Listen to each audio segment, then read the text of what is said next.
ਵਾਹਿਗੁਰੂ ਜੀ ਕਾ ਖਾਲਸਾ ਵਾਹਿਗੁਰੂ ਜੀ ਕੀ ਫਤਿਹ। अस्सलाम वालेकुम आदाब बर्ज मैं हाँ ਤੁਹਾਡੀ ਹੋਸਟ ਨੀਲਮ ਕੌਰ ਤੇ ਮੈਂ ਟੀਵੀ 84 ਦੇ ਸਾਰੇ ਦਰਸ਼ਕਾਂ ਤੇ ਸਰੋਤਿਆਂ ਨੂੰ ਜੀ ਆਇਆਂ ਕਹਿੰਦੀ ਆ ਪ੍ਰੋਗਰਾਮ ਸੱਚੋ ਸੱਚ ਵਿੱਚ ਜਿਹੜੇ ਇਸ ਪ੍ਰੋਗਰਾਮ ਨਾਲ ਦੇਸ਼ਾਂ ਵਿਦੇਸ਼ਾਂ ਤੋਂ ਜੁੜ ਚੁੱਕੇ ਨੇ। ਖਾਲਸਾ ਅਫੇਅਰ ਸੈਂਟਰ ਦੇ ਸੰਚਾਲਕ ਡਾਕਟਰ ਅਮਰਜੀਤ ਸਿੰਘ ਜੀ ਸਟੂਡੀਓ 'ਚ ਮੇਰੇ ਨਾਲ ਸ਼ਾਮਿਲ ਨੇ। ਉਹਨਾਂ ਨਾਲ ਗੱਲਬਾਤ ਕਰਕੇ ਅੱਜ ਦੇ ਐਮਿਸ਼ਰ ਸੁਪਰ ਉਹਨਾਂ ਤੋਂ ਉਹਨਾਂ ਦਾ ਤਬਸਰਾ ਜਾਣਦੇ ਹਾਂ। ਜੀ ਰਾਜ ਸਾਹਿਬ ਵਾਹਿਗੁਰੂ ਜੀ ਕਾ ਖਾਲਸਾ ਵਾਹਿਗੁਰੂ ਜੀ ਕੀ ਫਤਿਹ। हाँ जी नीलम कौर जी ਤੁਹਾਨੂੰ ਵੀ ਤੇ ਦੁਨੀਆ ਭਰ ਚ ਬੈਠੇ ਸਾਡੇ ਬਹੁਤ ਹੀ ਪਿਆਰੇ ਸੋਹਣੇ ਸਿਆਣੇ ਟੀਵੀ 84 ਦੇ ਦਰਸ਼ਕਾਂ ਨੂੰ ਵੀ ਵਾਹਿਗੁਰੂ ਜੀ ਕਾ ਖਾਲਸਾ ਵਾਹਿਗੁਰੂ ਜੀ ਕੀ ਫਤਿਹ ਤੇ ਸਾਡੇ ਬਹੁਤ ਹੀ ਪਿਆਰੇ ਮੁਸਲਮਾਨ ਭੈਣਾਂ ਭਰਾਵਾਂ ਨੂੰ अस्सलाम वालेकुम। जी राज साहब जी आनू प्रोग्राम सचो सच विच बहुत शुक्रिया। जी राज साहब अज 30 जुलाई 2021 15 सावन नानकशाही संमत 553 ਦਾ ਦਿਨ ਹੈ ਤੇ ਡਾਕਟਰ ਸਾਹਿਬ ਪ੍ਰੋਗਰਾਮ ਸ਼ੁਰੂ ਕਰਨ ਤੋਂ ਪਹਿਲਾਂ ਅਸੀਂ ਆਪਣੇ ਦਰਸ਼ਕਾਂ ਤੇ ਸਰੋਤਿਆਂ ਨੂੰ ਹਮੇਸ਼ਾ ਤਰ੍ਹਾਂ ਦੱਸਦੇ ਵਿਊਅਰਸ ਜੇ ਤੁਸੀਂ ਹੱਕ ਸੱਚ ਇਨਸਾਫ ਤੇ ਪੈਰਾ ਦਿੰਦਾ ਇੱਕੋ ਇੱਕ ਚੈਨਲ ਟੀਵੀ 84 ਨੂੰ ਦੇਖਣਾ ਚਾਹੁੰਦੇ ਹੋ ਤਾਂ ਤੁਸੀਂ ਦੇਖ ਸਕਦੇ ਹੋ ਸਪੈਕਟਰਮ ਕੇਬਲ, ਆਰਸੀਐਨ ਕੇਬਲ, ਬੈਲਫਾਰਮ ਕੇਬਲ ਇਨ ਕੈਨੇਡਾ, roku, ਚਾਦੂ ਬਾਕਸ, ਸ਼ਾਵਾ, ਫੇਸਬੁੱਕ ਟੀਵੀ 84 ਦੀ ਐਪ ਰਾਹੀਂ online streaming and IP box ਤੇ ਤੁਸੀਂ ਟੀਵੀ 84 ਨੂੰ ਦੇਖ ਸਕਦੇ ਹੋ। ਵਿਊਅਰਸ ਜੇ ਤੁਸੀਂ ਟੀਵੀ 84 ਨਾਲ ਜਾਂ ਪ੍ਰੋਗਰਾਮ ਸੱਚੋ ਸੱਚ ਨਾਲ ਫੇਸਬੁੱਕ ਰਾਹੀਂ ਜੁੜੇ ਹੋ ਤਾਂ ਇਸ ਨੂੰ ਵੱਧ ਤੋਂ ਵੱਧ ਲਾਈਕ ਕਰੋ ਤੇ ਸ਼ੇਅਰ ਕਰੋ ਅਤੇ ਨਾਲ ਹੀ YouTube ਤੇ ਸਬਸਕ੍ਰਾਈਬ ਵੀ ਕਰੋ। ਇਹ ਵੀ ਦੱਸ ਦਿਓ ਕਿ ਤੁਸੀਂ ਟੀਵੀ 84 ਦੀ ਐਪ ਨੂੰ ਐਂਡਰੋਇਡ ਐਂਡ ਐਪ ਸਟੋਰ ਤੇ ਡਾਊਨਲੋਡ ਕਰਕੇ ਜੋ ਟੀਵੀ 84 ਦੀ ਲਾਈਵ ਸਟ੍ਰੀਮ ਹੈ ਉਸ ਨੂੰ ਤੁਸੀਂ 24 ਆਵਰਸ ਦੇਖ ਸਕਦੇ ਹੋ। ਵਿਊਅਰਸ ਹੁਣ ਅਸੀਂ ਆਪਣੇ ਪ੍ਰੋਗਰਾਮ ਦੀ ਸ਼ੁਰੂਆਤ ਕਰਨ ਜਾ ਰਹੇ ਹਾਂ ਔਰ ਪ੍ਰੋਗਰਾਮ ਦੇ ਸ਼ੁਰੂ ਦੇ ਵਿੱਚ ਤੁਹਾਨੂੰ ਆਪਾਂ ਦੱਸ ਦਈਏ ਕਿ ਸਾਨੂੰ ਜਿਨ੍ਹਾਂ ਨੇ ਸਪਾਂਸਰ ਕੀਤਾ ਹੈ ਸਾਨੂੰ ਅੱਜ ਦੇ ਪ੍ਰੋਗਰਾਮ ਦੇ ਸੱਚੋ ਸੱਚ ਪ੍ਰੋਗਰਾਮ ਸਪਾਂਸਰ ਕੀਤਾ ਗਿਆ ਹੈ ਕੈਲਗਰੀ ਕੈਨੇਡਾ ਤੋਂ ਬਲਰਾਜ ਸਿੰਘ ਗਰੇਵਾਲ ਵੱਲੋਂ। ਸੋ ਟੀਵੀ 84 ਵੱਲੋਂ ਉਹਨਾਂ ਨੇ ਕਿਹਾ ਹੈ ਕਿ ਟੀਵੀ 84 ਵੱਲੋਂ ਮੀਡੀਆ ਦੇ ਪਿੜ ਵਿੱਚ ਜਿਹੜੀ ਨਿਭਾਈ ਜਾ ਰਹੀ ਸੇਵਾ ਨੂੰ ਸਲਾਹੁੰਦਿਆਂ ਉਹਨਾਂ ਨੇ ਦੱਸਿਆ ਹੈ ਕਿ ਕਿਹਾ ਵੀ ਹੈ ਔਰ ਚੜ੍ਹਦੀ ਕਲਾ ਦੀ ਉਹਨਾਂ ਦੀ ਅਰਦਾਸ ਵੀ ਕੀਤੀ ਹੈ। ਔਰ ਬਲਰਾਜ ਸਿੰਘ ਉਹਨਾਂ ਨੇ ਇਹ ਗੱਲ ਆਖੀ ਹੈ ਕਿ ਅਮਰੀਕਾ ਕੈਨੇਡਾ ਵਿੱਚ ਵਸਦੇ ਸਿੱਖਾਂ ਲਈ ਇਹ ਨਮੋਸ਼ੀ ਦੀ ਗੱਲ ਹੈ ਕਿ ਅਸੀਂ ਰਲ ਕੇ ਕੌਮ ਦੀ ਆਵਾਜ਼ ਚੱਕਣ ਵਾਲਾ ਚੈਨਲ ਟੀਵੀ 84 ਨਹੀਂ ਚਲਾ ਪਾ ਰਹੇ ਅਤੇ ਅਦਾਰਾ ਫਾਈਨੈਂਸ਼ੀਅਲ ਕ੍ਰਾਈਸਿਸ ਵਿੱਚ ਜਿਹੜਾ ਉਹ ਲੰਘ ਰਿਹਾ ਹੈ। ਸੋ ਉਹਨਾਂ ਨੇ ਬੇਨਤੀ ਕੀਤੀ ਹੈ ਕਿ ਅਸੀਂ ਆਪਣਾ ਜਿਹੜਾ ਫਰਜ਼ ਹੈ ਉਹ ਪਹਿਚਾਨਦੇ ਹਾਂ, ਆਪਣਾ ਦਸਵੰਧ ਨੇਮ ਨਾਲ ਕੱਢੀਏ ਅਤੇ ਉਸ ਦਾ ਇੱਕ ਹਿੱਸਾ ਟੀਵੀ 84 ਅਤੇ ਹਸਖਿਆਲੀ ਅਦਾਰਿਆਂ ਨੂੰ ਦੇ ਕੇ ਇਹਨਾਂ ਦੇ ਜਿਹੜੇ ਹੱਥ ਨੇ ਉਹ ਮਜ਼ਬੂਤ ਕਰੀਏ। ਸੋ ਅਸੀਂ ਇਹਨਾਂ ਦਾ ਤਹਿ ਦਿਲ ਤੋਂ ਧੰਨਵਾਦ ਕਰਦੇ ਹਾਂ। ਸੋ ਅਸੀਂ ਤੁਹਾਨੂੰ ਵੀ ਅਪੀਲ ਤੇ ਬੇਨਤੀ ਕਰਦੇ ਹਾਂ ਕਿ ਤੁਸੀਂ ਵੱਧ ਤੋਂ ਵੱਧ ਜਿਹੜਾ ਪ੍ਰੋਗਰਾਮ ਸੱਚੋ ਸੱਚ ਹੈ ਉਸ ਨੂੰ ਸਪਾਂਸਰ ਕਰੋ। ਸਪਾਂਸਰਸ਼ਿਪ ਲਈ ਤੁਸੀਂ ਸਾਨੂੰ ਕਾਲ ਕਰ ਸਕਦੇ ਹੋ 5166191984। ਤੁਸੀਂ ਸਾਨੂੰ ਸੇਮ ਨੰਬਰ ਤੇ WhatsApp ਵੀ ਕਰ ਸਕਦੇ ਹੋ, ਸਾਨੂੰ ਈਮੇਲ ਵੀ ਕਰ ਸਕਦੇ ਹੋ info@tv84.tv ਤੇ। ਸੋ ਵਿਊਅਰਸ ਅੱਜ ਦੇ ਪਹਿਲੇ ਅਹਿਮ ਇਸ਼ੂ ਵਿੱਚ ਆਪਾਂ ਗੱਲਬਾਤ ਕਰਨ ਜਾ ਰਹੇ ਹਾਂ ਕਿ ਚੀਨ ਵੱਲੋਂ ਅਮਰੀਕਾ ਤੇ ਭਾਰਤ ਦੇ ਖਿਲਾਫ ਤਿੱਖਾ ਜਿਹੜਾ ਹੈ ਹਮਲਾਵਰ ਰੁਖ ਅਪਣਾਇਆ ਜਾ ਰਿਹਾ ਹੈ। ਚੀਨ ਨੇ ਜਿੱਥੇ ਦਲਾਈ ਲਾਮੇ ਦੇ ਨੁਮਾਇੰਦਿਆਂ ਨੂੰ ਮਿਲਣ ਲਈ ਅਮਰੀਕਾ ਦੀ ਆਲੋਚਨਾ ਕੀਤੀ ਹੈ ਉੱਥੇ ਉਸ ਨੇ ਅਰੁਣਾਚਲ ਪ੍ਰਦੇਸ਼ ਅਤੇ ਅਕਸਾਈ ਚਿੰਨ ਨੂੰ ਭਾਰਤ ਦਾ ਹਿੱਸਾ ਦੱਸਣ ਵਾਲੇ ਨਕਸ਼ੇ ਜ਼ਬਤ ਕਰ ਲਏ ਹਨ। ਸੋ ਇਸ ਬਾਰੇ ਆਪਾਂ ਗੱਲਬਾਤ ਕਰਨ ਜਾ ਰਹੇ ਹਾਂ। ਸੋ ਅਸੀਂ ਚਾਹਾਂਗੇ ਕਿ ਤੁਸੀਂ ਸਟਾਰਟਿੰਗ ਤੋਂ ਲੈ ਕੇ ਐਂਡ ਤੱਕ ਸਾਡੇ ਨਾਲ ਇਸੇ ਤਰ੍ਹਾਂ ਬਣੇ ਰਹਿਣਾ। ਦੇਖਣ ਸੁਣਨ ਲਈ ਤੁਹਾਡਾ ਸਭ ਦਾ ਬਹੁਤ ਬਹੁਤ ਸ਼ੁਕਰੀਆ। ਜੀ ਡਾਕਟਰ ਸਾਹਿਬ ਕੀ ਵਿਚਾਰਾਂ ਨੇ? ਦੇਖੋ ਸਭ ਤੋਂ ਪਹਿਲਾਂ ਤਾਂ ਮੈਂ ਆਪਣੇ ਸਾਰੇ ਹੀ ਵਿਊਅਰਸ ਤੋਂ ਮਾਫੀ ਚਾਹੁੰਦਾ ਕਿ ਕੱਲ ਦਾ ਪ੍ਰੋਗਰਾਮ ਮੈਂ ਸਿਹਤ ਨਾਸਾਜ਼ ਹੋਣ ਕਰਕੇ ਨਹੀਂ ਕਰ ਸਕਿਆ ਜੀ। ਔਰ ਬਹੁਤ ਸਾਰੇ ਵੀਰਾਂ ਭੈਣਾਂ ਨੇ ਲਿਖਤ ਵੀ ਲਿਖੀ, ਫੋਨ ਕਾਲਸ ਵੀ ਆਈਆਂ, ਬਹੁਤ ਸਾਰਿਆਂ ਨੇ ਫਿਕਰ ਦਾ ਇਜ਼ਹਾਰ ਕੀਤਾ। ਹਾਲਾਂ ਮੈਂ ਜਿਵੇਂ ਉਸ ਤੋਂ ਇੱਕ ਦਿਨ ਪਹਿਲਾਂ ਦੇ ਪ੍ਰੋਗਰਾਮ 'ਚ ਵੀ ਦੱਸਿਆ ਸੀ ਕਿ ਅਸੀਂ ਈਵਨ ਗੁਰਦੁਆਰਾ ਰਿਚਮੰਡ ਹਿੱਲ ਦੇ ਅੰਤਮ ਅਰਦਾਸ ਦੇ ਇੱਕ ਪ੍ਰੋਗਰਾਮ 'ਚ ਵੀ ਸ਼ਾਮਲ ਨਹੀਂ ਸੀ ਹੋਏ, ਲੇਕਿਨ ਮੇਰੀ ਕੋਸ਼ਿਸ਼ ਸੀ ਕਿ ਪ੍ਰੋਗਰਾਮ ਮਿਸ ਨਾ ਕੀਤਾ ਜਾਏ। ਪਰਸੋਂ ਅਸੀਂ ਪ੍ਰੋਗਰਾਮ ਕੀਤਾ ਲੇਕਿਨ ਕੱਲ ਥੋੜਾ ਸੋਰ ਥਰੋਟ ਦਾ ਜ਼ੋਰ ਪਿਆ ਹੋਇਆ ਸੀ, ਸੋ ਇਸ ਲਈ ਅਸੀਂ ਜਿਹੜਾ ਪ੍ਰੋਗਰਾਮ ਨਹੀਂ ਕਰ ਸਕੇ। ਤੁਹਾਡੀਆਂ ਦੁਆਵਾਂ ਲਈ, ਤੁਹਾਡੀ ਫਿਕਰਮੰਦੀ ਅਸਲ 'ਚ ਸਾਡਾ ਡਰ ਲੈਂਦੇ। ਕਈ ਵਾਰ ਇਹ ਵੀ ਮਹਿਸੂਸ ਹੁੰਦਾ ਹੈ ਕਿ ਭਾਈ ਕੋਈ ਗੱਲ ਨਹੀਂ, ਇਹਨੂੰ ਹੌਲੀ ਹੌਲੀ ਕਰ ਲਿਆ ਕਰੀਏ, ਘਟਾ ਦਈਏ, ਪਰ ਜਦੋਂ ਇੱਕ ਦਿਨ ਦੀ ਵੀ ਗੈਰ ਹਾਜ਼ਰੀ ਹੁੰਦੀ ਹੈ ਤੇ ਜਿਵੇਂ ਤੁਸੀਂ ਸਭ ਮਹਿਸੂਸ ਕਰਦੇ ਹੋ ਉਹ ਸਾਨੂੰ ਇਹ ਗੱਲ ਦਾ ਹੌਸਲਾ ਦਿੰਦੀ ਹੈ ਕਿ ਜੋ ਕੁਝ ਅਸੀਂ ਕਰ ਰਹੇ ਹਾਂ ਉਹ ਜ਼ਰੂਰ ਕੋਈ ਨਾ ਕੋਈ ਚੰਗਾ ਹੀ ਹੋਏਗਾ ਜਿਹੜਾ ਤੁਹਾਨੂੰ ਸਭ ਨੂੰ ਚੰਗਾ ਲੱਗਦਾ। ਔਰ ਅਸੀਂ ਤੁਹਾਡੀਆਂ ਦੁਆਵਾਂ ਲਈ, ਅਰਦਾਸਾਂ ਲਈ ਔਰ ਤੁਹਾਡੇ ਫਿਕਰ ਦੇ ਇਜ਼ਹਾਰ ਲਈ ਸਭ ਦਾ ਹੀ ਸ਼ੁਕਰੀਆ ਅਦਾ ਕਰਦੇ ਹਾਂ। ਸਰ ਬਲਰਾਜ ਸਿੰਘ ਗਰੇਵਾਲ ਜੀ, ਦੇਖੋ ਜਦੋਂ ਤਾਂ ਜਿਹੜੀਆਂ ਆਰਗੇਨਾਈਜੇਸ਼ਨਸ ਰੈਕਗਨਾਈਜ਼ਡ ਨੇ ਜਿਨ੍ਹਾਂ ਨਾਲ ਅਸੀਂ 25-30 ਸਾਲ ਤੋਂ ਕੰਮ ਕੀਤਾ ਇੰਡੀਵਿਜੂਅਲਸ ਨਾਲ, ਉਹਨਾਂ ਚੋਂ ਕੋਈ ਕਾਲ ਕਰਕੇ ਕਹਿੰਦਾ ਹੈ ਕਿ ਜੀ ਅਸੀਂ ਸਪਾਂਸਰ ਕਰਨਾ ਚਾਹੁੰਦੇ ਹਾਂ ਚੰਗਾ ਲੱਗਦਾ ਹੈ। ਨਾਈਸ। ਪਰ ਜਦੋਂ ਕੋਈ ਬਿਲਕੁਲ ਜਿਨ੍ਹਾਂ ਨਾਲ ਤੁਹਾਡਾ ਕੋਈ ਬਹੁਤ ਰੈਗੂਲਰ ਵਾਸਤਾ ਨਹੀਂ ਹੈ ਜਾਂ ਕਾਮਨ ਅਨਨੋਨ ਗੁਰਸਿੱਖ ਵੀਰ ਭੈਣ ਕਮਿਊਨੀਕੇਟ ਕਰਦੇ ਨੇ ਤੇ ਇਹ ਹੋਰ ਵੀ ਹੌਸਲੇ ਵਾਲੀ ਗੱਲ ਹੁੰਦੀ ਹੈ, ਕਿਉਂਕਿ ਆਲਮੋਸਟ 20 ਸਾਲ ਦੀ ਜਨਰੇਸ਼ਨ ਹੁੰਦੀ ਹੈ, 20 ਤੋਂ 25 ਸਾਲ ਅਮਰੀਕਾ 'ਚ ਇਹ ਮੰਨਿਆ ਜਾਂਦਾ ਹੈ। ਸੋ ਬਹੁਤ ਸਾਰੇ ਜਿਹੜੇ ਯੰਗਸਟਰਸ ਪਿਛਲੇ ਪੀਰੀਅਡ ਦੇ ਵਿੱਚ ਆਏ, ਜਿਹੜੇ ਤਾਂ ਪੁਰਾਣੇ ਜੁੜੇ ਹੋਏ ਨੇ, ਉਹਨਾਂ 'ਚੋਂ ਤਾਂ ਕੁਝ ਭੁੱਲ ਭੁਲਾ ਵੀ ਗਏ ਕਿਉਂਕਿ ਉਹਨਾਂ ਨੂੰ ਮਾਇਆ ਰਾਣੀ ਨੇ ਆਪਣੀ ਬੁੱਕਲ ਦੇ ਵਿੱਚ ਲੈ ਲਿਆ, ਪਰ ਕੁਝ ਜਿਹਨਾਂ ਨੂੰ ਯਾਦ ਹੈ ਅਸੀਂ ਹਮੇਸ਼ਾ ਹੀ ਉਹਨਾਂ ਨੂੰ ਰੈਕਗਨਾਈਜ਼ ਵੀ ਕਰਦੇ ਹਾਂ ਔਰ ਉਹਨਾਂ ਨੂੰ ਅਸੀਂ ਆਪਣੇ ਸਤੂਨ ਸਮਝਦੇ ਹਾਂ, ਪਿੱਲਰ ਸਮਝਦੇ ਹਾਂ। ਪਰ ਇਹ ਜਦੋਂ ਅਨਨੋਨ ਜਿਹੜਾ ਸੋਰਸ ਤੋਂ ਕੋਈ ਜਿਹੜੀ ਹੈ ਰੀਚ ਆਊਟ ਹੁੰਦਾ ਹੈ, ਸਾਨੂੰ ਹੋਰ ਵੀ ਚੰਗਾ ਲੱਗਦਾ। ਔਰ ਜਿਵੇਂ ਬਲਰਾਜ ਸਿੰਘ ਗਰੇਵਾਲ ਜੀ ਨੇ ਫਿਕਰ ਦਾ ਇਜ਼ਹਾਰ ਕੀਤਾ ਔਰ ਕਿ ਭਾਈ ਅੱਜ ਇਹ ਹਾਲਤ ਕਿਉਂ ਹੋਏ ਕਿ ਜਦੋਂ ਇੰਨੇ ਵੱਡੇ ਚੈਲੰਜ ਨੇ। ਔਰ ਕੱਲ੍ਹ ਹੀ ਮੈਂ ਇੱਕ ਗੁਫ਼ਤਗੂ ਉਸਤਾਦ ਅਜਮੇਰ ਸਿੰਘ ਜਿਹੜੇ ਸਿੱਖ ਇੰਟੈਲੈਕਚੁਅਲ ਨੇ, ਔਰ ਅੱਜ ਕੱਲ੍ਹ ਤੁਸੀਂ ਜੇ ਮੀਡੀਆ 'ਤੇ ਦੇਖੋ ਤਾਂ ਬਹੁਤ ਸਾਰੇ ਟਕੇ ਦੇ ਜਿਹੜੇ ਚੈਨਲ ਵਾਲੇ ਲੋਕ ਬਣਾ ਕੇ ਬੈਠੇ ਨੇ, ਉਹ ਕੋਈ ਨਾ ਕੋਈ ਇਧਰੋਂ ਉਧਰੋਂ ਖਬਰਾਂ ਕੱਢ ਕੇ ਜਾਂ ਜਿਹੜੇ ਲੋਕ ਕੋਈ ਸੰਘਰਸ਼ 'ਚ ਰਹੇ, ਦਿਲ ਹਾਰ ਗਏ, ਕਮਜ਼ੋਰ ਹੋ ਗਏ ਜਾਂ ਇਉਂ ਕਹੀਏ ਕਿ ਗੁਰੂ ਦੀ ਕਿਰਪਾ ਤੋਂ ਵਿਰਵੇ ਹੋ ਗਏ, ਉਹ ਬਹੁਤ ਸਾਰੀਆਂ ਨੈਗੇਟਿਵ ਗੱਲਾਂ ਕਰਦੇ ਨੇ। ਔਰ ਉਹਨਾਂ ਨੂੰ ਜਿਹੜੇ ਇੰਡੀਅਨ ਸਟੇਟ ਦੇ ਚਮਚੇ ਕਿਸਮ ਦੇ ਲੋਕ ਨੇ ਜਾਂ ਆਪਣੀ TRP ਵਧਾਉਣ ਤੇ ਲੱਗੇ ਹੋਏ ਨੇ, ਉਹ ਉਹਨਾਂ ਨੂੰ ਬਿਠਾ ਕੇ ਫਿਰ ਸੰਘਰਸ਼ ਦੇ ਜਿਹੜੇ ਕ੍ਰੈਡੀਬਲ ਲੀਡਰਸ ਨੇ ਉਹਨਾਂ ਦੀ ਵੀ ਜਿਹੜੀ ਹੈ ਉਹ ਬੇਇੱਜ਼ਤੀ ਕਰਵਾਉਂਦੇ ਨੇ, ਉਹਨਾਂ ਨੂੰ ਕ੍ਰਿਟਿਸਾਈਜ਼ ਕਰਵਾਉਂਦੇ ਨੇ ਤੇ ਮੂਵਮੈਂਟ ਖਾਲਿਸਤਾਨ ਦੇ ਹਵਾਲੇ ਨਾਲ ਵੀ ਨੈਗੇਟਿਵਿਟੀ ਕਰਦੇ ਨੇ। ਔਰ ਇੱਕ ਗੱਲ ਜਿਹੜੀ ਅਜਮੇਰ ਸਿੰਘ ਹੋਰਾਂ ਨੇ ਕਹੀ, ਉਹਨਾਂ ਨੇ ਕਿਹਾ ਜੀ ਕਿ ਵੀ ਇਹ ਠੀਕ ਹੈ ਕਿ ਜਿੱਥੇ ਸਟੇਟ ਦੇ ਕੋਲ ਇੰਨੇ ਰਿਸੋਰਸ ਨੇ ਉਹ ਜਿੱਥੋਂ ਮਰਜ਼ੀ ਜਿਹਨੂੰ ਮਰਜ਼ੀ ਖਰੀਦ ਲੈਣ, ਨਹੀਂ ਵੀ ਖਰੀਦਣਾ ਐਸੇ ਹਾਲਾਤ ਪੈਦਾ ਕਰ ਦੇਣ ਕਿ ਲੋਕ ਉਸ ਕਿਸਮ ਦੀਆਂ ਗੱਲਾਂ ਕਰਨ ਲੱਗ ਜਾਂਦੇ ਨੇ।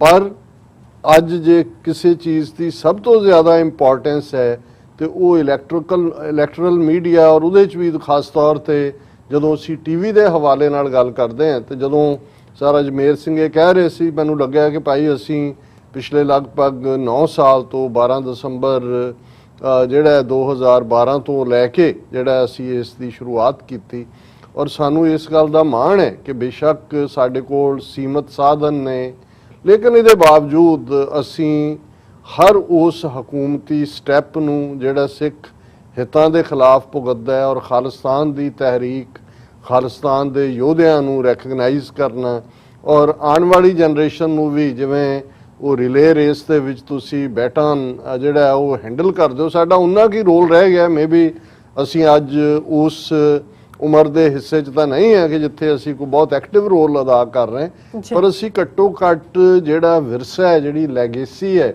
ਪਿਛਲੀ ਜਨਰੇਸ਼ਨ ਦੀ, ਉਸ ਨੂੰ ਅਸੀਂ ਅੱਗੇ ਜ਼ਰੂਰ ਤੋਰ ਰਹੇ ਹਾਂ। ਔਰ ਜਿਹੜੇ ਸਾਡੇ ਵੀਰਾਂ ਨੂੰ, ਵੀਰ ਬਲਰਾਜ ਸਿੰਘ ਗਰੇਵਾਲ ਵਰਗਿਆਂ ਨੂੰ ਇਹਦੀ ਅਹਿਮੀਅਤ ਦਾ ਅਹਿਸਾਸ ਹੈ, ਉਹ ਇਹ ਸਮਝਦੇ ਨੇ ਕਿ ਭਾਈ ਨਹੀਂ, ਇਹ ਜਿਹੜੀ ਹੈ TV 84 ਜਿਹੜਾ ਉਹ ਬੁਲੰਦੀਆਂ ਵੱਲ ਜਾਣਾ ਚਾਹੀਦਾ ਹੈ। ਔਰ ਅਸੀਂ ਹਰ ਉਸ ਵੀਰ ਭੈਣ ਤੋਂ, ਔਰ ਅਮਰਵੀਰ ਸਿੰਘ ਇਸ ਨੂੰ ਕੋਆਰਡੀਨੇਟ ਕਰਦੇ ਨੇ ਪ੍ਰੋਗਰਾਮ ਨੂੰ, ਸਪਾਂਸਰਸ਼ਿਪ ਵਾਲਿਆਂ ਨੂੰ ਨੰਬਰ ਤੁਸੀਂ ਰੋਜ਼ਾਨਾ ਦੱਸਦੇ ਹੋ। ਸੋ ਮੈਂ ਸਮਝਦਾ ਵੀ ਜੇ ਰੋਜ਼ਾਨਾ ਸਾਨੂੰ ਜਿੰਨੀ ਦੇਰ 22-23 ਪ੍ਰੋਗਰਾਮ ਮਹੀਨੇ ਦੇ ਹੁੰਦੇ ਨੇ, ਵੀਕਐਂਡ ਤੇ ਅਸੀਂ ਨਹੀਂ ਕਰਦੇ, ਜੇ ਸਾਨੂੰ ਉਹਦੀ ਸਪਾਂਸਰਸ਼ਿਪ ਮਿਲਦੀ ਰਹਿੰਦੀ ਹੈ, ਫਿਰ ਸਾਨੂੰ ਕਿਸੇ ਦੀ ਮੁਤਾਜੀ ਦੀ ਲੋੜ ਨਹੀਂ ਹੈ।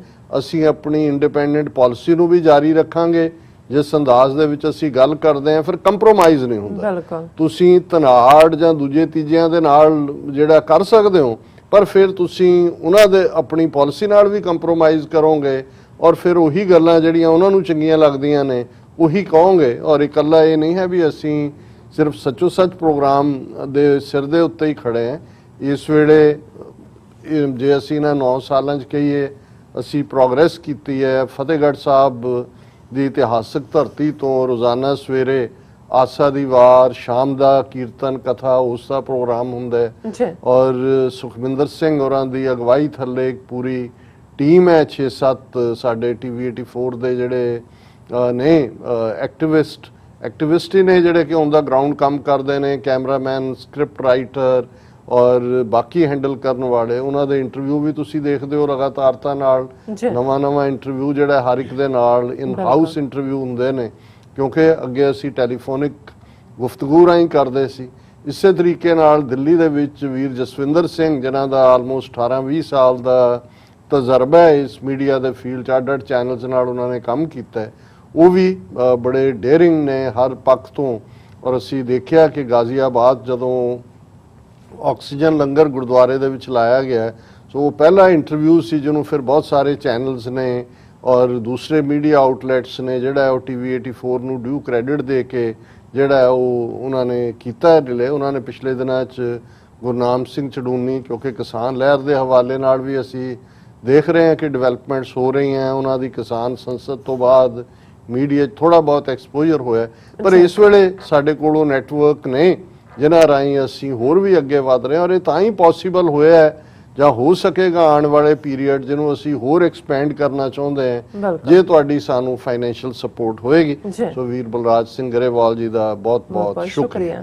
ਹੁਣ ਗੱਲ ਅਲਟੀਮੇਟਲੀ ਖਿੱਤੇ ਦੀ ਜੇ ਕਰੀਏ ਤੇ ਖਿੱਤੇ ਦੇ ਵਿੱਚ ਚਾਈਨਾ ਅਮਰੀਕਾ, ਚਾਈਨਾ ਇੰਡੀਆ ਔਰ ਅਫਗਾਨਿਸਤਾਨ ਇਸ਼ੂ। ਅਫਗਾਨਿਸਤਾਨ 'ਚ ਚਾਈਨਾ ਦਾ ਕੀ ਐਟ ਸਟੇਕ ਹੈ, ਰਸ਼ੀਆ ਦਾ ਕੀ ਐਟ ਸਟੇਕ ਹੈ, ਅਮਰੀਕਾ ਤਾਂ ਜਿਹੜਾ ਉਸ ਦਾ ਉੱਥੋਂ ਨਿਕਾਸ ਐਕਸੋਡਸ ਫੌਜ ਦਾ ਆਲਮੋਸਟ 95% ਹੋ ਗਿਆ ਜੀ। ਤਾਲਿਬਾਨ ਕਿੱਧਰ ਵੱਧ ਰਹੇ ਨੇ ਔਰ ਉਹਨਾਂ ਦਾ ਇੱਕ ਪ੍ਰੋਵਿੰਸ ਦੀ ਕੈਪੀਟਲ ਨੂੰ ਲੈ ਕੇ ਪਿਛਲੇ 24 ਘੰਟੇ ਤੋਂ ਕਾਫੀ ਜਿਹੜਾ ਆਪਸ ਦੇ ਵਿੱਚ ਅਫਗਾਨ ਫੌਜ ਔਰ ਤਾਲਿਬਾਨ ਦੇ ਵਿੱਚ ਜੰਗ ਮਚਿਆ ਹੋਇਆ ਹੈ। ਔਰ ਬਹੁਤ ਸਾਰੇ ਦੇਖ ਰਹੇ ਨੇ ਕਿ ਆਉਣ ਵਾਲੇ ਪੀਰੀਅਡ 'ਚ ਗੱਲ ਕਿੱਧਰ ਨੂੰ ਜਾਏਗੀ। ਇਹ 2-3 ਮਹੀਨੇ ਬੜੇ ਕਰੂਸ਼ਲ ਨੇ। 9/11 ਤੋਂ ਪਹਿਲਾਂ ਅਮਰੀਕਾ ਨੇ ਨਿਕਲ ਆਉਣਾ ਹੈ ਔਰ ਫਿਰ ਕਿਉਂਕਿ ਜਦੋਂ ਵਿੰਟਰ ਹੁੰਦੀ ਹੈ ਅਫਗਾਨਿਸਤਾਨ ਦੇ ਵਿੱਚ ਬਹੁਤ ਵਰਸਟ ਵਿੰਟਰ ਹੁੰਦੀ ਹੈ, ਸੋ ਫਿਰ ਜਿਹੜੀਆਂ ਵੀ ਡਿਵੈਲਪਮੈਂਟ ਜ਼ਿਆਦਾ ਹੋਣਗੀਆਂ ਅਗਸਤ ਤੱਕ ਵੀ ਸ਼ਾਇਦ ਤਾਲਿਬਾਨ ਅਜੇ ਉਨਾ ਐਗਰੈਸਿਵ ਮੋਡ ਨਾ ਰੱਖਣ। ਸਪਟੈਂਬਰ ਨਿਕਲਣ ਤੋਂ ਬਾਅਦ ਅਮਰੀਕਾ ਦੇ ਸਤੰਬਰ ਅਕਤੂਬਰ 2 ਮਹੀਨੇ ਬੜੇ ਅਹਿਮ ਹੋਣਗੇ, ਨਵੰਬਰ ਤੱਕ ਵੀ ਅੱਧ ਤੱਕ ਫਿਰ ਇੱਕ ਲੱਲ ਹੋਏਗਾ ਵਿੰਟਰ ਦੇ ਵਿੱਚ ਚੱਲਦੇ ਹਾਂ। ਸੋ ਇਹ ਵੀ ਪ੍ਰੈਡਿਕਸ਼ਨਸ ਨੇ। ਈਵਨ ਇੰਡੀਅਨ ਮੀਡੀਆ ਵੀ ਜਿਹੜਾ ਹੁਣ ਤੱਕ ਅਮਰੀਕਾ ਦੇ ਉੱਤੇ ਡਿਪੈਂਡੈਂਟ ਔਰ ਭਾਰਤੀ ਹਕੂਮਤ ਦੀ ਔਰ ਅਫਗਾਨ ਫੌਜ 3 ਲੱਖ ਫੌਜ ਫੁੱਲੀ ਟ੍ਰੇਨਡ, ਔਰ ਹਾਲੇ ਇਹ ਨਹੀਂ ਹੈ ਵੀ ਹੁਣ ਉਹਨਾਂ ਦੀ ਟ੍ਰੇਨਿੰਗ ਮੁੱਕ ਗਈ ਹੈ, ਸਗੋਂ ਇਹ ਵੀ ਖਬਰਾਂ ਨੇ ਕਿਉਂਕਿ ਟਰਕੀ ਜਿਹੜਾ ਨੈਟੋ ਦਾ ਫਾਰਮਲ ਮੈਂਬਰ ਹੈ ਔਰ ਇਸ ਵੇਲੇ ਅਫਗਾਨ ਫੋਰਸਿਸ ਦੀ ਬਹੁਤ ਸਾਰੀ ਟ੍ਰੇਨਿੰਗ ਦੇ ਕੈਂਪ ਟਰਕੀ ਦੇ ਵਿੱਚ ਚੱਲ ਰਹੇ ਨੇ ਕਿ ਜਦੋਂ ਇਹਨਾਂ ਨੇ ਨਿਕਲ ਜਾਣਾ ਹੈ ਤੇ ਉਹ ਟ੍ਰੇਨਡ ਉਹਨਾਂ ਦੇ ਕੋਲ ਫੌਜ ਹੋਏ। ਇਸੇ ਤਰ੍ਹਾਂ ਇੰਡੀਆ ਦੇ ਵਿੱਚ ਪੂਨੇ ਦੇ ਵਿੱਚ ਉਹਨਾਂ ਦੇ ਟ੍ਰੇਨਿੰਗ ਹੋ ਰਹੀ ਹੈ, ਉਹਨਾਂ ਦੇ ਕੈਡੇਟਸ ਔਰ ਦੂਸਰੇ ਸਪੈਸ਼ਲ ਟ੍ਰੇਨਿੰਗ ਵੀ ਹੈ। ਔਰ ਜੇ ਅਫਗਾਨ ਫੌਜ ਦਾ ਮੁਖੀ ਜਿਹੜਾ ਐਂਟੋਨੀ ਬਲਿੰਕਨ ਦੀ ਵਿਜ਼ਿਟ ਵੇਲੇ ਦਿੱਲੀ ਆਉਂਦਾ, ਕਿਉਂਕਿ ਉਹ ਤਾਂ ਅਮਰੀਕਾ ਨੇ ਹੀ ਵਰਜਦਤ ਹੈ, ਤੇ ਉਹਨੇ ਉਸ ਨੂੰ ਈਵਨ ਉਹਨਾਂ ਆਪਣੇ ਕੈਡੇਟਸ ਨੂੰ ਪੂਨੇ ਐਡਰੈਸ ਵੀ ਕਰਨਾ ਸੀ। 20 ਤੋਂ ਜ਼ਿਆਦਾ ਉਸ ਦੀਆਂ ਜਿਹੜੀਆਂ ਨੇ ਰੁਝੇਵੇਂ ਔਰ ਉਹਦੇ ਇੰਟਰਵਿਊ ਉਹਨਾਂ ਨੇ ਰੱਖੇ ਹੋਏ ਸੀ। ਸੋ ਇਹ ਸਾਰੀਆਂ ਡਿਵੈਲਪਮੈਂਟ ਚੱਲ ਰਹੀਆਂ। ਔਰ ਜਿਵੇਂ ਅਸੀਂ ਪਰਸੋਂ ਦੇ ਪ੍ਰੋਗਰਾਮ 'ਚ ਐਂਟੋਨੀ ਬਲਿੰਕਨ ਦੀ ਟ੍ਰਿਪ ਨੂੰ ਲੈ ਕੇ ਕਿ ਵੀ ਭਾਰਤ ਦੇ ਆਸਪੈਕਟ ਤੋਂ ਤਾਂ ਕੋਈ ਹੱਥ ਪੱਲੇ ਪਾਉਣ ਵਾਲੀ ਗੱਲ ਨਹੀਂ। ਅਫਗਾਨਿਸਤਾਨ ਬਾਰੇ ਵੀ ਅਮਰੀਕਾ ਨੇ ਭਾਰਤ ਨੂੰ ਹੈਂਡਸ ਆਫ ਲਾਈਨ ਹੀ ਦਿੱਤੀ ਹੈ ਔਰ ਇਹੀ ਕਾਰਨ ਹੈ ਕਿ ਈਵਨ ਪਾਕਿਸਤਾਨ ਦੇ ਜਿਹੜੇ ਸਿਕਿਉਰਿਟੀ ਐਡਵਾਈਜ਼ਰ ਨੇ ਔਰ ISI ਚੀਫ ਉਹ ਵਾਸ਼ਿੰਗਟਨ 'ਚ ਸਨ ਇਮੀਡੀਏਟਲੀ, ਜਿਹੜਾ ਉਹਨਾਂ ਦੇ ਨਾਲ ਮੁਲਾਕਾਤਾਂ ਵੀ ਇੱਥੇ ਹੁੰਦੀਆਂ ਨੇ, ਉਹਨਾਂ ਦਾ ਜ਼ਿਕਰ ਅਸੀਂ ਨੈਕਸਟ ਸੈਗਮੈਂਟ ਦੇ ਵਿੱਚ ਕਰਾਂਗੇ। ਲੇਕਿਨ ਇਸ ਸਾਰੇ ਦੇ ਚੱਲਦਿਆਂ ਜਿਹੜਾ ਐਂਟੋਨੀ ਬਲਿੰਕਨ ਦੀ ਵਿਜ਼ਿਟ ਵੇਲੇ 2 ਗੱਲਾਂ ਜਿਨ੍ਹਾਂ ਦੇ ਉੱਤੇ ਅਸੀਂ ਫੋਕਸ ਕੀਤਾ ਸੀ ਔਰ ਅਸੀਂ ਇਹ ਕਿਹਾ ਸੀ ਕਿ ਵੀ ਬੇਸ਼ੱਕ ਭਾਰਤ ਦੇ ਹੱਥ ਪੱਲੇ ਕੁਛ ਨਹੀਂ ਉਹਨਾਂ ਨੇ ਪਾਇਆ ਹੈ ਔਰ ਉਹ ਵੀ ਜਿਹੜਾ ਵੈਕਸੀਨ ਰਿਲੇਟਡ ਔਰ ਅਸੀਂ ਮਦਦ, ਈਵਨ ਉਹਨਾਂ ਨੇ ਇਹ ਵੀ ਕਿਹਾ ਕਿ ਜਿਹੜਾ ਕੁਆਡ ਹੈ ਇਹ ਕੋਈ ਫੌਜੀ ਅਲਾਇੰਸ ਨਹੀਂ ਹੈ, ਲੇਕਿਨ ਜਿਹਨੂੰ ਇਹ ਕਹਿੰਦੇ ਨੇ ਕਿ ਬਈ ਉਹਨਾਂ ਨੇ ਦੁੱਖ ਦੀ ਜਿਹੜੀ ਆ ਰਗ ਹੈ ਉਸ 'ਤੇ ਹੱਥ ਜ਼ਰੂਰ ਚੀਨ ਦੇ ਰੱਖਣ ਦੀ ਕੋਸ਼ਿਸ਼ ਕੀਤੀ। ਔਰ ਉਹਦੇ 'ਚ 2 ਪਾਰਟ ਸੀ ਕਿ ਇੱਕ ਪਾਸੇ ਉਹਨਾਂ ਨੇ ਜਿਹੜੀ ਤਿੱਬਤਨਸ ਦੀ ਦਲਾਈ ਲਾਮੇ ਦੇ, ਬੇਸ਼ੱਕ ਦਲਾਈ ਲਾਮਾ ਆਪਣੇ ਆਪ ਨੂੰ ਸਪਿਰਿਚੁਅਲ ਹੈਡ ਕਹਿੰਦਾ ਹੈ ਜੀ, ਮੇਰਾ ਕੁਛ ਵੀ ਸਿਆਸਤ ਨਾਲ ਨਹੀਂ ਲਾਗਾ ਦੇਗਾ, ਉਹ ਗਵਰਨਮੈਂਟ ਇਨ ਐਗਜ਼ਾਈਲ ਰੱਖੀ ਹੋਈ ਹੈ, ਲੇਕਿਨ ਸਭ ਕੁਛ ਦਲਾਈ ਲਾਮੇ ਦੇ ਥੱਲੇ। ਦਲਾਈ ਲਾਮਾ ਵੀ ਕੀ ਹੈ, ਜਾਂ CIA ਆਪਰੇਸ਼ਨ ਹੈ ਜਾਂ ਇੰਡੀਆ ਦਾ ਇੰਟੈਲੀਜੈਂਸ ਬਿਊਰੋ ਆਪਰੇਸ਼ਨ ਹੈ। ਸੋ ਇਸ ਪੀਰੀਅਡ 'ਚ ਐਂਟੋਨੀ ਬਲਿੰਕਨ ਦੀ ਵਿਜ਼ਿਟ ਵੇਲੇ ਜਿਹੜੀ ਸਿਵਲ ਸੁਸਾਇਟੀ ਨਾਲ ਇੱਕ ਮੀਟਿੰਗ ਜਿਹੜਾ ਦਿਨ ਦੇ ਉਹਦਾ ਆਗਾਜ਼ ਹੋਇਆ, ਉਹਦੇ 'ਚ ਉਹਨਾਂ ਨੇ ਜਿਹੜਾ ਗਵਰਨਮੈਂਟ ਇਨ ਐਗਜ਼ਾਈਲ ਦਾ ਖਾਸ ਤੌਰ ਦੇ ਉੱਤੇ ਡਾਇਰੈਕਟਰ ਹੈ, director of the bureau of Dalai Lama Delhi ਦੇ ਵਿੱਚ, ਨਗੋਡਪ ਡੋਂਗਚੁੰਗ, ਉਹਦੇ ਨਾਲ ਮੁਲਾਕਾਤ ਕੀਤੀ ਔਰ ਇਸੇ ਤਰ੍ਹਾਂ ਅਸੀਂ ਦੱਸਿਆ ਸੀ ਕਿ ਪਹਿਲੀ ਵਾਰ ਹੋਇਆ ਕਿ ਬਹਾਏ ਕਮਿਊਨਿਟੀ ਦਾ ਨੁਮਾਇੰਦਾ ਵੀ ਉਸ ਸਿਵਲ ਸੁਸਾਇਟੀ ਮੀਟਿੰਗ ਸ਼ਾਮਲ ਸੀ ਔਰ ਇੰਡੀਅਨ ਮੀਡੀਆ ਨੇ ਰਿਪੋਰਟ ਕੀਤਾ ਜੀ ਬਹਾਏ ਕਮਿਊਨਿਟੀ ਕਿਉਂਕਿ ਪਾਕਿਸਤਾਨ ਦੇ ਵਿੱਚ ਪਰਸੀਕਿਊਟ ਹੋ ਰਹੀ ਔਰ ਅਸੀਂ ਇਹ ਹਾਈਲਾਈਟ ਕੀਤਾ ਸੀ ਕਿ ਵੀ ਪਾਕਿਸਤਾਨ ਹਕੂਮਤ ਇਸ ਦਾ ਨੋਟਿਸ ਲੈ ਕਿ ਵੀ ਹੁਣ ਗਿਲਗਿਤ ਬਲਟਿਸਤਾਨ ਔਰ ਆਜ਼ਾਦ ਕਸ਼ਮੀਰ ਤੋਂ ਔਰ ਬਲੋਚੀਆਂ ਦੀ ਹਮਾਇਤ ਤੋਂ ਇਲਾਵਾ ਇੱਕ ਨਵਾਂ ਐਲੀਮੈਂਟ ਜਿਹੜਾ ਹੈ ਉਹ ਬਹਾਏ ਦੇ ਥੱਲੇ ਵੀ ਆਉਣ ਵਾਲੇ ਪੀਰੀਅਡ ਕਿਉਂਕਿ ਬਹਾਏ ਇੱਥੇ ਇਹਨਾਂ ਦੇ ਬੜੇ ਜ਼ਬਰਦਸਤ ਆਰਗੇਨਾਈਜੇਸ਼ਨਲ ਸਟਰਕਚਰ ਹੈ ਔਰ ਆਪਣੇ ਉਹਨਾਂ ਦੀਆਂ ਇਬਾਦਤਗਾਹਾਂ ਨੇ ਔਰ ਇਹ ਇਸ ਨੂੰ ਕਿਸੇ ਨਾ ਕਿਸੇ ਲੈਵਲ ਤੇ ਇੰਡੀਆ ਆਪਣੇ ਹੱਕ ਦੇ ਵਿੱਚ ਇਸਤੇਮਾਲ ਕਰੇਗਾ ਆਉਣ ਵਾਲੇ ਪੀਰੀਅਡ ਚਾਈਨਾ ਨੇ ਕਿਉਂਕਿ ਸਾਨੂੰ ਸੀ ਕਿ ਵੀ ਚਾਈਨਾ ਇਸ ਦੇ ਉੱਤੇ ਸਟਰੋਂਗ ਰਿਐਕਸ਼ਨ ਦੇਗਾ China slams Blinken for Delhi meet with Dalai Lama's representatives ਉਹਨਾਂ ਨੇ ਨਾਲ ਦੀ ਨਾਲ ਹੀ ਅਮਰੀਕਾ ਨੂੰ ਝੰਬ ਦਿੱਤਾ ਹੈ ਔਰ ਚਾਈਨਾ ਦੀ ਫੋਰਨ ਮਿਨਿਸਟਰੀ ਦੇ ਸਪੋਕਸਮੈਨ ਮਿਸਟਰ ਝਾਓ ਲੀਜੀਅਨ ਜਿਨ੍ਹਾਂ ਦੀ ਮੈਂ ਅੱਗੇ ਵੀ ਕਿਹਾ ਸੀ ਵੀ ਅੱਜ ਕੱਲ੍ਹ ਕਾਫੀ ਐਗਰੈਸਿਵ ਪਹੁੰਚ ਹੈ ਉਹਨਾਂ ਨੇ ਇਸ ਦੇ ਉੱਤੇ ਸਟਰੋਂਗ ਰਿਐਕਸ਼ਨ ਦਿੱਤਾ ਹੈ ਔਰ ਉਹਦੇ 'ਚ ਉਹਨਾਂ ਨੇ ਕਿਹਾ ਕਿ China firmly opposes any form of contract between foreign officials and the Dalai Lama ਕਿ ਕੋਈ ਵੀ ਕਿਸੇ ਮੁਲਕ ਦਾ ਨੁਮਾਇੰਦਾ ਔਰ ਦਲਾਈ ਲਾਮਾ ਉਹਦੇ ਵਿਚਕਾਰ ਕੋਈ ਵੀ ਜਿਹੜੀ ਮੀਟਿੰਗ ਹੈ ਉਸ ਨੂੰ ਚਾਈਨਾ ਫਰਮਲੀ ਅਪੋਜ਼ ਕਰਦਾ ਹੈ any form of contact between US side and Dalai clique is a violation of US commitment to acknowledging Tibet being part of China or not supporting Tibetan independence and to not supporting attempts to separate China. ਹੁਣ ਇਹ ਜਿਹੜਾ Chinese foreign ministry Spokesman ਨੇ ਕਿਹਾ ਇਹ ਬਿਲਕੁਲ ਠੀਕ ਹੈ ਕਿਉਂਕਿ ਜਦੋਂ ਅਮਰੀਕਾ ਨੇ ਵਾਇਆ ਪਾਕਿਸਤਾਨ ਚਾਈਨਾ ਦੇ ਨਾਲ ਜਿਹੜੇ ਨੇ ਉਹ ਸਬੰਧ ਖੋਲੇ ਔਰ ਜ਼ਾਹਰ ਹੈ ਪ੍ਰੈਜ਼ੀਡੈਂਟ ਨਿਕਸਨ ਔਰ ਉਹਦਾ ਸੈਕਟਰੀ ਆਫ ਸਟੇਟ ਹੈਨਰੀ ਕਿਸਿੰਜਰ ਉਹਦੇ ਵਿੱਚ ਦੋਨੋਂ ਹੀ ਜਿਹੜੀਆਂ ਗੱਲਾਂ ਇਹਨਾਂ ਨੇ ਐਗਰੀ ਕੀਤੀਆਂ ਜਿਹਨੂੰ ਹੁਣ ਇਹ ਵਾਇਲੇਟ ਕਰ ਰਹੇ ਨੇ ਇੱਕ ਤਿੱਬਤ ਨਾਲ ਰਿਲੇਟਡ ਇੱਕ ਤਾਈਵਾਨ ਨਾਲ ਰਿਲੇਟਡ ਕਿਉਂਕਿ ਉਦੋਂ ਅਮਰੀਕਾ ਨੇ ਮੰਨਿਆ ਕਿ ਉਹ ਪੀਪਲਜ਼ ਰਿਪਬਲਿਕ ਆਫ ਚਾਈਨਾ ਸਿਰਫ ਮੇਨਲੈਂਡ ਚਾਈਨਾ ਨੂੰ ਮੰਨਦਾ ਇਸ ਲਈ ਉਸ ਚਾਈਨਾ ਨੂੰ UN ਸਿਕਿਉਰਿਟੀ ਕਾਉਂਸਲ ਦੇ ਵਿੱਚ ਵੀਟੋ ਵੀਲਡਿੰਗ ਮੈਂਬਰ ਦਾ ਸਟੇਟਸ ਵੀ ਦਿੱਤਾ ਗਿਆ ਔਰ ਇਹ ਉਹਨਾਂ ਨੇ ਮੰਨ ਲਿਆ ਕਿ ਉਹ ਕਦੇ ਵੀ ਤਾਈਵਾਨ ਨੂੰ ਰੈਕਗਨਾਈਜ਼ ਨਹੀਂ ਕਰਨਗੇ ਦੂਸਰਾ ਪਾਸਾ ਸੀ ਕਿ ਅਮਰੀਕਾ ਨੇ ਮੰਨਿਆ ਕਿ ਤਿੱਬਤ ਜਿਹੜਾ ਹੈ ਉਹ ਪਾਰਟ ਆਫ ਚਾਈਨਾ ਹੈ ਔਰ ਕੋਈ ਕਦੇ ਵੀ ਉਹ ਤਿੱਬਤਨ ਇੰਡੀਪੈਂਡੈਂਸ ਜਾਂ ਦੂਸਰੇ ਨੂੰ ਸਪੋਰਟ ਨਹੀਂ ਕਰਨਗੇ ਹੁਣ ਇਹ ਦੋਨਾਂ ਦੀ ਵਾਇਓਲੇਸ਼ਨ ਅਮਰੀਕਾ ਵੱਲੋਂ ਹੋ ਰਹੀ ਹੈ ਉਹ ਇਹ ਕਹਿਣਾ ਚਾਹੁੰਦੇ ਨੇ ਕਿ ਭਾਈ ਇਹ ਜਿਹੜਾ the US side should honour its commitment stop meddling in China's internal affairs under the pretext of Tibetan affairs and offer no support to Tibetan independence forces to engage in anti-China separatist activists. China will take all necessary measures to defend its own interest. बड़ी strong statement है कि सानू पता है अपनी हिफाजत किवें करनी है और इहदे कोई शक नहीं है अजे जे दलाई लामे नू कोई मिल ले ਉਹ ਤਾਂ ਉਹਨਾਂ ਦਾ ਇਸ ਦੇ ਉੱਤੇ ਨਿਕਲ ਜਾਂਦਾ ਹੈ ਕਿ ਜੀ ਰਿਲੀਜੀਅਸ ਪਾਰਟ ਹੈ ਲੇਕਿਨ ਇਹ ਉਹਨਾਂ ਦੀ ਗਵਰਨਮੈਂਟ ਇਨ ਐਗਜ਼ਾਈਲ ਦੇ ਨੁਮਾਇੰਦੇ ਨੂੰ ਮਿਲਣਾ ਤੇ ਜ਼ਾਹਰ ਹੈ ਕਿ ਇਹ ਪੋਲੀਟੀਕਲ ਰੈਕਗਨੀਸ਼ਨ ਹੈ ਤਿਬਤਨ ਇੰਡੀਪੈਂਡੈਂਸ ਦੀ ਜਿਸ ਨੂੰ ਉਹਨਾਂ ਨੇ ਔਰ ਈਵਨ ਜਦੋਂ ਮੋਦੀ ਨੇ ਉਹਦੇ ਦਲਾਈ ਲਾਮੇ ਦੇ 86ਵੇਂ ਜਨਮ ਦਿਨ ਦੀ ਵਧਾਈ ਦਿੱਤੀ ਸੀ ਉਹਨੂੰ ਵੀ ਚਾਈਨਾ ਨੇ ਨਾਲ ਦੀ ਨਾਲ ਜਿਹੜਾ ਉਹ ਪੂਰੀ ਤਰ੍ਹਾਂ ਕ੍ਰਿਟਿਸਾਈਜ਼ ਕੀਤਾ ਸੀ ਔਰ ਇਹ ਪਾਰਟ ਜਿਹੜਾ ਆਪਣੇ ਆਪ 'ਚ ਅਮਰੀਕਾ ਨੂੰ ਸਟਰੋਂਗ ਵਾਰਨਿੰਗ ਔਰ ਇਹਦੇ ਨਾਲ ਹੀ ਰਿਲੇਟਡ ਅਮਰੀਕਾ ਦੇ ਅਸੀਂ ਹੋਰ ਵੀ ਦੋ ਤਿੰਨ ਖਬਰਾਂ ਜਿਹੜੀਆਂ ਅਮਰੀਕਾ ਚਾਈਨਾ ਕਸ਼ੀਦਗੀ ਦੀਆਂ ਨੇ US concern over China nukes build up after new silos report ਔਰ ਇਹ ਇੱਕ ਰਿਪੋਰਟ ਆਈ ਹੈ ਜਿਹਨੂੰ ਕਿ ਵਾਸ਼ਿੰਗਟਨ ਔਰ ਇਹਨਾਂ ਦੇ ਥਿੰਕ ਟੈਂਕਸ ਡਿਸਕਸ ਕਰ ਰਹੇ ਨੇ ਕਿ ਚਾਈਨਾ ਦੇ ਜਿਹੜਾ ਹਾਮੀ ਏਰੀਆ ਈਸਟਰਨ ਪਾਰਟ ਦੇ ਵਿੱਚ ਸਿੰਗਕਿਆਂਗ ਰੀਜਨ ਦੇ ਵਿੱਚ ਉਹ ਬੜੇ ਸਿਲੋ ਬਣਾ ਰਿਹਾ ਸਿਲੋ ਇੱਕ ਵੱਡੇ ਸਟੋਰਸ ਨੂੰ ਕਹਿੰਦੇ ਨੇ ਕਿਉਂਕਿ ਮੈਂ ਵੀ ਇਹ ਵਰਡ ਪਹਿਲੀ ਵਾਰ ਸੁਣਿਆ ਜਦੋਂ ਕਿ ਇਹ ਆਇਆ ਕਿ ਜੀ ਮੋਗੇ ਔਰ ਦੂਸਰੀ ਥਾਵਾਂ ਤੇ ਬੜੇ ਜਿਹੜੇ ਨੇ ਉਹ ਇਕੱਠੇ ਕਰਨ ਦੇ ਅਨਾਜ ਨੂੰ ਸਿਲੋ ਬਣਾ ਰਹੇ ਨੇ ਅੰਬਾਨੀ ਅਡਾਨੀ ਹੁਣ ਇਹ nuclear missile the Pentagon and Republican congressman on Tuesday aired fresh concerns about China's build-up of its nuclear forces after a new report saying Beijing was building 110 more missile silos. ਹੁਣ ਇਕੱਲੀਆਂ ਮਿਜ਼ਾਈਲਾਂ ਨਹੀਂ ਬਣਾ ਰਹੇ ਜੇ ਸਿਲੋ ਬਣਾ ਰਹੇ ਨੇ ਉਹਦੀ ਤਾਂ ਫਿਰ ਇਨ ਥਾਊਜ਼ੈਂਡਸ ਦੀ ਮਿਸਾਈਲਾਂ ਰੱਖਣ ਦੀ ਗੱਲ ਹੈ ਔਰ ਇਹ American federation of scientist the report ਆਈ ਹੈ ਪਿਛਲੇ ਦਿਨਾਂ 'ਚ, ਜਿਹਦੇ 'ਚ ਉਹਨਾਂ ਨੇ ਕਿਹਾ ਕਿ satellite images showed China was building new field of silos near Hami in eastern part of its Sinkiang region.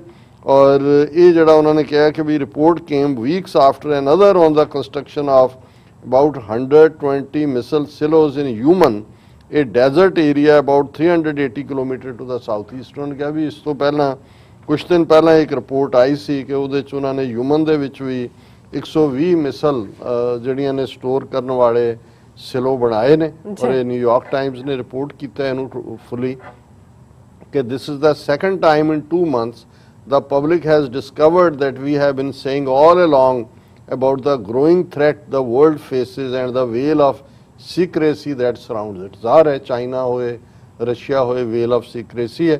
ਔਰ ਇਸ ਤੋਂ ਪਹਿਲਾਂ ਵੀ ਜਿਹੜੀਆਂ ਰਿਪੋਰਟਸ ਆਈਆਂ ਨੇ ਉਹਨਾਂ ਦੇ ਵਿੱਚ ਆਲਰੇਡੀ ਇਹ 2020 Pentagon report estimated China's nuclear warhead stockpile in low 200s ਕਿ 200 ਤੋਂ ਘੱਟ ਹੈ ਜਿਹੜੀ ਪੈਂਟਾਗਨ ਦੀ ਰਿਪੋਰਟ ਸੀ। And it was projected to at least double in size as Beijing expands ਕਿ ਐਕਸਪੈਂਡ ਕਰੇਗਾ ਡਬਲ ਹੋ ਜਾਏਗਾ। ਹਾਲਾਂਕਿ ਹੁਣ ਗੱਲ ਤਾਂ ਇਹ ਹੈ ਕਿ ਵੀ ਉਹ ਪੰਜਾਬੀ ਚ ਕਹਿੰਦੇ ਨੇ ਵੀ ਛੱਜ ਤਾਂ ਬੋਲੇ ਛਾਨਣੀ ਕੀ ਬੋਲੇ। ਹੁਣ ਜਦੋਂ ਇਹ ਨਿਊਕਲੀਅਰ ਵੈਪਨਸ ਦੀ ਗੱਲ ਆਉਂਦੀ ਹੈ ਇਹ ਤਾਂ ਗਿਣਤੀਆਂ ਮਿਣਤੀਆਂ ਨੇ ਕਿ ਉਹਦੇ ਕੋਲ ਕਿੰਨੀਆਂ ਮਿਜ਼ਾਈਲਾਂ ਨੇ ਉਹਨਾਂ ਕੋਲ ਕਿੰਨੀਆਂ ਨੇ। ਹੁਣ ਇਸੇ ਹੀ ਰਿਪੋਰਟ ਚ ਪੈਂਟਾਗਨ ਖੁਦ ਕਹਿ ਰਿਹਾ ਹੈ ਕਿ ਅਮਰੀਕਾ ਦੇ ਕੋਲ 3800 ਵਾਰਹੈਡਸ ਨੇ ਔਰ ਇਹ ਉਹਨਾਂ ਦੀ ਸਟੇਟ ਡਿਪਾਰਟਮੈਂਟ ਦੀ ਫੈਕਟ ਸ਼ੀਟ ਦੇ ਮੁਤਾਬਕ ਹੈ। ਔਰ 1357 ਜਿਹੜੇ ਨੇ ਮਾਰਚ ਪਹਿਲੀ ਨੂੰ ਜਿਹੜੀ ਬੀਤੀ ਹੈ ਉਹ ਡਿਪਲੋਏ ਕੀਤੇ ਹੋਏ ਸੀ। ਹੁਣ ਜ਼ਾਹਰ ਹੈ ਵੀ ਇਸ ਵੇਲੇ ਜਿਹੜੀ ਇੱਕ ਰੇਸ ਚੱਲ ਹੈ ਰਸ਼ੀਆ ਵੀ ਇੱਕ ਸਟੇਜ ਤੇ ਅਮਰੀਕਾ ਔਰ ਰਸ਼ੀਆ ਦਾ ਨਿਊਕਲੀਅਰ ਵਾਰਹੈਡਸ ਨੂੰ ਲੈ ਕੇ ਕੰਪਰੋਮਾਈਜ਼ ਹੋਇਆ ਸੀ, ਉਹਦੇ 'ਚ ਉਹਨਾਂ ਨੇ ਨੰਬਰ ਰਿਡਿਊਸ ਕਰਤਾ ਸੀ। ਹੁਣ ਤੇਜ਼ੀ ਨਾਲ ਰਸ਼ੀਆ ਵੀ ਆਪਣਾ ਸਟਾਕ ਪਾਇਲ ਜਿਹੜਾ ਵਧਾ ਰਿਹਾ ਹੈ, ਅਮਰੀਕਾ ਵੀ ਵਧਾ ਰਿਹਾ ਹੈ। ਔਰ ਪਿਛਲੀ ਇੱਕ ਰਿਪੋਰਟ ਜਿਹੜੀ ਸਵੀਡਨ ਬੇਸਡ ਜਿਹੜਾ ਨਿਊਕਲੀਅਰ ਅੱਖ ਰੱਖਦਾ ਉਹਨਾਂ ਦੇ ਮੁਤਾਬਕ ਸੀ ਕਿ ਪਾਕਿਸਤਾਨ ਕੋਲ ਇਸ ਵੇਲੇ ਭਾਰਤ ਨਾਲੋਂ ਜ਼ਿਆਦਾ ਨਿਊਕਲੀਅਰ ਵਾਰਹੈਡਸ ਔਰ ਮਿਸਾਈਲਸ ਨੇ। ਔਰ ਇਹੀ ਹਾਲ ਜਿਹੜਾ ਇਜ਼ਰਾਈਲ ਜਿਹਦੇ ਬਾਰੇ ਕਦੇ ਕੋਈ ਗੱਲ ਨਹੀਂ ਕਰਦਾ ਵੀ ਉਹਨਾਂ ਕੋਲ ਕਿੰਨਾ ਸਟਾਕ ਪਾਇਲ ਹੈ। ਚਲੋ ਨਾਰਥ ਕੋਰੀਆ ਤਾਂ ਹਿਡਨ ਹੈ, ਕਮਿਊਨਿਸਟ ਰਜੀਮ ਹੈ, ਲੇਕਿਨ ਇਜ਼ਰਾਈਲ ਜਿਹਨੂੰ ਡੈਮੋਕ੍ਰੇਸੀ ਕਹਿ ਕੇ ਅਮਰੀਕਾ ਔਰ ਵੈਸਟਰਨ ਕੰਟਰੀਜ਼ ਆਪਣਾ ਉਹਨੇ ਤਾਂ ਅੱਜ ਤੱਕ ਕੋਈ ਨਿਊਕਲੀਅਰ ਟੈਸਟ ਵੀ ਨਹੀਂ ਕੀਤਾ ਹੈ ਔਰ ਡਿਕਲੇਅਰ ਵੀ ਨਹੀਂ ਕੀਤਾ ਹੋਇਆ। ਲੇਕਿਨ ਹਰ ਇੱਕ ਨੂੰ ਪਤਾ ਹੈ ਕਿ ਨਿਊਕਲੀਅਰ ਪਾਵਰ ਹੈ। ਚਲੋ ਇੰਡੀਆ, ਪਾਕਿਸਤਾਨ, ਨਾਰਥ ਕੋਰੀਆ ਭਾਵੇਂ ਉਹਨਾਂ ਨੂੰ ਨਿਊਕਲੀਅਰ ਕਲੱਬ 'ਚ ਇਹਨਾਂ ਨੇ ਸ਼ਾਮਲ ਨਹੀਂ ਕੀਤਾ ਪਰ ਉਹ ਡਿਕਲੇਅਰਡ ਨਿਊਕਲੀਅਰ ਪਾਵਰਸ ਨੇ। ਸੋ ਕੁੱਲ ਮਿਲਾ ਕੇ ਇਸ ਵੇਲੇ ਹਾਲਾਤ ਇਹੀ ਨੇ ਕਿ ਦੁਨੀਆ ਦੇ ਵਿੱਚ ਜੇ ਤਾਂ ਆਪਸੀ ਅੰਡਰਸਟੈਂਡਿੰਗ ਨਾਲ ਜਾਂ ਮਾਨਸ ਕੀ ਜਾਤ ਸਭ ਹੈ ਇੱਕ ਹੈ ਪਹਿਚਾਨਬੋ ਦੇ ਥੱਲੇ ਗੱਲ ਤੁਰੀ ਰਹੇਗੀ ਤੇ ਫਿਰ ਜਿਹੜਾ ਹੈ ਉਹ ਇਨਸਾਨੀ ਰੇਸ ਵੀ ਔਰ ਇਹ ਪਲੈਨਟ ਵੀ ਰਹੇਗਾ। ਅਦਰਵਾਈਜ਼ ਆਪਣੀ ਤਬਾਹੀ ਦਾ ਸਮਾਨ ਤਾਂ ਸਾਰੇ ਹੀ ਤਿਆਰ ਕਰਕੇ ਬੈਠੇ ਨੇ। ਕਿਸੇ ਨੇ ਢੱਕ ਕੇ ਰੱਖਿਆ, ਕਿਸੇ ਨੇ ਖੁੱਲਾ ਰੱਖਿਆ, ਕਿਸੇ ਕੋਈ ਗਿਣਤੀਆਂ ਮਿਣਤੀਆਂ ਕਰਕੇ ਰੱਖਿਆ, ਕਿਸੇ ਨੇ ਅਣਗਿਣਤ ਬਣਾ ਕੇ ਰੱਖਿਆ। ਔਰ ਕੱਲੀ ਧਰਤੀ ਦੀ ਗੱਲ ਨਹੀਂ, ਤੁਸੀਂ ਦੂਸਰੀ ਖਬਰ ਦੇਖਦੇ China sea claims have no basis. ਹੁਣ ਜਿਹੜੀ ਲੜਾਈ ਹੈ ਸਾਊਥ ਚਾਈਨਾ ਸੀ ਹੋਏ, ਜਦੋਂ ਇੰਡੋ ਪੈਸੀਫਿਕ ਕਹਿੰਦੇ ਨੇ ਉਹ ਵੀ ਮੈਰੀਟਾਈਮ ਲੜਾਈ ਦੀ ਗੱਲ ਹੈ। ਉਹਨਾਂ ਨੇ ਕਿਹਾ we don't seek confrontation with China but won't flinch when our interests are threatened। Pentagon ਦੇ ਚੀਫ ਲੋਇਡ ਆਸਟਿਨ ਉਹਨਾਂ ਨੇ ਕਿਹਾ ਕਿ Beijing's expansive claims in South China Sea have no basis in international law, taking aim at China's growing assertiveness in the hotly contested waters। और अगे पूरी detail है, मैं वक्त करके अगे नहीं जावांगा। तो मतलब ये है भी गल कली धरती दी नहीं है भी धरती के उत्ते न्यूक्लियर स्टॉक पायल, मिसाइल्स चाइना ने किन्ने सिलो बना लए, अमरीका कोल किन्ने वारहेड ने पानियां दे विच। और इस गल का ध्यान रहे कि भाई जिहड़ा 2/3 साडी सारी कायनात इस प्लैनेट का ਤਾਂ ਪਾਣੀ ਹੈ ਤੇ ਹੁਣ ਪਾਣੀਆਂ ਦੇ ਵਿੱਚੋਂ ਤੇਲ ਵੀ ਨਿਕਲਦਾ ਹੈ। ਜਦੋਂ ਸਕਾਟਲੈਂਡ ਦੀ ਆਜ਼ਾਦੀ ਦੀ ਗੱਲ ਹੁੰਦੀ ਹੈ ਉਹ ਕਹਿੰਦੇ ਨੇ ਜੀ ਸਾਨੂੰ ਤਾਂ ਇਕੱਲਾ ਸਾਡੇ ਸਮੁੰਦਰ 'ਚ ਤੇਲ ਨਿਕਲ ਆਇਆ ਉਹੀ ਸਾਨੂੰ ਸਰਵਾਈਵ ਕਰਾ ਦੇਗਾ। ਫਿਰ ਜਿਨ੍ਹਾਂ ਨੂੰ ਕਦੇ ਡੈਜ਼ਰਟ ਕਹਿੰਦੇ ਸੀ ਉੱਥੋਂ ਤੇਲ ਨਿਕਲਿਆ ਉਹਨਾਂ ਦੀ ਕਿਸਮਤ ਬਦਲੀ। ਹੁਣ ਕੁਛ ਇਸ ਕਿਸਮ ਦੀਆਂ ਮੈਟਲਸ ਜਿਹੜੀਆਂ ਅਫਗਾਨਿਸਤਾਨ 'ਚ ਖਾਸ ਤੌਰ ਤੇ ਰਿਚ ਮੰਨੀ ਜਾ ਰਹੀ ਹੈ, ਜਿਹੜੀ ਸਾਰੀ ਫਿਊਚਰ ਟੈਕਨੋਲੋਜੀ ਨੂੰ ਅੱਗੇ ਤੋਰਨ ਵਾਲੀ ਹੈ, ਰੇਅਰ ਮੈਟਲ, ਉਹ ਉਹਨਾਂ ਦੀ ਕਿਸਮਤ ਬਦਲੇਗੀ।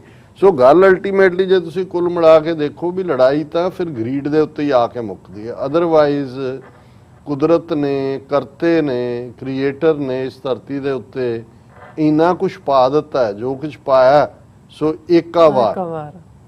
ਇੱਕੋ ਵਾਰੀ ਪਾ ਦਿੱਤਾ। ਉਹਦੇ ਚ ਕਿਸੇ ਨੂੰ ਕਿਸੇ ਚੀਜ਼ ਦੀ ਕਮੀ ਆਉਣ ਵਾਲੀ ਗੱਲ ਨਹੀਂ ਹੈ ਔਰ ਹਰ ਚੀਜ਼ ਹਰ ਇੱਕ ਦੇ ਲਈ ਹੋ ਸਕਦੀ ਹੈ, ਪਰ ਜਦੋਂ ਇੱਕ ਗਰੀਡ ਦੇ ਥੱਲੇ ਦੂਸਰੇ ਦੇ ਹੱਕ ਵੀ ਖੋ ਕੇ ਆਪਣੀ ਹੈਜੇਮਨੀ, ਆਪਣਾ ਗਲਬਾ ਕਾਇਮ ਕਰਨਾ ਚਾਹੁੰਦਾ ਉਦੋਂ ਪ੍ਰੋਬਲਮ ਹੁੰਦੀ ਹੈ। ਔਰ ਕੰਕਲੂਜਨ ਚ ਅਸੀਂ ਇਹ ਵੀ ਦੱਸਦੇ ਹੀ ਹੈ ਕਿ ਗੱਲ ਕੱਲੀ ਅਮਰੀਕਾ ਔਰ ਚਾਈਨਾ ਦੇ ਹਵਾਲੇ ਨਾਲ ਹੀ ਨਹੀਂ ਹੈ। ਹੁਣ ਇਸ ਵੇਲੇ ਭਾਰਤ ਕਿਉਂਕਿ ਅਮਰੀਕਾ ਦੀ ਕੱਛ ਦੇ ਵਿੱਚ ਹੈ ਔਰ ਜੋ ਵੀ ਹੋਏਗਾ ਉਹਦੇ ਚ ਚਾਈਨਾ ਨੂੰ ਅਮਰੀਕਾ ਤੱਕ ਪਹੁੰਚਦਿਆਂ ਤਾਂ ਵਕਤ ਲੱਗਦਾ ਤੇ ਅਮਰੀਕਾ ਨੂੰ ਉੱਥੋਂ ਤੱਕ ਪਹੁੰਚਦਿਆਂ ਹੁਣ ਭਾਰਤ ਰਾਹੀਂ ਵਾਇਆ ਹੈ, ਉਹਨੂੰ ਠੁੰਮਣਾ ਦਿੱਤਾ ਹੈ ਕਿ ਉਹਦੇ ਫਟੋਕੀ ਮਾਰੀ ਹੈ, ਇਹ ਡਿਸਾਈਡ ਕਰੇਗਾ। ਹਾਲਾਂ ਇੱਕ ਜਿਹੜਾ ਪਾਰਟ ਚਾਈਨਾ ਦੀ ਮੈਂ ਸਮਝਦਾ ਵੀ ਇਹ ਡਿਪਲੋਮੇਸੀ ਦੀ ਸਮਾਰਟਨੈਸ ਵੀ ਹੈ, ਉਹ ਇਹ ਪ੍ਰਭਾਵ ਵੀ ਨਹੀਂ ਦੇ ਰਿਹਾ ਕਿ ਉਹ ਭਾਰਤ ਨੂੰ ਸਿਰਫ ਠੋਕਣ 'ਚ ਹੀ ਯਕੀਨ ਰੱਖਦੇ ਨੇ।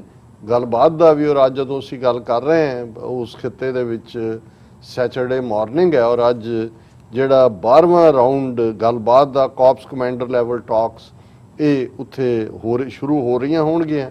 ਇਹ ਵੀ ਮੋਲਡੋ ਦੇ ਵਿੱਚ ਜਿਹੜਾ ਚਾਈਨੀਜ਼ ਸਾਈਡ ਤੇ ਹੈ ਔਰ ਕਿਉਂਕਿ ਜਿਹੜੀ ਪਹਿਲੀ ਗੱਲਬਾਤ ਹੋਈ 12 ਰਾਊਂਡ ਤੱਕ ਚੱਲਦੇ ਆ, ਉਸ ਤੋਂ ਬਾਅਦ ਪ੍ਰੋਗਰੈਸ ਤਾਂ ਹੋਈ ਨਹੀਂ। ਸਿਰਫ ਪੈਂਗੋਂਗ ਸੋ ਲੇਕ ਦੇ ਉੱਤੇ ਸਟੇਟਸ ਕੋ ਜਾਂ ਫਿੰਗਰਸ ਉਹ ਵੀ ਚਾਈਨਾ ਨੇ ਜਿੱਥੇ ਇੰਡੀਆ ਜਾ ਕੇ ਆਪਣੀ ਜਿਹੜੀ ਪੈਟਰੋਲ ਕਰ ਸਕਦੇ ਸੀ ਉਹਦੇ ਤੇ ਰੁਕਾਵਟ ਪਾਈ। ਹੁਣ ਜਿਹੜੇ ਜਿੱਥੇ ਆਲਰੇਡੀ ਚਾਈਨਾ ਐਡਵਾਂਸ ਪੋਜੀਸ਼ਨ ਦੇ ਵਿੱਚ ਆ ਕੇ ਬੈਠਾ ਹੈ ਐਗਰੈਸਿਵ ਪੋਸਚਰ 'ਚ, ਡੈਮ ਚੌਕ ਹੈ, ਡੈਪਸੋਂਗ ਪਲੇਨਸ ਨੇ, ਗੋਗਰਾ ਹੌਟ ਸਪਰਿੰਗਸ ਹੈ।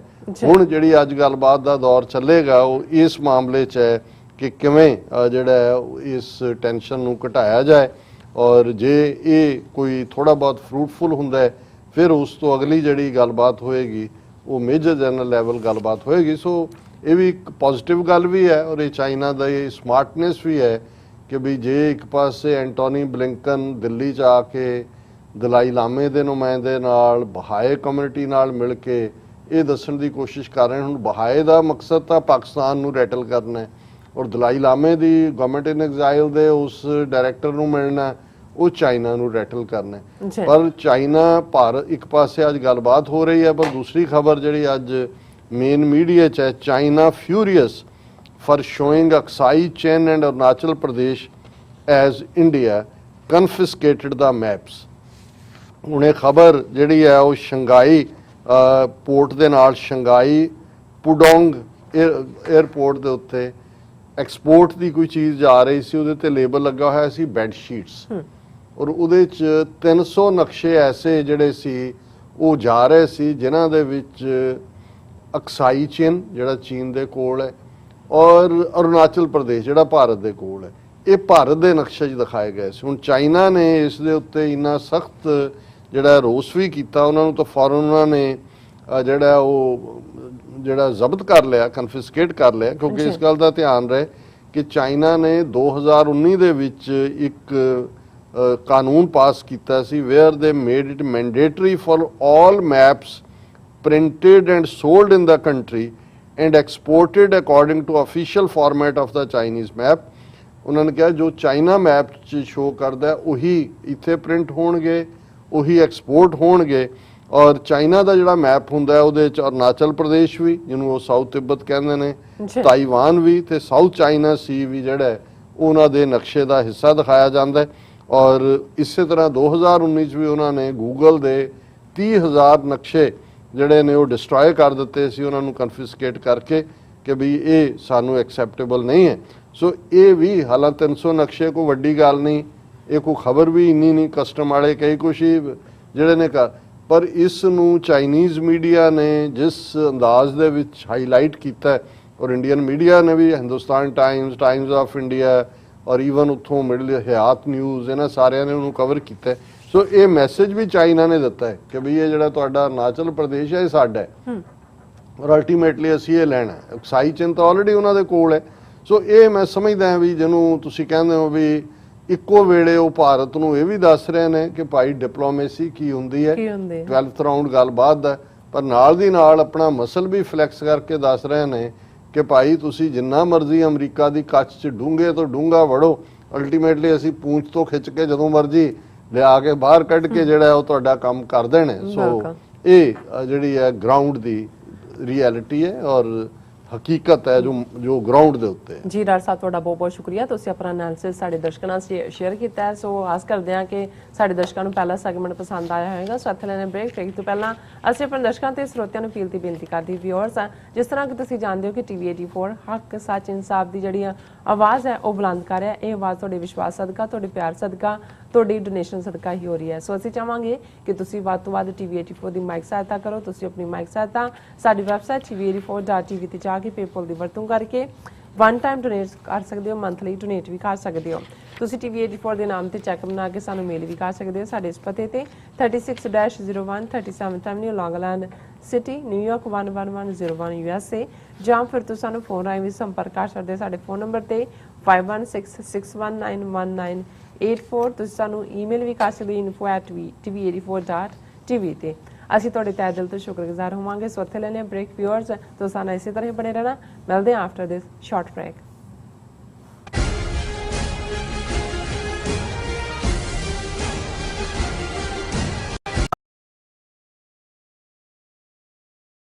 ਕੀ ਤੁਹਾਨੂੰ 30, 40 ਜਾਂ 50 ਦਿਨ ਵੇਟ ਕਰਨੀ ਪੈ ਰਹੀ ਹੈ ਤੁਹਾਡੇ ਚੈੱਕ ਲਈ? ਫਿਰ ਬ੍ਰੋਕਰਾਂ ਪਿੱਛੇ ਭੱਜਦੇ ਫਿਰਦੇ ਹੋ ਪੈਸੇ ਲਈ, ਬਹੁਤ ਜ਼ਿਆਦਾ ਟਾਈਮ ਵੇਸਟ ਹੋ ਜਾਂਦਾ ਇੱਦਾਂ ਤਾਂ। ਜੇ ਤੁਸੀਂ ਅੱਜ ਹੀ ਪੈਸੇ ਲੈਣੇ ਤਾਂ ਬੌਬਟੇਲ ਨੂੰ ਕਾਲ ਕਰੋ। ਬੌਬਟੇਲ ਤੁਹਾਡੀਆਂ ਇਨਵੋਇਸਿਸ ਸੇਮ ਡੇ ਫੰਡ ਕਰ ਸਕਦੇ ਹਾਂ for a small fee, no contract, no reserve and no hidden fees।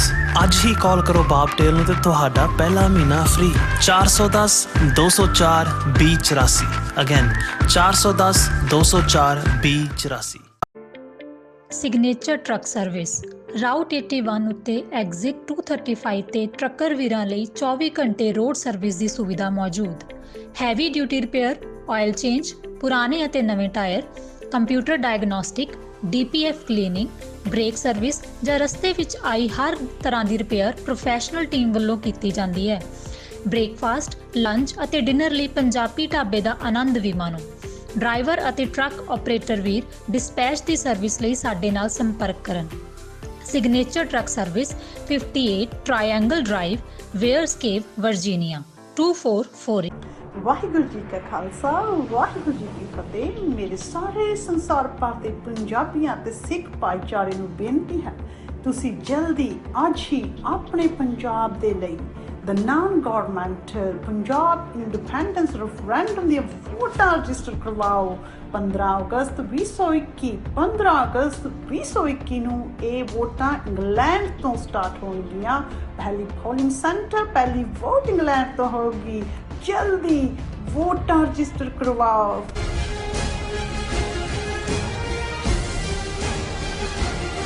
Welcome back on programme. So viewers, ਹੁਣ ਆਪਾਂ ਗੱਲਬਾਤ ਕਰਨ ਜਾ ਰਹੇ ਹਾਂ ਪਾਕਿਸਤਾਨ ਦੇ ਹਵਾਲੇ ਨਾਲ ਕਿ ਪਾਕਿਸਤਾਨ ਨੇ ਇਸਲਾਮਾਬਾਦ ਵਿਚਲੇ ਪਾਰਟੀ ਡਿਪਲੋਮੈਟ ਨੂੰ ਤਲਬ ਕਰਕੇ ਪਾਕਿਸਤਾਨ ਦੇ ਆਜ਼ਾਦ ਕਸ਼ਮੀਰ ਦੇ ਮਾਮਲੇ ਵਿੱਚ ਦਖਲ ਅੰਦਾਜ਼ੀ ਸੰਬੰਧੀ ਸਖਤ ਵਾਰਨਿੰਗ ਦਿੱਤੀ ਹੈ। ਸੋ ਇਸ ਬਾਰੇ ਆਪਾਂ ਗੱਲਬਾਤ ਕਰਨ ਜਾ ਰਹੇ ਹਾਂ। ਸੋ ਅਸੀਂ ਚਾਹਾਂਗੇ ਕਿ ਤੁਸੀਂ ਸਾਨੂੰ ਇਸੇ ਤਰ੍ਹਾਂ ਹੀ ਜੁੜੇ ਰਹਿਣਾ। ਦੇਖਣ ਸੁਣਨ ਲਈ ਐਂਡ ਲਿਖਣ ਲਈ ਤੁਹਾਡਾ ਸਭ ਦਾ ਬਹੁਤ ਬਹੁਤ ਸ਼ੁਕਰੀਆ। ਜੀ ਡਾਕਟਰ ਸਾਹਿਬ, ਕੀ ਵਿਚਾਰਾਂ ਨੇ ਇਸ ਮੁੱਦੇ ਬਾਰੇ? ਦੇਖੋ, ਇੱਕ ਅਖਾਣ ਹੈ ਵੈਸੇ ਤਾਂ ਘਸ ਗਿਆ ਕਹਿ ਕੇ ਜਦੋਂ ਅਸੀਂ ਇਹ ਕਹਿੰਦੇ ਆ ਵੀ ਕਿਆ ਪਿੱਦੀ ਕਾ ਸ਼ੋਰਬਾ, ਪਰ ਕਈ ਵਾਰੀ ਢੁਕਦਾ ਹੀ ਉਹ ਹੈ। ਹੁਣ ਤੁਸੀਂ ਕੀ ਕਰੋ, ਉਹ ਤੁਹਾਨੂੰ ਰਿਪੀਟ ਕਰਨਾ ਪੈਂਦਾ।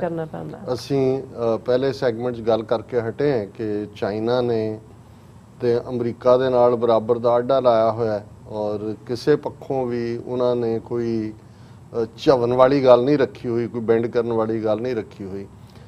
ਤੇ ਜੇ ਵੱਡੇ ਮਦਾਰੀ ਨੂੰ ਹੀ ਸਿੱਧਾ ਚੈਲੰਜ ਕੀਤਾ ਹੋਇਆ ਹੈ ਤੇ ਜਿਹੜਾ ਮਦਾਰੀ ਦਾ ਬੱਚਾ ਜਮੂਰਾ ਹੈ, ਜੇ ਉਹ ਉੱਤੇ ਭਾਵੇਂ ਚਾਦਰ ਲੈ ਕੇ ਪਿਆ ਉਹਦੇ 'ਚ ਉਛਲੇ ਤੇ ਫਿਰ ਉਹਨੂੰ ਕਿਆ ਪਿੱਦੀ ਕਾ ਸ਼ੋਰਬਾ ਹੀ ਕਿਹਾ ਜਾ ਸਕਦਾ।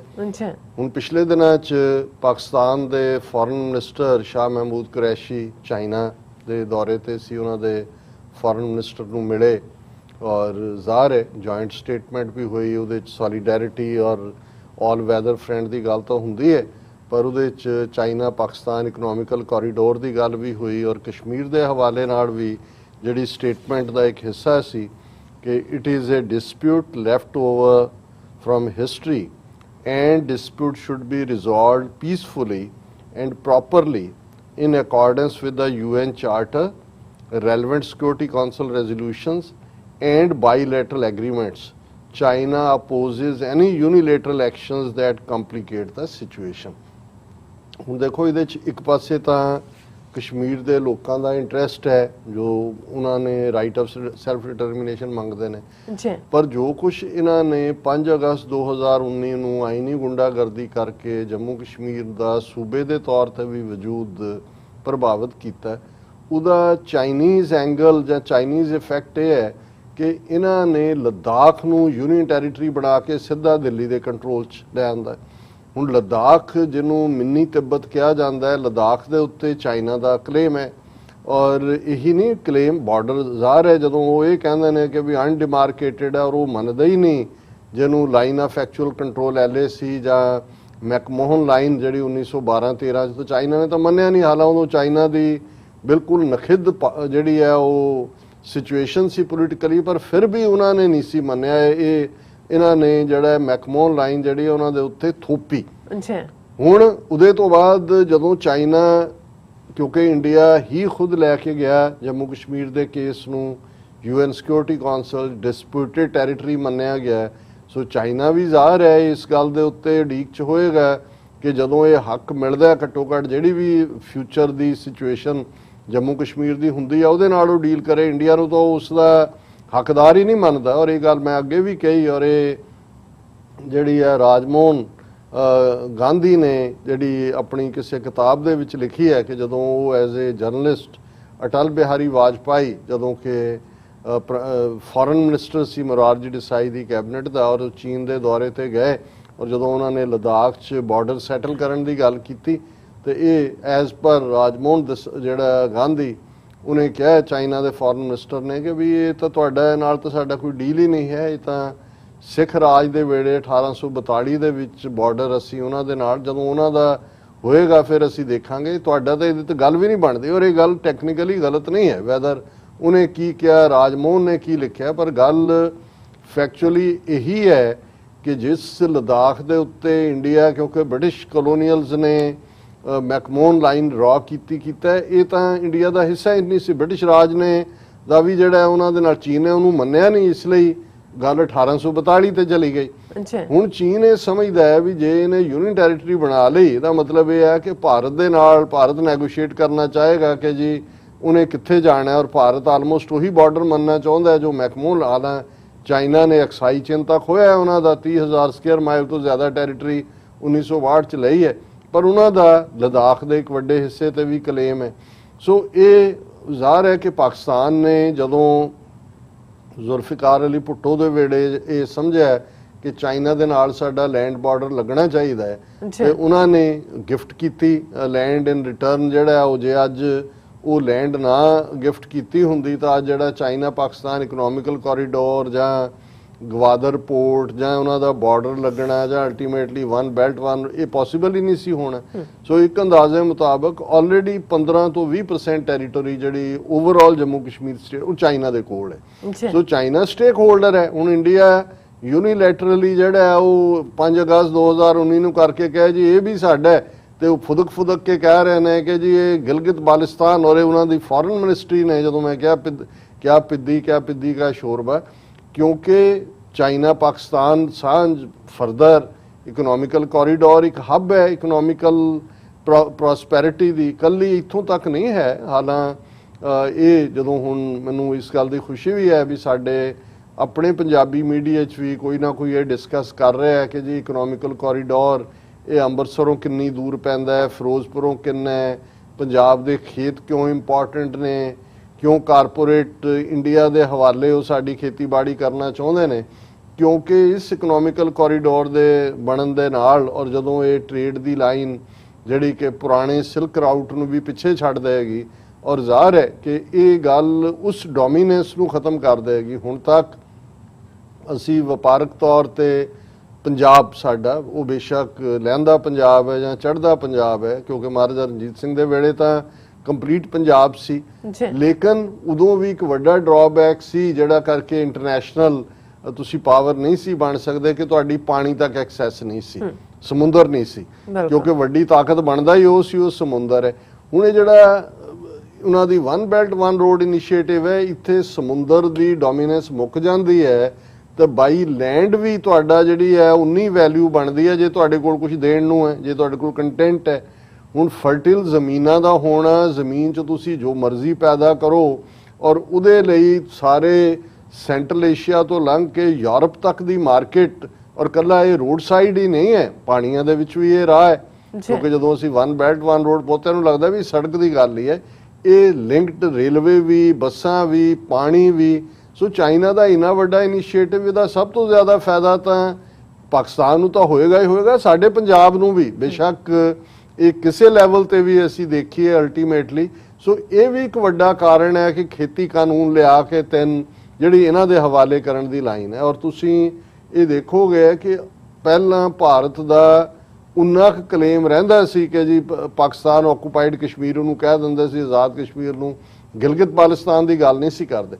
ਹੁਣ ਤੁਸੀਂ ਦੇਖੋਗੇ ਕਿ ਰਿਪੀਟਡਲੀ, ਕਿਉਂਕਿ ਅਮਰੀਕਾ ਨੂੰ ਇਹ ਵਾਰ ਤਾਂ ਅਲਟੀਮੇਟਲੀ ਉਹੀ ਧਨਾਡਾਂ ਦੀ ਹੈ, ਅਮਰੀਕਾ ਨੂੰ ਇਹ ਲੱਗਦਾ ਵੀ ਚਾਈਨਾ ਜੇ ਉਸ ਦੇ ਨਾਲ ਸਿਰ ਕੱਢਵੀਂ ਥਾਂ ਤੇ ਆ ਜਾਂਦਾ ਤੇ ਅਲਟੀਮੇਟਲੀ ਫਿਊਚਰ ਦੀ ਜਿਹੜੀ ਸੁਪਰ ਪਾਵਰ ਹੈ ਉਹ ਚਾਈਨਾ ਬਣਦਾ। ਸੋ ਉਹ ਹਰ ਹਾਲਤ 'ਚ ਇਸ ਇਕਨੋਮਿਕਲ ਕਾਰੀਡੋਰ ਨੂੰ ਜਾਂ ਇਹ one belt one road initiative ਨੂੰ ਰੋਕਣਾ ਚਾਹੁੰਦੇ ਨੇ। ਔਰ ਇੰਡੀਆ ਦੇ ਨਾਲ ਜਿਹੜੀ ਸਾਂਝ ਭਿਆਲੀ ਹੈ ਉਹ ਕੋਈ ਇਹ ਨਹੀਂ ਹੈ ਵੀ ਇੰਡੀਆ ਨੂੰ ਕੋਈ ਉਹਨਾਂ ਨੇ ਟੈਰੀਟਰੀ ਜਿੱਤ ਕੇ ਦੇਣੀ ਹੈ, ਉਹਨਾਂ ਨੇ ਇੰਡੀਆ ਨੂੰ ਉਨਾ ਕੀ ਵਰਤਣਾ ਜਿਹਦੇ ਥੱਲੇ ਉਹਨੂੰ ਉਹ ਬੰਦ ਕਰਾ ਸਕਣ, ਬੰਦ ਤਾਂ ਨਹੀਂ ਹੋਣਾ, ਡਿਲੇ ਕਰ ਸਕਣ, ਜਿਹਨੂੰ ਪੰਜਾਬੀ 'ਚ ਕਹਿੰਦੇ ਨੇ ਕਿ ਤੁਸੀਂ ਟਿੰਡ 'ਚ ਘਾਨਾ ਪਾ ਦਿਓ। ਹੁਣ ਇਹ ਜਿਹੜੀ ਸਟੇਟਮੈਂਟ ਚਾਈਨਾ ਨੇ ਦਿੱਤੀ, ਇਸ ਦੇ ਉੱਤੇ ਜਿਹੜਾ ਇੰਡੀਆ ਨੇ ਬੜਾ ਰਿਐਕਟ ਕੀਤਾ। ਉਹਦੇ 'ਚ ਉਹ ਇਹ ਕਹਿ ਰਹੇ ਨੇ ਕਿ on the joint press release making a reference to the so called China Pakistan economical corridor, ਉਹਨਾਂ ਦਾ ਸਪੋਕਸਪਰਸਨ ਬਾਗਚੀ ਕਹਿੰਦਾ ਹੈ, we have consistently conveyed to both China and Pakistan that so-called CPEC is in India's territory that has been illegally occupied by Pakistan। ਉਹਨੇ ਕਿਹਾ ਜੀ ਇਹ ਤਾਂ ਜਿਹੜਾ ਹੈ ਹੀ ਸੋ ਕਾਲਡ ਅਖੌਤੀ, ਇਹ ਤਾਂ ਸਾਡੀ ਟੈਰੀਟਰੀ ਤੁਸੀਂ ਆਕੂਪਾਈ ਕੀਤੀ ਹੈ। We resolutely oppose any attempts by other countries to change the status quo in areas illegally occupied by Pakistan, as also to Pakistan bringing up any material change in Indian territories under its illegal occupation। We call upon parties concerned to cease। ਇਹ warning ਦੇ ਰਿਹਾ ਕਿ ਜੀ ਬੰਦ ਕਰੋ, ਇਹ ਤੁਹਾਡਾ ਕੋਈ ਨਹੀਂ ਹੈ। ਹੁਣ ਹਾਲਾਂਕਿ ਜੇ ਇਹਨੂੰ ਤੁਸੀਂ ਹਿਸਟੋਰੀਕਲ ਕੰਟੈਕਸਟ ਜਾ ਕੇ ਦੇਖੋ ਤੇ ਜਿਹੜਾ ਗਿਲਗਿਤ ਬਾਲਟਿਸਤਾਨ ਵਾਲਾ ਹੈ ਇਹ ਆਲਰੇਡੀ ਅੰਗਰੇਜ਼ਾਂ ਦੇ ਡਾਇਰੈਕਟ ਕੰਟਰੋਲ ਦੇ ਥੱਲੇ ਸੀ, ਹਰੀ ਸਿੰਘ ਦੀ ਮਲਕੀਅਤ ਵੀ ਨਹੀਂ ਸੀ। ਔਰ ਉਹ ਉੱਥੋਂ ਦੇ ਜਿਹੜਾ ਅੰਗਰੇਜ਼ ਸੀ, ਲੋਕਾਂ ਦੇ ਵਿਊਜ਼ ਨੂੰ ਦੇਖਦਿਆਂ ਹੋਇਆਂ, ਲੋਕਾਂ ਦੀਆਂ ਭਾਵਨਾਵਾਂ ਨੂੰ ਆਪਣੇ ਤੌਰ ਤੇ ਉਹਨੇ ਐਕਸੀਡ ਕੀਤਾ ਸੀ ਪਾਕਿਸਤਾਨ ਦੇ ਨਾਲ। ਪਰ ਇੱਕ ਡਿਫਰੈਂਟ ਕਹਾਣੀ ਹੈ।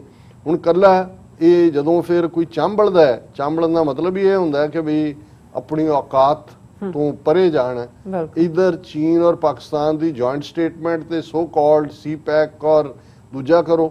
ਫਿਰ ਪਾਕਿਸਤਾਨ ਦੇ ਵਿੱਚ ਅਸੀਂ ਪਿਛਲੇ ਦਿਨਾਂ 'ਚ ਦੇਖਿਆ ਕਿ ਪਾਕਿਸਤਾਨ ਨੇ ਆਜ਼ਾਦ ਕਸ਼ਮੀਰ ਦੇ ਵਿੱਚ ਚੋਣਾਂ ਕਰਵਾਈਆਂ ਨੇ ਔਰ ਜੁਲਾਈ 25 ਨੂੰ ਇਹ ਇਲੈਕਸ਼ਨਸ ਹੋਈਆਂ ਔਰ ਇਮਰਾਨ ਖਾਨ ਔਰਾਂ ਦੀ ਪਾਰਟੀ ਤਹਿਰੀਕ-ਏ ਇਨਸਾਫ ਉਹਨੇ ਜਿਹੜਾ ਉਹ ਸਵੀਪ ਕੀਤੀਆਂ ਨੇ ਇਲੈਕਸ਼ਨਸ। ਉਹਨਾਂ ਦੀ ਜਿਹੜੀ ਪੀਪਲਸ ਪਾਰਟੀ ਹੈ ਪਾਕਿਸਤਾਨ ਵੀ ਉਹ ਨੰਬਰ 2 ਤੇ ਔਰ ਨਵਾਜ਼ ਸ਼ਰੀਫ ਦੀ ਪਾਰਟੀ ਜਿਹੜੀ ਮੁਸਲਿਮ ਲੀਗ ਨਵਾਜ਼ ਹੈ ਉਹ ਤੀਸਰੇ ਨੰਬਰ ਤੇ ਰਹੀ।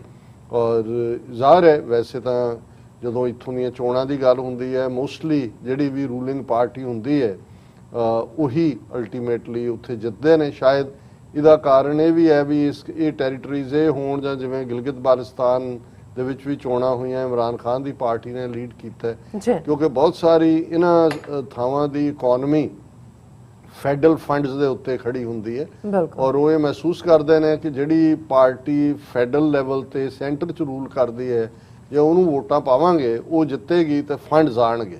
ਸੋ ਇਹਦੇ 'ਚ ਕਿਸੇ ਦੀ ਪਪੂਲੈਰਿਟੀ ਜਾਂ ਅਨਪਪੂਲੈਰਿਟੀ ਦਾ ਸ਼ਾਇਦ ਇੰਨਾ ਸਵਾਲ ਨਹੀਂ ਹੈ, ਇਹ ਇੱਕ ਟ੍ਰੈਂਡ ਹੀ ਹੈ। ਲੇਕਿਨ ਗੱਲ ਤਾਂ ਇਹ ਹੈ ਕਿ ਵੀ ਜਿਹੜਾ ਉਹ ਜਿਹਨੂੰ ਕਹਿੰਦੇ ਨੇ ਵੀ ਫੋੜਾ ਕਿਤੇ ਤੇ ਚੀਰਾ ਕਿਤੇ, ਕਿ ਵੀ ਉਹਨਾਂ ਨੇ ਤਾਂ ਆਪਣੇ ਨੁਮਾਇੰਦੇ ਚੁਣੇ ਤੇ ਜਿਹੜੀ ਟਸ ਹੋਣ ਲੱਗੀ ਫੋੜੇ ਦੀ ਉਹ ਦਿੱਲੀ ਵਾਲਿਆਂ ਦੇ ਹੋਣ ਲੱਗੀ ਔਰ ਉਹਨਾਂ ਨੇ ਇਸ ਦੇ ਉੱਤੇ ਕਿਹਾ ਕਿ ਵੀ ਇਹ ਜਿਹੜੀ ਹੈ ਇਲੀਗਲ ਹੈ ਇਲੈਕਸ਼ਨ ਔਰ ਇਹ ਤੁਹਾਨੂੰ ਕੋਈ ਹੱਕ ਨਹੀਂ। ਇਹ ਤਾਂ ਜਿਹੜਾ ਉਹਨਾਂ ਨੇ ਕਿਹਾ ਕਿ the so called elections in Indian territory under the illegal occupation of Pakistan are nothing but an attempt by Pakistan to camouflage its illegal occupation and material changes undertaken by it in these territories. ਇਹ ਉਹਨਾਂ ਦੀ foreign ministry ਨੇ ਕਿਹਾ, India ਦੀ ਨੇ ਕਿਹਾ ਜੀ ਇਹ ਚੋਣਾਂ ਹੀ illegal ਨੇ, ਇਹ ਤਾਂ ਸਾਡੀ ਟੈਰੀਟਰੀ ਹੈ, ਤੁਹਾਨੂੰ ਕਿਹਨੇ ਹੱਕ ਦਿੱਤਾ ਹੈ। ਔਰ ਇਸ ਦੇ ਉੱਤੇ ਪਾਕਿਸਤਾਨ ਨੇ ਫੋਰਨ ਅਫੇਅਰਸ ਮਿਨਿਸਟਰੀ ਨੇ ਤਾਂ ਪਹਿਲਾਂ ਹੀ ਰਿਐਕਸ਼ਨ ਦਿੱਤਾ ਸੀ, ਪਰ ਅੱਜ ਉਹਨਾਂ ਨੇ ਇੱਕ ਹੋਰ ਡਿਪਲੋਮੈਟਿਕ ਸਨਬ ਇੰਡੀਆ ਨੂੰ ਦਿੱਤਾ ਹੈ। ਉਹਨਾਂ ਨੇ ਜਿਹੜਾ ਇੰਡੀਆ ਦਾ ਡਿਪਲੋਮੈਟ ਹੈ ਜਿਹਨੂੰ ਚਾਰਜ ਦੀ ਅਫੇਅਰ ਕਹਿੰਦੇ ਨੇ ਉਹਨੂੰ ਤਲਬ ਕੀਤਾ ਹੈ ਇਸਲਾਮਾਬਾਦ 'ਚ ਹੋਮ ਮਿਨਿਸਟਰੀ ਉਹਨਾਂ ਦੀ ਫੋਰਨ ਮਿਨਿਸਟਰੀ 'ਚ, ਔਰ ਉਹਦੇ 'ਚ ਉਹਨਾਂ ਨੇ ਉਸ ਦੀ ਚੰਗੀ ਚਾੜ ਚੰਮ ਕੀਤੀ ਹੈ। Indian charge d'affaires was summon to ministry of foreign affairs to convey Pakistan's complete rejection of India's protest and to reiterate Pakistan's clear and consistent position on Jammu and Kashmir dispute। ਇਹ ਉਹਨਾਂ ਦੇ foreign office ਨੇ statement ਦਿੱਤੀ ਹੈ। ਸੋ ਅਸੀਂ ਸਮਝਦੇ ਹਾਂ ਵੀ ਇਹ ਜ਼ਰੂਰੀ ਹੈ। ਪਾਕਿਸਤਾਨ ਵੀ ਲੇਟਲੀ ਜਿਹੜਾ ਹੈ ਕਾਫੀ ਐਗਰੈਸਿਵ ਡਿਪਲੋਮੇਸੀ 'ਚ ਯਕੀਨ ਕਰਦਾ, ਜਿਹੜਾ ਇੱਕ ਚੰਗਾ ਪਾਰਟ ਹੈ। ਔਰ ਜਿਵੇਂ ਅਸੀਂ ਦੱਸਿਆ ਵੀ ਇਸ ਵੇਲੇ ਭਾਰਤ ਪੂਰੀ ਤਰ੍ਹਾਂ ਫਰਸਟ੍ਰੇਟ ਹੈ। ਅਫਗਾਨਿਸਤਾਨ 'ਚ ਉਹਦਾ ਕੁਛ ਨਹੀਂ ਵਟੀਂਦਾ, ਰਾਦਰ ਉਸ 'ਚੋਂ ਜਿਵੇਂ ਉਹਦੇ ਨਾਲ ਚਿਮਟੀ ਨਾਲ ਫੜ ਕੇ ਕੋਈ ਚੀਜ਼ ਬਾਹਰ ਰੱਖ ਦਿੱਤੀ ਜਾਂਦੇ ਨੇ, ਇਵੇਂ ਉਹਨੂੰ ਸਾਰੀ ਖੇਡ 'ਚੋਂ ਹੀ ਬਾਹਰ ਕਰ ਦਿੱਤਾ ਹੈ।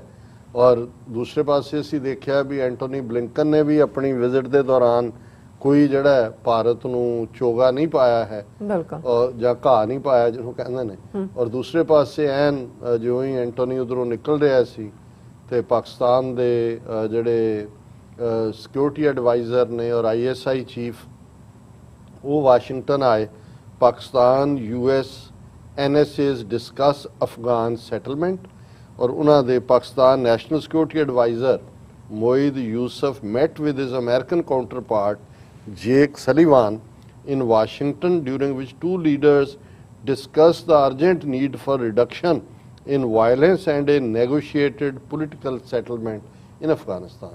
ਸੋ ਅਮਰੀਕਾ ਨੇ ਇਹ ਗੱਲ ਭਾਰਤ ਨੂੰ ਕਲੀਅਰ ਕਰਤੀ ਵੀ ਤੁਹਾਡੇ ਪੱਲੇ ਕੁਛ ਨਹੀਂ ਹੈ। ਪਾਕਿਸਤਾਨ ਨਾਲ ਉਹਨਾਂ ਨੇ ਚੈਨਲ ਖੋਲ੍ਹਿਆ ਕਿ ਤਾਲਿਬਾਨ ਨੂੰ ਗੱਲਬਾਤ ਦੀ ਮੇਜ਼ ਤੇ ਲਿਆਂਦਾ ਜਾਏ। ਲਿਆਂਦਾ ਤਾਂ ਪਹਿਲਾਂ ਵੀ ਪਾਕਿਸਤਾਨ ਨਹੀਂ ਹੈ। ਫਾਈਨਲੀ ਜਿਹੜਾ ਇਹ ਸੈਕੰਡ ਮੀਟਿੰਗ ਹੈ, ਇਸ ਤੋਂ ਪਹਿਲਾਂ ਦੋਵੇਂ ਜਨੀਵਾ 'ਚ ਮਿਲ ਚੁੱਕੇ ਸੀ। ਇਸੇ ਹੀ ਮੀਟਿੰਗ ਦੀਆਂ ਡੀਟੇਲਸ ਨੇ ਕਿ ਵੀ ਉਹਨਾਂ ਨੇ ਔਰ ਇਹਦੇ ਉੱਤੇ ਜਿਹੜਾ ਜੈਕ ਸਲੀਵਾਨ ਨੇ ਜਿਹੜਾ ਟਵੀਟ ਵੀ ਕੀਤਾ ਔਰ ਉਹਦੇ 'ਚ ਉਹਨਾਂ ਨੇ ਮਿਸਟਰ ਯੂਸਫ ਨੇ ਵੀ ਟਵੀਟ ਕੀਤਾ ਔਰ took stock of progress made since our Geneva meeting and discussed bilateral regional and global issues of mutual interest he said. ਹੁਣ ਹਾਲਾਂਕਿ ਯੂਸਫ ਜਿਹੜੇ ਮੋਇਦ ਯੂਸਫ ਨੇ ਉਹਨਾਂ ਨੇ ਥੋੜਾ ਡਾਊਨ ਪਲੇ ਕਰਨ ਦੀ ਕੋਸ਼ਿਸ਼ ਕੀਤੀ, ਉਹਨਾਂ ਨੇ ਅਫਗਾਨਿਸਤਾਨ ਮੈਂਸ਼ਨ ਨਹੀਂ ਸੀ ਕੀਤਾ, ਲੇਕਿਨ ਜਿਹੜਾ ਮਿਸਟਰ ਸਲੀਵਾਨ ਨੇ ਆਪਣੇ ਟਵੀਟ ਦੇ ਵਿੱਚ ਕਿਹਾ I met with Pakistan's National Security Advisor today to consult on regional connectivity and security and other areas of mutual cooperation. We discussed the urgent need for a reduction in violence in Afghanistan and a negotiated political settlement to the conflict, Mr. Sullivan said. So, एक positive development है कि अमरीका ये समझदा है कि भी ये Afghanistan issue दे विच जे कोई कंक्रीट सॉलिड रोल अदा कर सकता है कि वो पाकिस्तान है। और इसे पीरीयड हुण जदों ये सारियां डिवेलपमेंट चल रही ने जम्मू कश्मीर दे विच खास तौर ते PDP महबूबा मुफ्ती बाकियां दे तां एवें वो खंभ जे झड़े हुए ने ਉਹਦੇ ਪਿਓ ਪੁੱਤਰ ਦੇ ਫਾਰੂਕ ਅਬਦੁੱਲਾ ਔਰ ਉਮਰ ਅਬਦੁੱਲਾ, ਪਰ ਇਹ ਕਿਉਂਕਿ ਇਹਨਾਂ ਦੀ ਕਨਸਟੀਚੁਐਂਸੀ ਵੀ PDP ਦੀ ਜਿਹੜੀ ਆ ਉਹ ਵੋਕਲ ਕਸ਼ਮੀਰੀ ਯੂਥ ਚੋਂ ਨਿਕਲਦੀ ਹੈ। महबूबा मुफ्ती ने कहा talks with Pakistan must to end bloodshed in Jammu and Kashmir. हुण यही नहीं क्योंकि अमरीका अफगानिस्तान के मुद्दे ते भी पाकिस्तान नाल ही गल कर रहे और ये उन्होंने महबूबा मुफ्ती ने क्योंकि 22 साल PDP की एनिवर्सरी सी जो बनया इस पार्टी नूं 22 साल हो गए ने और उन्होंने she sad at A party gathering the cease fire between India and Pakistan in February was a result of dialogue। कि ਜਿਹੜਾ ਫਰਵਰੀ 'ਚ ਕੀਤਾ ਇਜ਼ਹਾਰ ਹੈ UAE ਨੇ ਕਿਹਾ ਵੀ ਅਸੀਂ ਮੀਡੀਏਟ ਕੀਤਾ ਵੀ ਗੱਲਬਾਤ ਰਹੀ ਹੋਏ। Then what's wrong when Mehbooba Mufti says hold talks with Pakistan for resolving the issue and ending the bloodshed. ਉਹਨਾਂ ਨੇ ਕਿਹਾ ਜੀ ਮੈਂ ਕੀ ਗਲਤ ਕਰ ਰਹੀ ਹਾਂ ਜਦੋਂ ਮੈਂ ਇਹ ਕਹਿੰਦੀ ਹਾਂ ਕਿ ਜੇ ਤੁਸੀਂ ਸੀਜ਼ਫਾਇਰ ਦੇ ਲਈ ਪਾਕਿਸਤਾਨ ਨਾਲ ਗੱਲਬਾਤ ਕਰਦੇ ਹੋ ਤੇ ਜਿਹੜਾ ਖੂਨ ਖਰਾਬਾ ਰੋਕਣ ਦੇ ਲਈ ਕਿਉਂ ਨਹੀਂ ਭਾਰਤ ਔਰ ਪਾਕਿਸਤਾਨ ਗੱਲਬਾਤ ਕਰ ਸਕਦੇ। ਔਰ ਨਾਲ ਦੀ ਨਾਲ ਉਮਰ ਅਬਦੁੱਲਾ ਕਹਿ ਰਿਹਾ ਜੀ ਜਦੋਂ ਦਾ ਸਾਨੂੰ ਸੱਦਿਆ ਸੀ ਦਿੱਲੀ ਮੋਦੀ ਨੇ ਮੁੜ ਕੇ ਕੋਈ ਹੱਥ ਪੱਲੇ ਹੀ ਨਹੀਂ ਪਾਇਆ। ਔਰ ਇਹ ਸਾਰਾ ਲੇਕਿਨ ਮਹਿਬੂਬਾ ਮੁਫਤੀ ਨੇ ਇਹ ਮਜ਼ਬੂਤ ਸਟੈਂਡ ਰੱਖਿਆ ਕਿ ਭਾਈ ਗੱਲਬਾਤ ਕਰੋ ਔਰ ਇਹ ਬਲੱਡ ਸ਼ੈਡ ਜਿਹੜਾ ਉਹ ਰੁਕੇ। ਔਰ ਅਸੀਂ ਸਮਝਦੇ ਹਾਂ ਵੀ ਇਹ ਸਾਰੀਆਂ ਡਿਵੈਲਪਮੈਂਟਸ ਉਸ ਖਿੱਤੇ ਦੀਆਂ ਜੇ ਪਾਕਿਸਤਾਨ ਦੇ ਹੱਕ 'ਚ ਜਾਂਦੀਆਂ ਨੇ ਸਾਡੇ ਵੀ ਹੱਕ 'ਚ ਜਾਂਦੀਆਂ, ਕਿਉਂਕਿ ਸਾਡਾ ਨਾ ਸਿਰਫ ਖਿੱਤੇ ਦੇ ਵਿੱਚ ਤੀਸਰੀ ਧਿਰ ਵਜੋਂ ਰੋਲ ਹੈ, ਇੱਕ ਪਾਸੇ ਨਿਊਕਲੀਅਰ ਇੰਡੀਆ ਹੈ, ਨਿਊਕਲੀਅਰ ਪਾਕਿਸਤਾਨ ਹੈ, ਜਾਂ ਤੀਸਰੀ ਧਿਰ ਨਿਊਕਲੀਅਰ ਚਾਈਨਾ ਹੈ, ਅਸੀਂ ਇੱਕ ਬਫਰ ਜ਼ੋਨ ਹੈ, ਉੱਥੇ ਸਾਡੇ ਇੰਟਰਸਟ ਉਸ ਧਰਤੀ ਦੇ ਨਾਲ ਔਰ ਕਸ਼ਮੀਰ ਦੀ ਆਜ਼ਾਦੀ ਨਾਲ ਖਾਲਿਸਤਾਨ ਦੀ ਆਜ਼ਾਦੀ ਵੀ ਜੁੜੀ ਹੋਈ ਹੈ। ਔਰ ਹੁਣ ਤਾਂ ਜਿਹੜਾ ਇਕਨੋਮਿਕਲ ਕੋਰੀਡੋਰ ਹੈ ਚਾਈਨਾ ਪਾਕਿਸਤਾਨ ਦਾ, ਇਹ ਸਾਡੇ ਲਈ ਵੀ ਹੋਪ ਹੈ ਕਿ ਅਲਟੀਮੇਟਲੀ ਜਿਹੜਾ ਸਾਡਾ ਪ੍ਰੋਡਕਟ ਹੈ ਉਹ ਜੇ ਗਵਾਦਰ ਪੋਰਟ ਤੱਕ ਪਹੁੰਚ ਹੁੰਦੀ ਹੈ, ਇਕੱਲਾ ਇਹੀ ਨਹੀਂ ਕਿ ਵਨ ਬੈਲਟ ਵਨ ਰੋਡ ਨਾਲ ਤੁਸੀਂ ਸੈਂਟਰਲ ਏਸ਼ੀਆ ਔਰ ਯੂਰਪ ਤੱਕ ਹੋ, ਫਿਰ ਸਾਰਾ ਜਿਹੜਾ ਗਲੋਬਲੀ ਤੁਹਾਡੇ ਪ੍ਰੋਡਿਊਸ ਦੀ ਮਾਰਕੀਟ ਹੈ। ਔਰ ਇਹ ਵੀ ਕਿਉਂਕਿ ਫਾਰਮਰਸ ਐਜੀਟੇਸ਼ਨ ਤੇ ਹੋਰ ਬਹੁਤ ਸਾਰੇ ਐਂਗਲ ਡਿਸਕਸ ਹੋ ਰਹੇ ਨੇ, ਇਹਨੂੰ ਤੁਸੀਂ ਦੇਖੋਗੇ ਕਿ ਕਿਸੇ ਨੇ ਨਹੀਂ, ਅੱਜ ਮੈਂ ਕਿਸੇ ਦਾ ਰਾਈਟ ਅਪ ਦੇਖਿਆ ਪੰਜਾਬ 'ਚ, ਮੈਂ ਕਿਹਾ ਵੀ ਚਲੋ ਪੰਜਾਬ ਦੇ ਲੋਕਾਂ ਨੂੰ ਵੀ ਸਮਝ ਆਣੀ ਸ਼ੁਰੂ ਹੋਈ ਵੀ ਇਕਨੋਮਿਕਲ ਕੋਰੀਡੋਰ ਇਹ ਬਿਟਵੀਨ ਚਾਈਨਾ ਐਂਡ ਇੰਡੀਆ ਜਾਂ ਚਾਈਨਾ ਐਂਡ ਅਮਰੀਕਾ ਨਹੀਂ ਹੈ, ਇਹਦੇ 'ਚ ਵੀ ਸਿੱਖ ਇੰਟਰਸਟ ਵੀ ਐਟ ਸਟੇਕ। ਜੀ ਡਾਕਟਰ ਸਾਹਿਬ ਤੁਹਾਡਾ ਬਹੁਤ ਬਹੁਤ ਧੰਨਵਾਦ। ਸੋ ਇੱਥੇ ਲੈਣੇ ਬ੍ਰੇਕ। ਵਿਊਅਰਸ ਤੁਸੀਂ ਨਾਲ ਇਸੇ ਤਰ੍ਹਾਂ ਜੁੜੇ ਰਹਿਣਾ, ਮਿਲਦੇ ਹਾਂ ਛੋਟੇ ਜਿਹੇ ਵਕਫੇ ਤੋਂ ਬਾਅਦ।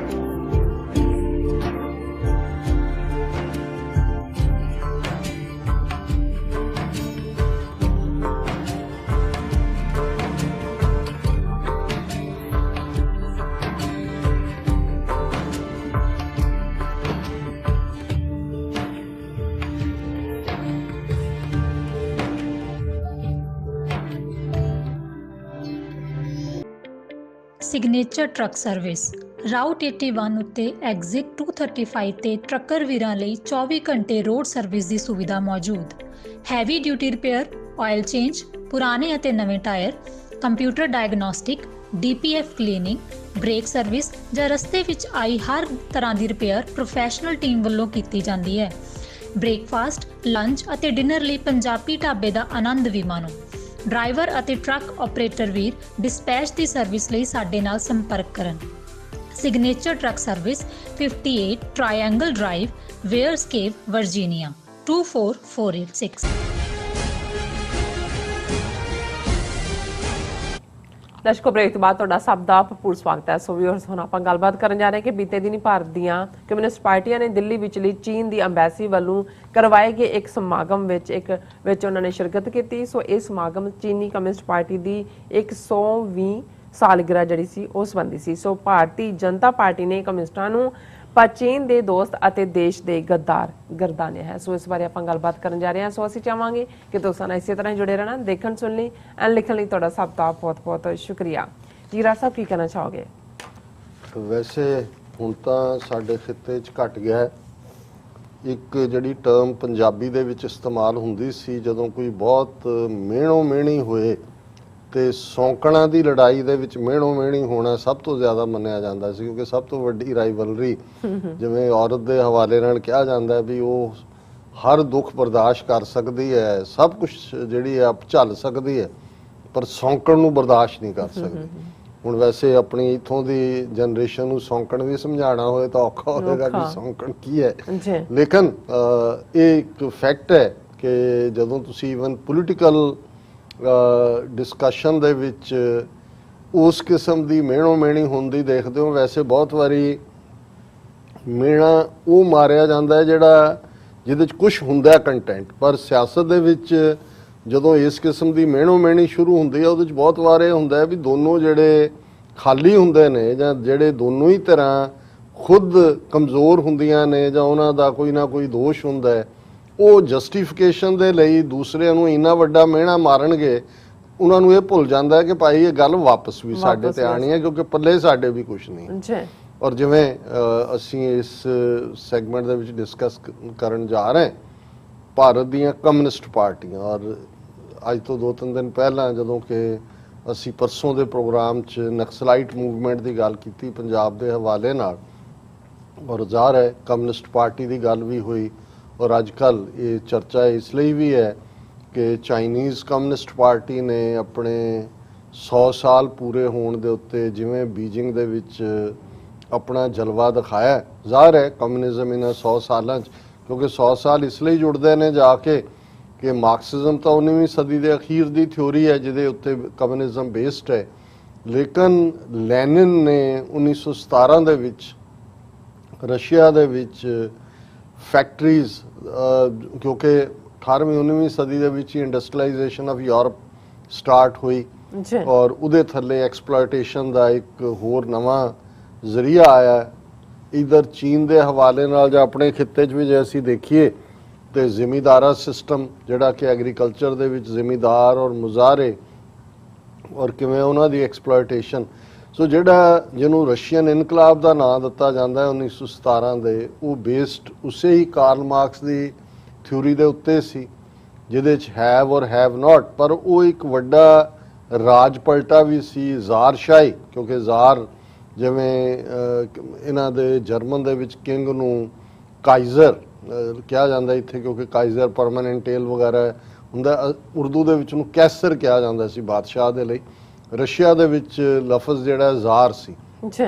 ਸੋ 1917 ਦੀ ਜਿਹੜੀ ਤਬਦੀਲੀ ਸੀ ਜਿਹਨੇ ਹੇਠਲੋਂ ਉੱਤੇ ਲਿਆਂਦਾ, ਜਿਹੜੀ ਕਾਰਲ ਮਾਰਕਸ ਦੀ ਥਿਊਰੀ ਤੇ ਬੇਸਡ, ਉਹਨਾਂ ਨੇ ਜ਼ਾਰਸ਼ਾਹੀ ਦਾ ਐਂਡ ਕੀਤਾ, ਬਹੁਤ ਖੂਨ ਖਰਾਬਾ ਕੀਤਾ, ਔਰ ਇਹ ਕਿ ਮਜ਼ਦੂਰਾਂ ਔਰ ਕਿਰਤੀਆਂ ਦੇ ਕੋਲ ਪਾਵਰ ਪਰ ਬੇਸਡ ਇੰਡਸਟਰੀਅਲ ਲੇਬਰ ਦੇ ਉੱਤੇ ਬੇਸਡ ਉਹ ਰੈਵੋਲੂਸ਼ਨ ਸੀ।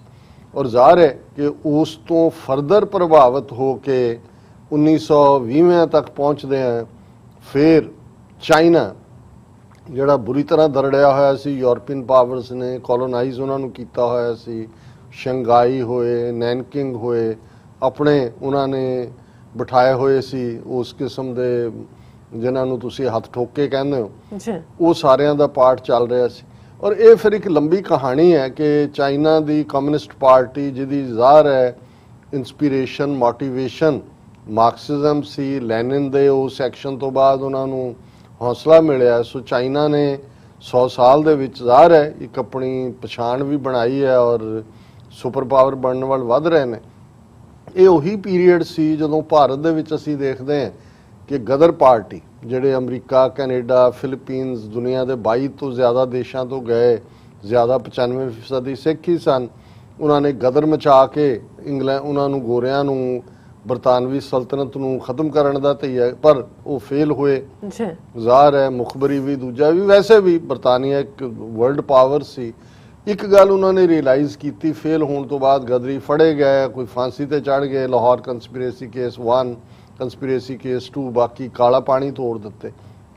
ਜਿਹੜੇ ਬਚੇ ਉਹਨਾਂ ਨੇ ਰਿਅਲਾਈਜ਼ ਕੀਤਾ ਕਿ ਵੀ ਜੇ ਅੰਗਰੇਜ਼ਾਂ ਨੂੰ ਕੱਢਣਾ ਤੇ ਸਾਨੂੰ ਕਿਸੇ ਨਾ ਕਿਸੇ ਇੰਟਰਨੈਸ਼ਨਲ ਪਾਵਰ ਦੀ ਮਦਦ ਦੀ ਲੋੜ ਹੈ। ਔਰ ਮੈਂ ਜਦੋਂ ਇਹ ਗੱਲ ਕਹਿ ਰਿਹਾ, ਮੈਨੂੰ ਆਪਣਾ ਮਕਸਦ ਵੀ ਅਮਰੀਕਾ 'ਚ ਆਉਣ ਦਾ 1980 ਦੇ ਅਖੀਰ 'ਚ, ਉਦੋਂ ਵੀ ਅਸੀਂ ਇਸ ਗੱਲ ਨੂੰ ਮਹਿਸੂਸ ਕਰ ਲਿਆ ਸੀ ਕਿ ਬੇਸ਼ੱਕ ਅਸੀਂ ਖਾਲਿਸਤਾਨ ਦੀ ਜੰਗ ਵਿੜ ਦਿੱਤੀ ਹੈ, ਸਾਡੇ ਤੇ ਥੋਪ ਦਿੱਤੀ ਹੈ ਇਹਨਾਂ ਨੇ, ਜੂਨ 84 ਦਾ ਘੱਲੂਘਾਰਾ ਕਰਕੇ ਸਾਡੇ ਕੋਲ ਦਾ ਓਨਲੀ ਆਪਸ਼ਨ ਉਹ ਖਾਲਿਸਤਾਨ ਹੈ।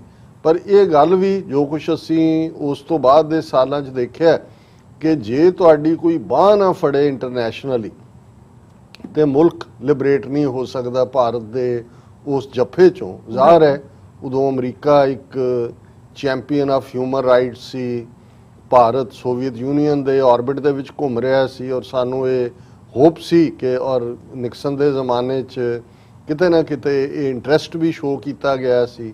ਪਾਕਿਸਤਾਨ ਨਾਲ ਅਮਰੀਕਾ ਦੇ ਸਬੰਧ ਬਹੁਤ ਚੰਗੇ ਸੀ। ਇਹ ਉਹ ਪੀਰੀਅਡ ਸੀ ਜਦੋਂ ਕਿ ਜਿਹੜਾ ਉਹ ਸੋਵੀਅਤ ਯੂਨੀਅਨ ਦੇ ਖਿਲਾਫ 1999 ਤੱਕ ਪਹੁੰਚਦੇ ਆ ਤਾਂ ਫੁੱਲ ਫਲੈਜਡ ਹੋਲੀ ਵਾਰੀਅਰਸ ਦੇ ਥੱਲੇ ਚੱਲ ਰਿਹਾ ਸੀ। ਔਰ ਇੰਡੀਆ ਪੂਰੀ ਤਰ੍ਹਾਂ ਜਿਹੜਾ ਆਕੂਪੇਸ਼ਨ ਕੀਤਾ ਸੋਵੀਅਤ ਯੂਨੀਅਨ ਨੇ ਅਫਗਾਨਿਸਤਾਨ ਦਾ, ਉਹਦੀ ਵੀ ਹਮਾਇਤ ਕਰ ਰਿਹਾ ਸੀ। ਸੋ ਉਹ ਸਾਰੇ ਸਰਕਮਸਟੈਂਸਿਸ ਸੀ ਔਰ ਮੈਂ ਇਮਾਨਦਾਰੀ ਦੇ ਨਾਲ ਇਹ ਮਹਿਸੂਸ ਕਰਦਾ ਔਰ ਉਸ ਵੇਲੇ ਜਿਹੜੇ ਵੀ ਸਾਡੇ ਨਾਲ ਜੁੜੇ ਹੋਏ ਉੱਥੇ ਜਿਨ੍ਹਾਂ ਨੇ ਇਹ ਸਾਰੇ ਨੂੰ ਸੋਚਿਆ ਕਿ ਅਮਰੀਕਾ ਇੱਕ ਐਸਾ ਮੁਲਕ ਹੈ ਇਸ ਵੇਲੇ ਸੁਪਰ ਪਾਵਰ ਦੇ, ਅਜੇ ਓਨਲੀ ਸੁਪਰ ਪਾਵਰ ਨਹੀਂ ਸੀ, ਬਾਈਪੋਲਰ ਵਰਲਡ ਸੀ ਸੋਵੀਅਤ ਯੂਨੀਅਨ, ਪਰ ਭਾਰਤ ਤਾਂ ਸੋਵੀਅਤ ਯੂਨੀਅਨ ਦੀ ਕੱਚ ਵੜਿਆ ਹੋਇਆ ਸੀ ਜਿਵੇਂ ਹੁਣ ਅਮਰੀਕਾ ਦੀ ਕੱਚ ਵੜਿਆ ਕਿ ਵੀ ਇਹੀ ਇੱਕ ਹੈ ਕਿ ਅਮਰੀਕਾ ਰਾਹੀਂ ਅਸੀਂ ਕੋਈ ਨਾ ਕੋਈ ਉਹਨਾਂ ਨੂੰ ਇਨਫਲੂਐਂਸ ਕਰ ਸਕਦੇ ਹਾਂ ਪਾਲਿਸੀ ਮੇਕਿੰਗ ਨੂੰ। ਇਹ ਵੱਖਰੀ ਕਹਾਣੀ ਹੈ ਕਿ ਵੀ ਇਹ ਸਾਡਾ ਡ੍ਰੀਮ 9/11 ਤੋਂ ਬਾਅਦ ਬਿਲਕੁਲ ਹੀ, ਹਾਲਾਂ ਟੁੱਟਣਾ ਤਾਂ ਪਹਿਲਾਂ ਹੀ ਸ਼ੁਰੂ ਹੋ ਗਿਆ ਜਦੋਂ ਅਮਰੀਕਾ ਓਨਲੀ ਸੁਪਰ ਪਾਵਰ ਬਣ ਗਿਆ ਔਰ ਵਪਾਰਕ ਇੰਟਰਸਟ ਸਾਹਮਣੇ ਆਏ, ਇੰਡੀਆ ਹੌਲੀ ਹੌਲੀ ਉਧਰੋਂ ਟੁੱਟ ਕੇ ਇੱਧਰ ਨੇੜੇ ਲੱਗਣ ਲੱਗ ਗਿਆ। 9/11 ਤੋਂ ਬਾਅਦ ਸਾਰੇ ਹਾਲਾਤ ਹੀ ਬਦਲ ਗਏ ਔਰ ਇੰਟਰਨੈਸ਼ਨਲੀ ਫਰੀडम ਫਾਈਟਰ, ਟੈਰਰਿਸਟ ਔਰ ਮਿਲੀਟੈਂਟ ਇਹ ਇੱਕੋ ਕੈਟਾਗਰੀ 'ਚ ਆ ਗਏ ਜਿਹਨੂੰ ਟੈਰਰਿਸਟ ਕਿਹਾ ਜਾਂਦਾ ਔਰ ਜ਼ਾਹਰ ਹੈ ਅੱਜ ਉਹ ਫਿਰ ਇੰਡੋ US ਨਿਊਕਲੀਅਰ ਡੀਲ ਹੁੰਦੀ ਹੈ 9/11 ਤੋਂ ਬਾਅਦ ਔਰ ਹੌਲੀ ਹੌਲੀ ਅੱਜ ਹਾਲ ਇਹ ਹੈ ਵੀ ਭਾਰਤ ਪੂਰੀ ਤਰ੍ਹਾਂ ਅਮਰੀਕਾ ਦੀ ਕੱਚ 'ਚ ਵੜ ਗਿਆ ਜਿਵੇਂ ਕਿ 1980 ਤੱਕ ਸੋਵੀਅਤ ਯੂਨੀਅਨ ਦੀ ਕੱਚ 'ਚ ਵੜਿਆ ਹੋਇਆ ਸੀ। ਔਰ ਹੁਣ ਜਦੋਂ ਅਸੀਂ ਚਾਈਨਾ ਦੇ ਫੈਕਟਰ ਨੂੰ ਦੇਖਦੇ ਹਾਂ ਜਾਂ ਪਾਕਿਸਤਾਨ ਤਾਂ ਪਹਿਲੇ ਦਿਨ ਤੋਂ ਹੀ 84 ਤੋਂ ਬਾਅਦ ਵੀ ਸਾਨੂੰ ਇਹ ਨਜ਼ਰ ਵੀ ਆ, ਵੈਸੇ ਵੀ ਹੈਰੀਟੇਜ ਔਰ ਵਿਰਸਾ ਔਰ ਤਹਿਜ਼ੀਬੀ ਸਾਂਝਾਂ ਦੀ ਗੱਲ ਸੀ, ਪਰ ਜੇ 84 ਤੋਂ ਬਾਅਦ ਸਾਡੇ ਨੌਜਵਾਨਾਂ ਨੂੰ ਥੋੜਾ ਜਾਂ ਬਹੁਤਾ ਸਾਂਭਿਆ ਕਿਸੇ ਨੇ ਤਾਂ ਜ਼ਾਹਰ ਹੈ ਪਾਕਿਸਤਾਨ ਹੀ ਸੀ ਔਰ ਬਿਲਕੁਲ ਨੇਬਰਿੰਗ ਕੰਟਰੀ ਹੈ। ਇਹ ਵੱਖਰੀ ਗੱਲ ਹੈ ਵੀ ਉੱਥੇ ਉਸ ਕਿਸਮ ਦੇ ਵਿਜ਼ਨਰੀ ਲੀਡਰ ਨਹੀਂ ਸੀ ਜਿਹੜੇ ਸਿੱਖ ਫੈਕਟਰ ਦੀ ਇੰਪੋਰਟੈਂਸ ਨੂੰ ਸਮਝਦੇ ਔਰ 84 ਤੋਂ ਲੈ ਕੇ 95 ਤੱਕ ਜਦੋਂ ਕਿ ਮੂਵਮੈਂਟ ਸਾਡੀ ਮਿਲੀਟੈਂਸੀ ਬੜੇ ਬਰੂਟਲ ਤਰੀਕੇ ਦੇ ਨਾਲ ਪੰਜਾਬ 'ਚੋਂ ਖਤਮ ਕੀਤੀ ਗਈ, ਉਹਨੂੰ ਪਾਕਿਸਤਾਨ ਜਿਹੜਾ ਹੈ ਉਹ ਟੂ ਇਟਸ ਐਡਵਾਂਟੇਜ ਨਹੀਂ ਵਰਤ ਸਕਿਆ ਜਿਵੇਂ ਇੰਡੀਆ ਨੇ ਖੁਦ ਮੁਕਤੀ ਵਾਹਿਨੀ ਕ੍ਰੀਏਟ ਕਰਕੇ ਜੋ ਹਾਲਾਤ ਲਏ ਸੀ। ਸੋ ਇਹ ਮੈਂ ਸਾਈਡਲਾਈਨ ਦੇ ਉੱਤੇ ਗੱਲ ਕਰ ਰਿਹਾ, ਲੇਕਿਨ ਪਾਕਿਸਤਾਨ ਦੀ ਅਹਿਮੀਅਤ ਉਦੋਂ ਵੀ ਸੀ, ਹੁਣ ਹੋਰ ਵੀ ਜ਼ਿਆਦਾ ਹੈ। ਚੀਨ ਔਰ ਪਾਕਿਸਤਾਨ ਦੀ ਕੁਰਬਤ, ਇਕਨੋਮਿਕਲ ਕੋਰੀਡੋਰ ਔਰ ਇਹ ਸਾਰੇ ਦੇ ਨਾਲ ਹੋਰ ਵੀ, ਔਰ ਮੈਂ ਸਮਝਦਾ ਵੀ ਡਾਇਸਪੋਰਾ ਸਿੱਖਾਂ ਨੇ ਇਹਨਾਂ 30-35 ਸਾਲਾਂ 'ਚ ਪਾਕਿਸਤਾਨ ਦੇ ਅੰਦਰ ਗੁੱਡਵਿਲ ਪੈਦਾ ਕਰਨ ਦੇ ਵਿੱਚ ਇੱਕ ਯੂਨੀਕ ਰੋਲ ਅਦਾ ਕੀਤਾ ਹੈ ਔਰ ਉਸ ਦਾ ਹੀ ਨਤੀਜਾ ਹੈ ਕਿ ਅਸੀਂ ਦੇਖਦੇ ਹਾਂ ਕਿ 9 ਨਵੰਬਰ 2019 ਨੂੰ ਕਰਤਾਰਪੁਰ ਸਾਹਿਬ ਕੋਰੀਡੋਰ ਦਾ ਖੁੱਲ੍ਹਣਾ ਇੱਕ ਓਵਰਨਾਈਟ ਫੈਸਲਾ ਨਹੀਂ ਸੀ, ਨਹੀਂ ਹੈ, ਇਹਦੇ ਪਿੱਛੇ ਉਹ 25-30 ਸਾਲ ਦੀ ਮਿਹਨਤ ਹੈ। ਪਰ ਹੁਣ ਗੱਲ ਅਸੀਂ ਟੌਪਿਕ ਦੀ ਕਰੀਏ ਕਿ ਉਸੇ ਪੀਰੀਅਡ 'ਚ 1920 'ਚ ਕਮਿਊਨਿਸਟ ਪਾਰਟੀ ਨੂੰ ਜਿਹੜੇ ਗਦਰੀ ਲੈਫਟ ਓਵਰ ਸੀ ਉਹਨਾਂ ਨੂੰ ਲੱਗਾ ਕਿ ਅੰਗਰੇਜ਼ਾਂ ਨੂੰ ਕੱਢਣ ਲਈ ਸਾਨੂੰ ਕੋਈ ਚਾਹੀਦਾ ਹੈ ਔਰ ਉਦੋਂ ਜਿਹੜੇ ਲੈਨਿਨਾਈਟਸ ਨੇ ਤਬਦੀਲੀ ਲਿਆਂਦੀ ਉਹ ਤਾਂ ਅਗੇਂਸਟ ਦਾ ਬ੍ਰਿਟਿਸ਼ ਸੀ, ਜਿਹੜੇ ਜ਼ਾਰ ਸੀ ਉਹਨਾਂ ਦੀਆਂ ਤਾਂ ਰਿਸ਼ਤੇਦਾਰੀਆਂ ਸੀ ਐਂਗਲੋ ਸੈਕਸੀਅਨ ਰੇਸ UK ਦੇ ਔਰ ਦੂਸਰਿਆਂ ਦੇ ਨਾਲ। ਉਦੋਂ ਉਹਨਾਂ ਨੂੰ ਇਹ ਵੀ ਨਹੀਂ ਸੀ ਪਤਾ ਵੀ ਕਮਿਊਨਿਜ਼ਮ ਜਿਹੜਾ ਹੈ ਬੇਸਿਕਲੀ ਮਾਰਕਸ ਨੇ ਕੀ ਕਿਹਾ ਹੋਇਆ ਹੈ ਕਿ ਓਪੀਅਮ ਆਫ ਦਾ ਮਾਸਿਸ ਹੈ, ਇਹਨਾਂ ਦਾ ਧਰਮ ਨਾਲ ਤਾਲੁਕ ਹੈ ਕਿ ਨਹੀਂ ਹੈ, ਲੇਕਿਨ ਉਹਨਾਂ ਨੂੰ ਲੱਗਦਾ ਸੀ ਕਿ ਬਈ ਔਰ ਇਸੇ ਲਈ ਉਹ B ਲਾਈਨ ਬਣਾ ਕੇ ਮਾਸਕੋ ਪਹੁੰਚਣੇ ਸ਼ੁਰੂ ਹੋ ਗਏ, ਉਹੀ ਉਹਨਾਂ ਦਾ ਮੱਕਾ ਬਣ ਗਿਆ ਪੋਲੀਟੀਕਲ ਚੇਂਜਸ ਦਾ। ਇੱਕ ਵੱਖਰੀ ਕਹਾਣੀ ਹੈ ਕਿ 1950-60 ਤੱਕ ਪਹੁੰਚਦੇ ਆ ਕਿਵੇਂ ਫਿਰ ਜਿਹੜੀ ਕਮਿਊਨਿਸਟ ਮੂਵਮੈਂਟ ਇੰਡੀਆ ਦੇ ਵਿੱਚ ਸੀ, ਵੈਸੇ ਤਾਂ ਸੈਕੰਡ ਵਰਲਡ ਵਾਰ ਵੇਲੇ ਇਹਨਾਂ ਦਾ ਜਲੂਸ ਨਿਕਲ ਗਿਆ ਕਿਉਂਕਿ ਉਹੀ ਰਸ਼ੀਆ ਜਿਹੜਾ ਅਗੇਂਸਟ ਸੀ ਇੰਗਲੈਂਡ ਦੇ, ਸੈਕੰਡ ਵਰਲਡ ਵਾਰ ਦੇ ਸੈਕੰਡ ਐਂਡ ਤੱਕ ਪਹੁੰਚਦੇ ਆ ਰਸ਼ੀਆ ਔਰ UK ਉਹ ਇੱਕ ਝੰਡੇ ਥੱਲੇ ਆ ਗਏ। ਪਹਿਲਾਂ ਸਟਾਲਿਨ ਔਰ ਹਿਟਲਰ ਇਕੱਠੇ ਸੀ ਔਰ ਭਾਰਤ ਦੇ ਕਮਿਊਨਿਸਟ ਜਿਹੜੇ ਨੇ ਉਦੋਂ ਹੀ ਉਹਨਾਂ ਦੇ ਉਹ ਜਿਹੜੇ ਨੇ ਪੈਰੋਂ ਨਿਕਲ ਗਏ ਕਿਉਂਕਿ ਹੁਣ ਉਹਨਾਂ ਨੂੰ ਪਤਾ ਨਹੀਂ ਸੀ ਲੱਗਦਾ ਵੀ ਕੱਲ ਤੱਕ ਉਹ ਜਿਸ ਇੰਗਲੈਂਡ ਨੂੰ ਭੰਨਦੇ ਸੀ ਹੁਣ ਉਹ ਰਸ਼ੀਆ ਨਾਲ ਹੈ, ਉਹਦੇ ਗੁਣ ਗਾਇਨ ਕਰਨ। ਸੋ ਉਹਦਾ ਨਤੀਜਾ ਹੈ ਕਿ ਵੀ ਕਮਿਊਨਿਸਟ ਮੂਵਮੈਂਟ ਭਾਰਤ ਦੇ ਵਿੱਚ ਡੀਰੇਲ ਹੁੰਦੀ ਚਲੀ ਗਈ ਔਰ ਖਾਲਿਸਤਾਨ ਲਹਿਰ ਤੱਕ ਪਹੁੰਚਦੇ ਆ।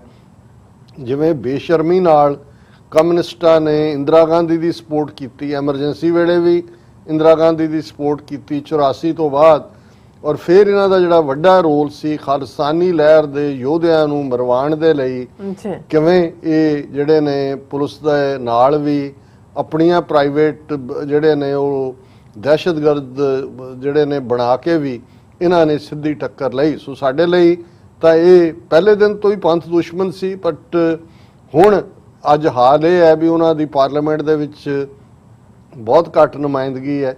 ਵੈਸਟ ਬੰਗਾਲ 'ਚੋਂ ਤਾਂ ਕੋਈ ਵੀ ਕਮਿਊਨਿਸਟ, ਲੇਕਿਨ ਕਿਉਂਕਿ ਅਜੇ ਵੀ ਆਪਣੇ ਉਹ ਆਈਡੀਆਲੋਗਸ ਦੇ ਨਾਲ ਤਾਂ ਉਹ ਜੁੜੇ ਹੋਏ ਨੇ ਕਿ ਵੀ ਜੇ ਇੱਧਰ ਚਾਈਨਾ ਨੇ 100 ਸਾਲਾ ਕਮਿਊਨਿਸਟ ਪਾਰਟੀ ਦੀ ਫਾਊਂਡਿੰਗ ਦੀ ਯਾਦ ਮਨਾਈ ਤੇ ਦਿੱਲੀ ਬੇਸ ਜਿਹੜੀ ਚਾਈਨੀਜ਼ ਐਮਬੈਸੀ ਹੈ ਉਹਨਾਂ ਨੇ 27 ਜੁਲਾਈ ਨੂੰ ਇੱਕ ਵਰਚੁਅਲ ਕਾਨਫਰੰਸ ਕੀਤੀ ਟੂ ਸੈਲੀਬ੍ਰੇਟ ਕਮਿਊਨਿਸਟ ਪਾਰਟੀ ਦੀ 100 ਸਾਲਾ ਫਾਊਂਡੇਸ਼ਨ ਔਰ ਉਹਦੇ ਚ CPI M ਦੇ Sitaram Yechury, CPI communist party of India ਦਾ D ਰਾਜਾ, DMK ਦਾ MP S Senthil Kumar, all India forward bloc ਦਾ G ਦੇਵਰਾਜਨ, ਇਹ ਸਾਰੇ ਜਿਹੜੇ ਨੇ ਇਹਨਾਂ ਨੇ ਵੀ ਉਸ ਚਾਈਨੀਜ਼ ਐਮਬੈਸੀ ਦੀ ਜਿਹੜੀ ਇਵੈਂਟ ਸੀ ਉਹਦੇ 'ਚ ਪਾਰਟਿਸਿਪੇਸ਼ਨ ਕੀਤੀ।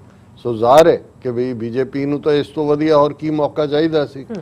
ਉਹਨਾਂ ਨੇ ਉਹਨਾਂ ਦਾ MP ਜਿਹੜਾ ਵੈਸਟ ਬੰਗਾਲ ਤੋਂ ਹੈ ਦਲੀਪ ਘੋਸ਼, ਉਹਨੇ ਇੱਕਦਮ ਹਿਟ ਆਊਟ ਕੀਤਾ। ਉਹਨੇ ਕਿਹਾ ਜੀ ਇਹ ਦੇਖੋ India is engaged in border standoff with China ਔਰ ਇਹ ਜਿਹੜੇ ਨੇ ਇਹ ਤਾਂ ਚੀਨ ਦੀ ਹਮਾਇਤ ਦੇ ਉੱਤੇ ਉਤਰੇ ਹੋਏ ਨੇ ਔਰ ਇਹਦਾ ਮਤਲਬ ਇਹ ਹੈ ਕਿ they have extra territorial loyalties. They use to say that China's chairman is our chairman, ਕਹਿੰਦੇ ਇਹ ਤਾਂ ਉਹਨਾਂ ਦਾ ਹੈ ਔਰ ਉਹਨਾਂ ਨੇ ਅੱਗੋਂ ਹਿੱਟ ਬੈਕ ਕੀਤਾ ਕਮਿਊਨਿਸਟਾਂ ਨੇ ਵੀ ਤੁਸੀਂ ਕਿੱਥੋਂ ਆ ਗਏ ਹੋ, ਤੁਹਾਡਾ ਕੀ ਯੋਗਦਾਨ ਹੈ ਜਿਹੜੀ ਆ ਫਰੀडम ਮੂਵਮੈਂਟਸ ਕਮਿਊਨਿਸਟ। ਔਰ ਇਹ ਉਹਨਾਂ ਦਾ ਜਿਹੜਾ ਲੈਫਟਿਸਟ ਪਾਰਟੀਜ਼ ਦਾ ਸਪੋਕਸਪਰਸਨ ਹੈ ਉਹ ਕਹਿ ਰਿਹਾ the communists were in forefront in fighting the British as well as Portuguese। ਅਸੀਂ ਪੁਰਤਗਾਲੀਆਂ ਦੇ ਖਿਲਾਫ ਲੜੇ, ਇਹ ਹੈ ਮੇਣੋ ਮੇਣੀ ਸੌਂਕੜਾ ਵਾਲੇ ਉਹਨਾਂ ਦੇ ਖਿਲਾਫ ਲੜੇ। we made supreme sacrifices for independence of the country, no one can challenge us। what was the role of BJP, Jan Sangh or RSS in the fight for India's independence। ਹੁਣ ਉਹਨੇ ਕਿਹਾ ਜੀ ਵੀ ਉਹਨਾਂ ਦਾ ਕੀ ਰੋਲ ਹੈ, ਇਹ ਤਾਂ ਸਰਕਾਰ ਨਾਲ ਰਲੇ ਹੋਏ ਸੀ RSS ਔਰ ਦੂਜੇ ਤੀ। ਹੁਣ ਇਹ ਮੇਣੋ ਮੇਣੀ ਫੈਕਟ ਇਹ ਹੈ ਕਿ ਕਮਿਊਨਿਸਟਾਂ ਨੇ ਵੀ ਭਾਰਤ ਦਿਆਂ ਨੇ ਇਹਨਾਂ 100 ਸਾਲਾਂ 'ਚ ਆਪਣੇ ਰੰਗ ਅਸਲੀ ਕਈ ਵਾਰੀ ਦਿਖਾਇਆ ਔਰ RSS ਹਿੰਦੂ ਤੋਂ ਵੀ ਤਾਂ ਵੈਸੇ ਹੀ ਬ੍ਰਿਟਿਸ਼ਰਸ ਦੇ ਪ੍ਰੋਟੇਜੀ ਸੀ ਔਰ ਇਹਨਾਂ ਦੀ ਕੋਈ ਦੇਣ ਨਹੀਂ ਹੈ। ਪਰ ਇਹ ਆਪਸ 'ਚ ਤਾਂ ਮੇਣੋ ਮੇਣੀ ਹੋ ਰਹੇ ਨੇ। ਪਰ ਇਹੀ ਗੱਲ ਜੇ ਕਿਸੇ ਸਿੱਖ ਨੁਮਾਇੰਦਾ ਤਾਂ ਜੇ ਖਾਲਿਸਤਾਨ ਦੀ ਗੱਲ ਵਿਦਨ ਜੇ ਇੰਡੀਅਨ ਕਨਸਟੀਟਿਊਸ਼ਨ ਦੇ ਮੁਤਾਬਕ ਉਹਨਾਂ ਦੇ ਸੁਪਰੀਮ ਕੋਰਟ ਦੇ ਫੈਸਲਿਆਂ ਦੀ ਵੀ ਕੀਤੀ ਜਾਏ ਤੇ ਉਹ ਅਗੇਂਸਟ ਦਾ ਲਾਅ ਨਹੀਂ ਹੈ। ਲੇਕਿਨ ਕਿਵੇਂ ਈਵਨ ਸਿੱਖਾਂ ਦੇ ਮਜ਼ਹਬੀ ਝੰਡੇ ਨੂੰ ਵੀ ਉਹਨਾਂ ਨੇ ਲਾਲ ਕਿਲੇ ਦੇ ਉੱਤੇ ਝੁਲਾਉਣ ਨਾਲ ਜੋੜ ਕੇ ਕਿਸ ਕਿਸਮ ਦੇ ਹਾਲਾਤ ਪੈਦਾ ਕੀਤੇ। ਪਰ ਤੁਸੀਂ ਇਮੇਜਿਨ ਕਰੋ ਕਿ ਜੇ ਸਿੱਖ ਨੁਮਾਇੰਦੇ ਖਾਲਿਸਤਾਨੀ ਨੁਮਾਇੰਦੇ ਵੀ ਚਾਈਨਾ ਦੇ ਨੁਮਾਇੰਦਿਆਂ ਨਾਲ ਜਾਂ ਪਾਕਿਸਤਾਨ ਦੇ ਐਮਬੈਸੀ ਵੱਲੋਂ ਆਰਗੇਨਾਈਜ਼ਡ ਕਿਸੇ ਸੈਮੀਨਾਰ 'ਚ ਜਾਂ ਈਵਨ ਅਮਰੀਕਾ ਦੀ ਐਮਬੈਸੀ ਵੱਲੋਂ ਆਰਗੇਨਾਈਜ਼ ਕਿਸੇ ਸੈਮੀਨਾਰ 'ਚ ਡਿਸਕਸ ਕਰ ਰਹੇ ਹੁੰਦੇ ਤਾਂ ਹੁਣ ਸਾਰਿਆਂ ਦੇ ਉੱਤੇ ਸੈਡੀਸ਼ਨ ਚਾਰਜ ਲੱਗਾ ਹੁੰਦਾ ਦੇਸ਼ ਧਰੋਹ ਦਾ ਔਰ ਉਹਨਾਂ ਨੂੰ ਏਜੰਟ ਬਣਾਇਆ ਹੁੰਦਾ ਅਮਰੀਕਾ ਦੇ, ਪਾਕਿਸਤਾਨ ਦੇ, ਚੀਨ ਦੇ। ਪਰ ਇਹ ਕਿਉਂਕਿ ਸਿਆਸੀ ਤੌਰ ਤੇ ਦੋਨਾਂ ਦੇ ਪੱਲੇ ਹੀ ਕੁਝ ਨਹੀਂ ਹੈ, ਉਹਨਾਂ ਦੀ ਵੀ ਲਾਇਲਟੀ ਮੁਲਕ ਨਾਲ ਨਹੀਂ ਹੈ ਨਾ ਹੀ ਉਹਨਾਂ ਦੀ ਕਦੇ ਸੀ। ਇਹ ਸਿਰਫ ਇਹ ਹੈ ਕਿ ਭਾਈ ਉਹ ਕੀ ਪੰਜਾਬੀ 'ਚ ਕਹਿੰਦੇ ਨੇ ਕਿ ਵੀ ਖਾਣ ਪੀਣ ਨੂੰ ਬਾਂਦਰੀ, ਡੰਡੇ ਖਾਣ ਨੂੰ ਰਿਚ। ਨਹੀਂ, ਅਸੀਂ ਤਾਂ ਡੰਡੇ ਖਾਣ ਨੂੰ ਰੱਖੇ ਹੋਏ ਸੀ, ਉਹਨਾਂ ਨੇ ਅੰਗਰੇਜ਼ਾਂ ਦੇ ਖਿਲਾਫ ਹੋਏ, ਉਸ ਤੋਂ ਪਹਿਲਾਂ ਹੋਏ ਜਾਂ ਅੱਜ ਹੋਏ, ਤੇ ਇਹ ਜਿਹੜੀ ਆ ਖਾਣ ਪੀਣ ਨੂੰ ਬਾਂਦਰੀ ਹੈ। ਹੁਣ ਬਾਂਦਰੀਆਂ ਜਿਹੜੀਆਂ ਨੇ ਇੱਕ ਦੂਜੇ ਦੇ ਨਾਲ ਮੇਣੋ ਮੇਣੇ ਵੀ ਹੋ ਰਹੀਆਂ ਤੇ ਇੱਕ ਦੂਜੇ ਦੇ ਜਿਵੇਂ ਉਹ ਪੁੱਟ ਰਹੀਆਂ ਹੁੰਦੀਆਂ ਵਾਲ, ਉਹ ਹਾਲ ਹੋ ਰਿਹਾ ਜੀ। ਰਾਜ ਸਾਹਿਬ ਤੁਹਾਡਾ ਬਹੁਤ ਬਹੁਤ ਸ਼ੁਕਰੀਆ, ਤੁਸੀਂ ਆਪਣੇ ਵਿਚਾਰ ਸਾਡੇ ਦਰਸ਼ਕਾਂ ਨਾਲ ਸਾਂਝੇ ਕੀਤੇ ਨੇ। ਕਰਥ ਲੈਣੇ ਬ੍ਰੇਕ, ਫਿਊਅਰਸ ਤੁਸੀਂ ਕਿਤੇ ਨਹੀਂ ਜਾਣਾ, ਮਿਲਦੇ ਹਾਂ ਛੋਟੇ ਜਿਹੇ ਬ੍ਰੇਕ ਤੋਂ ਬਾਅਦ।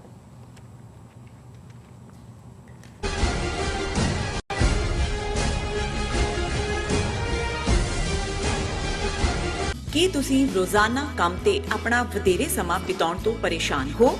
ਆਪਣੀ ਪੂੰਜੀ ਨੂੰ ਕੰਮ ਤੇ ਲਗਾਓ, ਸਾਡੇ ਨਾਲ ਇਨਵੈਸਟ ਕਰੋ। ਅਸੀਂ ਤੁਹਾਡੀ ਪੂੰਜੀ ਤੋਂ ਤੁਹਾਡੇ ਲਈ ਵਧੇਰੇ ਪੈਸੇ ਬਣਾ ਸਕਦੇ ਹਾਂ। ਅਸੀਂ ਪ੍ਰਾਈਵੇਟ ਇਕੁਇਟੀ ਇਨਵੈਸਟਮੈਂਟ ਫਰਮ ਹਾਂ ਤੇ ਕਮਰਸ਼ੀਅਲ ਰੀਅਲ ਏਸਟੇਟ ਵਿੱਚ ਮਾਹਿਰ ਹਾਂ।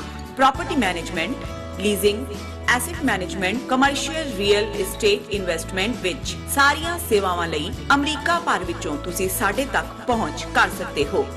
ਆਜ਼ਾਦ ਕਮਰਸ਼ੀਅਲ ਰੀਅਲਟੀ ਸਰਵਿਸਿਜ਼ ਤੇ Azad family trust, 701 north post oak road, suite number 204, Houston, Texas. ਤੁਸੀਂ ਸਾਨੂੰ ਸਾਡੇ ਫੋਨ ਨੰਬਰ 7136861277 ਤੇ ਵੀ ਸੰਪਰਕ ਕਰ ਸਕਦੇ ਹੋ। ਆਜ਼ਾਦ ਕਮਰ ਸਿਗਨੇਚਰ ਟਰੱਕ ਸਰਵਿਸ ਰਾਊਟ 81 ਉੱਤੇ ਐਗਜ਼ਿਟ 235 ਤੇ ਟਰੱਕਰ ਵੀਰਾਂ ਲਈ 24 ਘੰਟੇ ਰੋਡ ਸਰਵਿਸ ਦੀ ਸੁਵਿਧਾ ਮੌਜੂਦ। Heavy duty repair, oil change, ਪੁਰਾਣੇ ਅਤੇ ਨਵੇਂ tyre, computer diagnostic, DPF cleaning, brake service ਜਾਂ ਰਸਤੇ ਵਿੱਚ ਆਈ ਹਰ ਤਰ੍ਹਾਂ ਦੀ ਰਿਪੇਅਰ ਪ੍ਰੋਫੈਸ਼ਨਲ ਟੀਮ ਵੱਲੋਂ ਕੀਤੀ ਜਾਂਦੀ ਹੈ। ਬ੍ਰੇਕਫਾਸਟ, ਲੰਚ ਅਤੇ ਡਿਨਰ ਲਈ ਪੰਜਾਬੀ ਢਾਬੇ ਦਾ ਆਨੰਦ ਵੀ ਮਾਣੋ। ਡਰਾਈਵਰ ਅਤੇ ਟਰੱਕ ਆਪਰੇਟਰ ਵੀਰ ਡਿਸਪੈਚ ਦੀ ਸਰਵਿਸ ਲਈ ਸਾਡੇ ਨਾਲ ਸੰਪਰਕ ਕਰਨ। Signature truck service 58 triangle drive, Weyers Cave, Virginia 24486।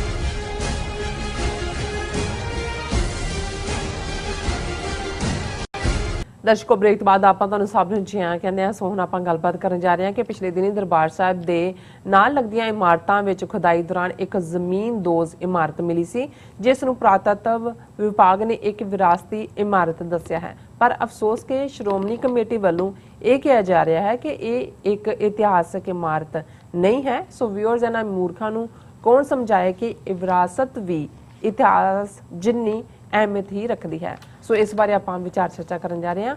ਸੋ ਅਸੀਂ ਚਾਹਾਂਗੇ ਕਿ ਤੁਸੀਂ ਇਸੇ ਤਰ੍ਹਾਂ ਹੀ ਜੁੜੇ ਰਹਿਣਾ। ਦੇਖਣ ਸੁਣਨ ਲਈ ਲਿਖਣ ਲਈ ਤੁਹਾਡਾ ਸਭ ਦਾ ਬਹੁਤ ਬਹੁਤ ਸ਼ੁਕਰੀਆ ਜੀ। ਡਾਕਟਰ ਸਾਹਿਬ, ਕੀ ਕਹਿਣਾ ਚਾਹੋਗੇ? ਦੇਖੋ, ਤੁਸੀਂ ਬਿਲਕੁਲ ਠੀਕ ਕਿਹਾ ਕਿ ਵੀ ਮੂਰਖਾਂ ਨੂੰ ਕੌਣ ਸਮਝਾ ਸਕਦਾ ਹੈ ਕਿ ਇਤਿਹਾਸ ਔਰ ਵਿਰਸਾ ਇਹ ਇੱਕ ਦੂਸਰੇ ਦੇ ਪੂਰਕ ਨੇ। ਅੱਛਾ। ਜਿੰਨੀ ਅਹਿਮੀਅਤ ਇਤਿਹਾਸ ਦੀ ਹੁੰਦੀ ਹੈ, ਉਨੀ ਅਹਿਮੀਅਤ ਹੀ ਵਿਰਸੇ ਦੀ ਹੁੰਦੀ ਹੈ। ਬਿਲਕੁਲ। ਔਰ ਜਦੋਂ ਤੁਸੀਂ ਵਿਰਸਾ, ਵਿਰਾਸਤ, ਲੈਗੇਸੀ, ਹੈਰੀਟੇਜ ਉਹਦੀ ਗੱਲ ਕਰਦੇ ਹੋ, ਉਹ ਤੁਹਾਡੀਆਂ ਇਮਾਰਤਾਂ ਵੀ ਹੁੰਦੀਆਂ ਨੇ, ਉਹ ਤੁਹਾਡੀਆਂ ਪਹਿਲੀਆਂ ਪੀੜ੍ਹੀਆਂ ਦੀਆਂ ਛੱਡੀਆਂ ਨਿਸ਼ਾਨੀਆਂ ਵੀ ਹੁੰਦੀਆਂ ਨੇ, ਉਹ ਤੁਹਾਡੇ ਹੱਥਾਂ ਨਾਲ ਲਿਖੀਆਂ ਕੋਈ ਚੀਜ਼ਾਂ ਵੀ ਹੁੰਦੀਆਂ ਨੇ, ਹੱਥਾਂ ਨਾਲ ਬੁਣੀਆਂ ਕੋਈ ਚੀਜ਼ਾਂ ਵੀ ਹੁੰਦੀਆਂ ਨੇ। ਅੱਜ ਜਦੋਂ ਪੁਰਾਣੀਆਂ ਸਿਵਲਾਈਜੇਸ਼ਨਸ, ਉਹ ਇੰਡਸ ਵੈਲੀ ਸਿਵਲਾਈਜੇਸ਼ਨ ਹੋਏ ਜਾਂ ਚਾਈਨੀਜ਼ ਸਿਵਲਾਈਜੇਸ਼ਨ ਹੋਏ, ਜਦੋਂ ਚਾਈਨੀਜ਼ ਸਿਵਲਾਈਜੇਸ਼ਨ ਵਾਲੇ ਆਪਣੀ ਚਾਈਨੀਜ਼ ਕਲੇ, ਜਿਹਨੂੰ ਚਾਈਨੀਜ਼ ਪੋਟਰੀ, ਉਸ ਦੀਆਂ ਉਹ ਪੂਰੇ ਤੁਸੀਂ ਦੇਖਦੇ ਹੋ ਕਿ ਭਾਈ 4000 ਸਾਲ ਪਹਿਲਾਂ ਵੀ ਕਿਸ ਕਿਸਮ ਦੀ ਐਕਸਪਰਟੀਜ਼ ਸੀ। ਜਾਂ ਅਸੀਂ ਇੰਡਸ ਵੈਲੀ ਸਿਵਲਾਈਜੇਸ਼ਨ 'ਚੋਂ ਲਰਕਾਨਾ ਹੋਏ, ਹੜੱਪਾ ਹੋਏ ਜਾਂ ਤਕਸ਼ਲਾ ਹੋਏ, ਉਸ ਲੈਵਲ ਦੇ ਉੱਤੇ ਤੁਸੀਂ ਜਾ ਕੇ ਪੁਰਾਣੇ ਪੀਰੀਅਡ 'ਚ ਦੇਖਦੇ ਹੋ ਵੀ ਕੀ ਚੀਜ਼ਾਂ ਨੇ, ਜ਼ਮੀਨ 'ਚੋਂ ਕੀ ਨਿਕਲ ਰਿਹਾ, ਕੋਈ ਬੁੱਧ ਦੇ ਬੁੱਤ ਨੇ, ਕੋਈ ਉਸ ਹੀਰਾ ਦੇ, ਤੁਸੀਂ ਕਹਿੰਦੇ ਹੋ ਵਾਹ। ਉੱਤੋਂ ਤੁਹਾਨੂੰ ਅੰਦਾਜ਼ਾ ਹੁੰਦਾ ਹੈ ਕਿ ਉਸ ਪੀਰੀਅਡ ਦੇ ਵਿੱਚ ਕਿਹੜੀ ਕਿਹੜੀ ਮੈਟਲ, ਕੀ ਕੀ ਚੀਜ਼ ਦਾ ਇਸਤੇਮਾਲ, ਕੀ ਉਹਨਾਂ ਨੇ ਲੱਭ ਲਿਆ ਸੀ। ਔਰ ਇਹੀ ਕਾਰਨ ਹੈ ਕਿ ਜਿਹੜੀਆਂ ਸੱਭਿਅਕ ਸੁਸਾਇਟੀਜ਼ ਨੇ, ਉਹਨਾਂ ਨੇ ਸਭ ਤੋਂ ਜ਼ਿਆਦਾ ਅਹਿਮੀਅਤ ਜੇ ਕੋਈ ਦਿੰਦਾ ਹੈ ਕਿਸੇ ਨੂੰ, ਤੇ ਉਹ ਆਪਣੇ ਵਿਰਸੇ ਨੂੰ ਦਿੰਦਾ ਹੈ, ਆਪਣੀਆਂ ਪੁਰਾਣੀਆਂ ਇਮਾਰਤਾਂ ਨੂੰ। ਯਹੂਦੀਆਂ ਦੇ ਹਵਾਲੇ ਨਾਲ, ਜਿਨ੍ਹਾਂ ਨੂੰ ਸੀ ਸਕਰੋਲਸ ਕਹਿੰਦੇ ਨੇ, ਕਿਵੇਂ ਕੋਈ ਗੁਫਾ ਦੇ ਵਿੱਚੋਂ ਮਿਲਿਆ ਤਾਂ ਉਹਨਾਂ ਨੇ ਕਿਹਾ ਦੇਖੋ ਸਾਡਾ ਤਾਂ 4000 ਸਾਲ ਪਹਿਲਾਂ ਇਹ ਟੋਰਾ ਹੈ, ਇਹ ਫਲਾਣਾ ਹੈ। ਉਹ ਤੁਹਾਡੀ ਪੁਰਾਤਨਤਾ ਨੂੰ ਵੀ ਐਸਟੈਬਲਿਸ਼ ਕਰਦਾ ਹੈ, ਤੁਹਾਡੀਆਂ ਜਨਰੇਸ਼ਨਸ ਨੂੰ ਵੀ ਫਖਰ ਦਿੰਦਾ ਹੈ ਕਿ ਵੀ ਤੁਸੀਂ, ਤੁਹਾਡਾ ਵਿਰਸਾ ਕੀ ਹੈ। ਲੇਕਿਨ ਇਹ ਕਿੰਨੇ ਮੰਦਭਾਗਾਂ ਦੀ ਗੱਲ ਹੈ ਕਿ ਵੀ ਇੱਥੇ ਇੱਕ ਪਾਸੇ ਤਾਂ ਅਸੀਂ ਐਸੇ, ਮੈਂ ਹੁਣ ਲਫ਼ਜ਼ ਕਹਿਣਾ ਨਹੀਂ ਚਾਹੁੰਦਾ, ਵੀ ਅਸੀਂ ਇਤਿਹਾਸ ਲਿਖਿਆ, ਇਤਿਹਾਸ ਬਣਾਇਆ ਆਪਣੇ ਖੂਨ ਦੇ ਨਾਲ। ਪਰ ਇਹ ਗੱਲ ਕਿਸੇ ਅੰਗਰੇਜ਼ ਨੇ 19ਵੀਂ ਸਦੀ 'ਚ ਕਹੀ ਸੀ ਕਿ ਵੀ ਸਿੱਖ ਕੈਸੀ ਕੌਮ ਹੈ ਜਿਹੜੀ ਆਪਣੇ ਇਤਿਹਾਸ ਨੂੰ ਆਪਣੇ ਖੂਨ ਦੇ ਨਾਲ ਬਣਾ ਰਹੀ ਹੈ, ਪਰ ਇਤਿਹਾਸ ਸਾਂਭ ਨਹੀਂ ਰਹੀ। ਇਤਿਹਾਸ, ਔਰ ਇਹੀ ਕਾਰਨ ਹੈ ਜਦੋਂ ਅਸੀਂ ਕੰਟਰੋਵਰਸੀ ਦੇਖਦੇ ਹਾਂ, ਕੌਣ ਕੀ ਕਹਿ ਰਿਹਾ, ਸਾਡੇ ਫੇਸਬੁੱਕੀ ਵਿਦਵਾਨ ਸਾਰਾ ਦਿਨ ਇਸ ਗੱਲ ਤੇ ਲੱਗੇ ਹੁੰਦੇ ਨੇ। ਉਹਦਾ ਰੀਜ਼ਨ ਵੀ ਇਹੀ ਹੈ ਕਿ ਸਾਡਾ ਆਪਣਾ ਇਤਿਹਾਸ ਵੀ ਅਸੀਂ 18ਵੀਂ 19ਵੀਂ ਸਦੀ 'ਚ, ਜਾਂ ਜਿਹੜਾ ਉਹ ਜਿਨ੍ਹਾਂ ਨਾਲ ਅਸੀਂ ਲੜ ਰਹੇ ਸੀ, ਮੁਗਲਾਂ ਦੇ ਕੋਰਟ ਹਿਸਟੋਰੀਅਨਸ ਨੇ ਲਿਖਿਆ, ਜਾਂ ਜੇ ਅਬਦਾਲੀ ਦੇ ਨਾਲ ਖਾਫੀ ਖਾਂ ਆਂਦਾ ਹੈ, ਉਹ ਸਾਡੇ ਕਰੈਕਟਰ ਨੂੰ ਬਿਆਨਦਾ ਹੈ, ਜਾਂ ਹਿੰਦੂ ਤਵੀ ਵਿੱਚ ਵੜੇ ਹੋਏ ਨੇ ਜਿਨ੍ਹਾਂ ਨੇ ਹਿੰਦੂ ਐਂਗਲ ਤੋਂ ਲਿਖਿਆ। ਤੁਸੀਂ ਇੱਕ ਪ੍ਰਾਚੀਨ ਪੰਥ ਪ੍ਰਕਾਸ਼ ਭਾਈ ਰਤਨ ਸਿੰਘ ਭੰਗੂ ਦਾ ਪਾਸੇ ਕੱਢ ਲਓ, ਜਿਹੜਾ ਬਾਅਦ ਦੇ ਵਿੱਚ ਸੋਰਸ ਮਟੀਰੀਅਲ ਬਣਦਾ ਹੈ, ਗਿਆਨੀ ਗਿਆਨ ਸਿੰਘ ਦੀ ਤਵਾਰੀਖ ਗੁਰੂ ਖਾਲਸਾ ਦਾ, ਜਾਂ ਭਾਈ ਸੰਤੋਖ ਸਿੰਘ ਦੇ ਗੁਰਪ੍ਰਤਾਪ ਸੂਰਜ ਗ੍ਰੰਥ ਦਾ, ਜਾਂ ਲੇਟਰ ਔਨ ਭਾਈ ਵੀਰ ਸਿੰਘ ਔਰ ਉਹਨਾਂ ਦੀਆਂ ਰਚਨਾਵਾਂ ਦਾ। ਤੁਹਾਡੇ ਕੋਲ 10 ਗੁਰੂ ਸਾਹਿਬਾਨ ਤੋਂ ਰਣਜੀਤ ਸਿੰਘ ਪੀਰੀਅਡ ਤੱਕ ਮਿਸਲ ਕੋਈ ਜਿਹੜਾ ਉਹ ਰੈਲੇਵੈਂਟ ਪਾਰਟ ਨਹੀਂ ਹੈ, ਸਿਰਫ ਤੇ ਸਿਰਫ ਉਹਦੀ ਸੋਰਸ ਪ੍ਰਾਚੀਨ ਪੰਥ ਪ੍ਰਕਾਸ਼। ਹੁਣ ਤੁਸੀਂ ਉਸ ਪੀਰੀਅਡ 'ਚ ਦੇਖੋ, ਅਸੀਂ ਗੱਲ ਆਕਸਫੋਰਡ ਦੀ ਕਰਦੇ ਹਾਂ ਜੀ, 12ਵੀਂ 13ਵੀਂ ਸਦੀ 'ਚ ਬਣਦੀ ਹੈ। ਦੂਜਾ, ਜਿਸ ਗੁਰੂ ਸਾਹਿਬਾਨ ਨੇ ਸਾਨੂੰ ਵਿਦਿਆ ਵਿਚਾਰੀ ਤਾਂ ਪਰਉਪਕਾਰੀ ਦਿੱਤਾ ਹੋਏ, ਜਿਨ੍ਹਾਂ ਨੇ ਖੁਦ ਆਪਣੀ ਬਾਣੀ ਖੁਦ ਜਿਹੜੀ ਹੈ ਉਹ ਗੁਰਮੁਖੀ ਸਕ੍ਰਿਪਟ ਨੂੰ ਪ੍ਰਮੋਟ ਕੀਤਾ ਹੋਏ, ਲਿਖਿਆ ਹੋਏ ਔਰ ਅੱਖਰ ਦੀ ਅਹਿਮੀਅਤ ਦਾ ਅਹਿਸਾਸ ਕਰਵਾਇਆ ਹੋਏ। ਅਸੀਂ ਇਤਿਹਾਸ ਤੋਂ ਵੀ ਗਏ ਔਰ ਜੇ ਸਾਨੂੰ ਇੱਕ ਪੀਰੀਅਡ ਮਿਲਿਆ ਘੱਟੋ ਘੱਟ 50 ਸਾਲ ਦਾ ਸਟੇਬਲ ਰੂਲ, ਜਿਹੜਾ 40 ਸਾਲ ਮਹਾਰਾਜਾ ਰਣਜੀਤ ਸਿੰਘ ਦੇ ਥੱਲੇ, 10 ਸਾਲ ਉਸ ਤੋਂ ਬਾਅਦ ਜਾਂ ਉਸ ਤੋਂ ਪਹਿਲਾਂ ਬੁੰਗਿਆਂ ਦਾ, ਜਦੋਂ ਅਸੀਂ ਇਤਿਹਾਸ ਦੀ ਗੱਲ ਕਰਦੇ ਹਾਂ ਕਿ ਜੀ 84 ਬੁੰਗੇ ਔਰ ਦੂਜੇ, ਉਹ ਪੀਰੀਅਡ 1766 ਸ਼ੁਰੂ ਹੋ ਜਾਂਦਾ ਹੈ ਜਦੋਂ ਲਾਹੌਰ ਸਿੰਘ ਫਤਿਹ ਕਰਦੇ ਨੇ ਔਰ ਸਰਦਾਰ ਜੱਸਾ ਸਿੰਘ ਆਹਲੂਵਾਲੀਆ ਦੀ ਅਗਵਾਈ 'ਚ ਜਿਹੜਾ ਦਰਬਾਰ ਸਾਹਿਬ ਔਰ ਸਾਰਾ ਇਤਿਹਾਸਕ ਇਮਾਰਤਾਂ ਢਾਹ ਢੇਰੀ ਕਰ ਦਿੱਤੀਆਂ ਸੀ ਅਬਦਾਲੀ ਨੇ, ਉਹਨਾਂ ਦੀ ਨੂੰ ਦੁਬਾਰਾ ਸ਼ੁਰੂ ਹੁੰਦਾ। ਔਰ ਇਹ ਉਹ ਪੀਰੀਅਡ ਹੈ ਜਿਹਦੇ 'ਚ ਸਾਡੇ ਬੁੰਗੇ ਬਣਦੇ ਨੇ, ਜਿਹਦੇ 'ਚ ਬੁੰਗਾ ਰਾਮਗੜ੍ਹੀਆਂ ਜਾਂ ਦੂਸਰੇ ਬੁੰਗੇ। ਫਿਰ 19ਵੀਂ ਸਦੀ 'ਚ ਵੀ ਔਰ 20ਵੀਂ ਸਦੀ ਤੱਕ ਵੀ ਜਿਹੜਾ ਹੈ ਉਹ 19ਵੀਂ ਸਦੀ ਦੇ ਵਿੱਚ ਜ਼ਿਆਦਾ ਅੰਗਰੇਜ਼ੀ ਰਾਜ ਆਉਣ ਤੋਂ ਬਾਅਦ ਵੀ ਬਣਦੇ ਰਹਿੰਦੇ ਨੇ। ਔਰ ਜਦੋਂ ਸ਼੍ਰੋਮਣੀ ਕਮੇਟੀ ਦੇ ਕੋਲ ਕੰਟਰੋਲ ਆਉਂਦਾ ਹੈ 1925 ਦੇ ਵਿੱਚ, ਔਰ ਉਸ ਤੋਂ ਬਾਅਦ ਅਸੀਂ ਦੇਖਦੇ ਹਾਂ ਕਿ ਢਾਓ ਢੁਆਈ ਦਾ ਕੰਮ ਸ਼ੁਰੂ ਹੁੰਦਾ ਹੈ, ਸਾਰੇ ਹੀ ਆਲਮੋਸਟ ਢਾਹ ਦਿੱਤੇ ਗਏ, 2-3 ਬਚੇ ਹੋਏ ਨੇ ਹੁਣ। ਔਰ ਅਸੀਂ ਇਹ ਖਬਰ ਡਿਸਕਸ ਵੀ ਕੀਤੀ ਸੀ ਕਿ ਵੀ ਜੋੜਾ ਘਰ, ਉਹਦੇ ਲਈ ਖੁਦਾਈ, ਉਹੀ ਥਾਂ ਜਿਹੜੀ ਗਲਿਆਰਾ ਯੋਜਨਾ ਦੇ ਨਾਂ ਥੱਲੇ ਉਹਨਾਂ ਨੇ, ਭਾਰਤੀ ਹਕੂਮਤ ਨੇ ਉੱਥੇ ਬੁਲਡੋਜ਼ ਕਰਕੇ ਸਾਡਾ ਵਿਰਸਾ ਮਿਟਾ ਦਿੱਤਾ ਹੈ। ਉਹ ਜਦੋਂ ਜੋੜਾ ਘਰ ਲਈ ਕਰ ਰਹੇ ਸੀ, ਥੱਲੋਂ ਦੋ ਜਿਹੜੇ ਨੇ ਜ਼ਮੀਨ ਦੋਜ਼, ਜਿਹੜੇ ਕਿ ਪੁਰਾਣੀਆਂ ਇੱਟਾਂ ਜਿਨ੍ਹਾਂ ਨੂੰ ਹੁਣ ਆਰਕੀਓਲੋਜੀਕਲ ਸਰਵੇ ਵਾਲਿਆਂ ਨੇ ਲਖੌਰੀ ਇੱਟਾਂ, ਉਹਨਾਂ ਦਾ ਸਟਰਕਚਰ ਮਿਲਿਆ। ਜ਼ਾਹਰ ਹੈ ਨੌਜਵਾਨ ਉੱਥੇ ਪਹੁੰਚ ਵੀ ਗਏ, ਚੈਲੰਜ ਵੀ ਕੀਤਾ। ਪਹਿਲਾਂ ਤਾਂ ਉਹ ਕਾਰਸੇ ਵਾਲਾ ਹੀ ਢਾਉਣ ਲੱਗੇ ਸੀ, ਜਿਹੜੇ ਰੋਕਣ ਵਾਲੇ ਸੀ ਉਹਨਾਂ ਨੂੰ ਗੁੰਡੇ, ਫਿਰ ਮਾਈ ਜਗੀਰ ਕੌਰ ਆ ਗਈ ਵਿੱਚ। ਉਹ ਇਹ ਇਤਿਹਾਸਕ ਨਹੀਂ ਹੈ, ਇਹ ਤਾਂ ਪ੍ਰਾਈਵੇਟ ਸੀ ਪ੍ਰਾਪਰਟੀ ਉਹ ਜਦੋਂ। ਔਰ ਈਵਨ ਉਹਨਾਂ ਦਾ ਐਕਟਿੰਗ ਜਥੇਦਾਰ ਗਿਆਨੀ ਹਰਪ੍ਰੀਤ ਸਿੰਘ, ਉਹ ਵੀ ਕਹਿਣ ਲੱਗ ਗਿਆ ਇਹ ਬੁੰਗਾ ਗਿਆਨੀ ਆ, ਇਹ ਪ੍ਰਾਈਵੇਟ ਸੀ, ਇਹ ਕੋਈ ਨਹੀਂ ਹੈ, ਇਹਨੂੰ ਐਵੇਂ ਇਤਿਹਾਸਕ ਹੈ। ਕਿੱਥੇ ਸੀ ਜਦੋਂ 88 ਦੇ ਵਿੱਚ, ਜਦੋਂ 84 ਦੇ ਵਿੱਚ ਉਹਨਾਂ ਨੇ ਬੁਲਡੋਜ਼ ਕੀਤਾ, ਉਹਨਾਂ ਨੇ ਗਲਿਆਰਾ, ਉਦੋਂ ਕਿੱਥੇ ਸੀ? ਲੇਕਿਨ ਇੰਨਾ ਕੁ ਰੋਹ ਆਇਆ ਦੁਨੀਆ ਭਰ ਦੇ ਵਿੱਚ, ਸਿੱਖਾਂ ਦੇ ਵਿੱਚ ਔਰ ਦੂਸਰੇ, ਕਿ ਵੀ ਉਹ ਜਥੇਦਾਰ ਵੀ ਖੜੇ ਪੈਰ ਯੂ ਟਰਨ ਲੈਣ ਤੇ ਮਜਬੂਰ ਹੋਇਆ। ਬੀਬੀ ਜਗੀਰ ਕੌਰ ਵੀ ਕਹਿਣ ਲੱਗ ਨਹੀਂ ਇਹ ਅਸੀਂ ਸੱਦ ਲਿਆ, ਐਡਮਿਨਿਸਟ੍ਰੇਸ਼ਨ ਆ ਗਿਆ, ਆਰਕੀਓਲੋਜੀ। ਹੁਣ ਆਰਕੀਓਲੋਜੀ ਵਾਲਿਆਂ ਨੇ ਜੋ ਵੀ, ਪਹਿਲੀ ਗੱਲ ਤਾਂ ਇਹ ਹੈ ਕਿ ਆਰਕੀਓਲੋਜੀ ਨੂੰ ਸੱਦਣਾ ਵੀ ਨਹੀਂ ਸੀ ਬਣਦਾ। ਰੀਜ਼ਨ ਇਹ ਵੀ ਆਲਰੇਡੀ ਜਦੋਂ ਢਾਏ ਸੀ, ਇਹ ਤਾਂ ਜ਼ਮੀਨ ਦੋਜ਼ ਨਿਕਲਿਆ, ਜਿਹੜੀਆਂ ਉੱਤੇ ਖੜੀਆਂ ਇਮਾਰਤਾਂ ਸੀ ਉਹਨਾਂ ਨੇ ਬਿਊਟੀਫਿਕੇਸ਼ਨ ਦੇ ਨਾਂ ਥੱਲੇ ਕਿਉਂ ਢਾਈਆਂ? ਰੀਜ਼ਨ ਇਹੀ ਸੀ ਕਿ ਵੀ ਉਹ ਜਦੋਂ ਉਹਨਾਂ ਨੇ ਫਿਊਚਰ 'ਚ ਕਦੇ ਅਕਾਲ ਤਖਤ ਤੇ ਹਮਲਾ ਬੋਲਣੇ ਤਾਂ ਉਹ ਨਹੀਂ ਸੀ ਚਾਹੁੰਦੇ ਵੀ ਉਵੇਂ ਹੀ ਰੁਕਾਵਟਾਂ ਹੋਣ ਜਿਵੇਂ ਜੂਨ 84 'ਚ ਹੋਈਆਂ ਸੀ। ਹੁਣ ਅਜੇ ਉਹਨਾਂ ਨੇ ਰਿਪੋਰਟ ਸਬਮਿਟ ਵੀ ਨਹੀਂ ਸੀ ਕੀਤੀ ਪ੍ਰੋਪਰਲੀ, ਤੇ ਨਾਲ ਦੀ ਨਾਲ ਸ਼੍ਰੋਮਣੀ ਕਮੇਟੀ ਪ੍ਰੈਜ਼ੀਡੈਂਟ ਨੇ ਪ੍ਰੈਸ ਕਾਨਫਰੰਸ ਕਰਕੇ ਕਿਹਾ ਦੇਖੋ ਜੀ ਸਾਡਾ ਸਟੈਂਡ ਠੀਕ ਸਾਬਤ ਹੋਇਆ, ਇਹ ਹਿਸਟੋਰੀਕਲ ਨਹੀਂ ਨੇ। ਇੱਥੇ ਗੱਲ ਹੁਣ ਜਦੋਂ ਉਹਨਾਂ ਦੀ ਰਿਪੋਰਟ ਸਾਹਮਣੇ ਆਉਂਦੀ ਹੈ ਔਰ ਉਹਦੇ 'ਚ ਇਹ ਗੱਲ ਹੈ ਕਿ ਵੀ ਹਿਸਟੋਰੀਕਲ 10 ਗੁਰੂ ਸਾਹਿਬਾਨ ਨਾਲ ਤਾਂ ਨਹੀਂ ਜੁੜਿਆ ਹੋਇਆ ਕਿ ਉੱਥੇ ਆ ਕੇ, ਔਰ ਉਹ ਕਿਸੇ ਨੇ ਕਿਹਾ ਵੀ ਨਹੀਂ ਸੀ। ਜਦੋਂ ਵਿਰਸੇ ਦੀ ਗੱਲ ਹੋ ਰਹੀ ਸੀ, ਇਹੀ ਸੀ ਕਿ ਭਾਈ ਇਹ 19ਵੀਂ ਸਦੀ ਦੇ ਵਿੱਚ ਬੁੰਗਾ ਗਿਆਨੀ ਹੈ, ਜਿਹਦੇ ਵਿੱਚ ਗਿਆਨੀ ਗੁਰਮੁਖ ਸਿੰਘ ਦੂਸਰੇ ਰਣਜੀਤ ਸਿੰਘ ਪੀਰੀਅਡ ਦੇ ਵਿੱਚ ਬਣਦਾ। ਔਰ ਹੁਣ ਜਿਹੜੀ ਉਹਨਾਂ ਦੀ ਰਿਪੋਰਟ ਹੈ ਉਹਨਾਂ ਦੀ ASI the ASI observed that remains of structure appeared to be part of a residential complex of late medieval period constructed with Lakhori bricks size 20 into 10 into 5 centimeter land lime mortar. Traces of lime plaster were also visible at some place. ये बड़ा unique construction material है। फिर उन्होंने कहा था structure was termed as Giania da Bunga by Amritsar based descendant of legendary Sikh figure Giani Sant Singh, a former head granthi of Golden temple.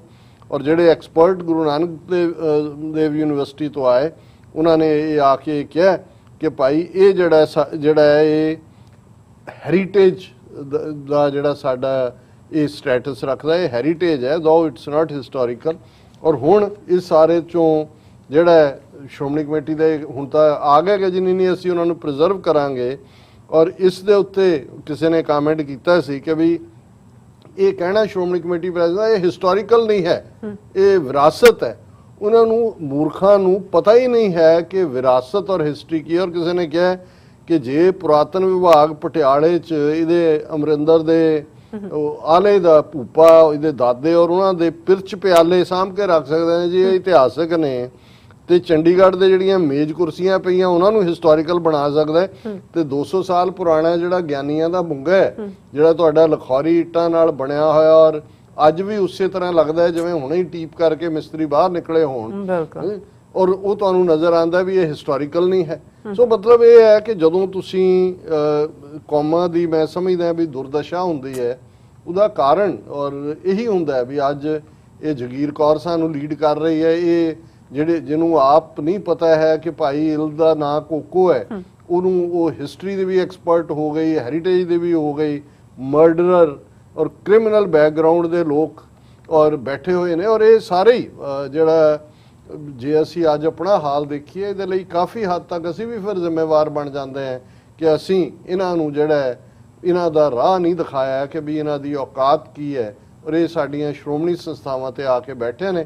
ਜ਼ਾਹਰ ਹੈ ਹਕੂਮਤ ਦੀ ਖੇਡ ਖੇਡ। ਬਿਲਕੁਲ ਡਾਕਟਰ ਸਾਹਿਬ, ਤੁਹਾਡਾ ਬਹੁਤ ਬਹੁਤ ਸ਼ੁਕਰੀਆ, ਤੁਸੀਂ ਆਪਣੇ ਵਿਚਾਰ ਸਾਡੇ ਦਰਸ਼ਕਾਂ ਨਾਲ ਸਾਂਝੇ ਕੀਤੇ ਨੇ। ਸਵੱਖ ਲੈਣੇ ਬ੍ਰੇਕ। ਵਿਊਅਰਸ ਤੁਸੀਂ ਸਾਨੂੰ ਇਸੇ ਤਰ੍ਹਾਂ ਜੁੜੇ ਰਹਿਣਾ। ਮਿਲਦੇ ਹਾਂ ਛੋਟੇ ਜਿਹੇ ਬ੍ਰੇਕ ਤੋਂ ਬਾਅਦ।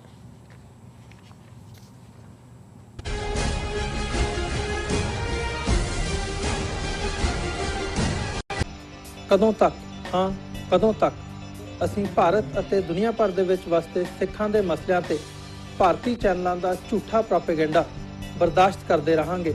ਆਓ ਮੇਰੇ ਨਾਲ ਜੁੜੋ ਪ੍ਰੋਗਰਾਮ ਗੁਫ਼ਤਗੂ ਵਿੱਚ। ਸਿੱਖ ਨਜ਼ਰੀਏ ਤੋਂ ਰੋਜ਼ਾਨਾ ਵਾਪਰ ਰਹੀਆਂ ਘਟਨਾਵਾਂ ਦਾ ਵਿਸ਼ਲੇਸ਼ਣ ਕਰੀਏ।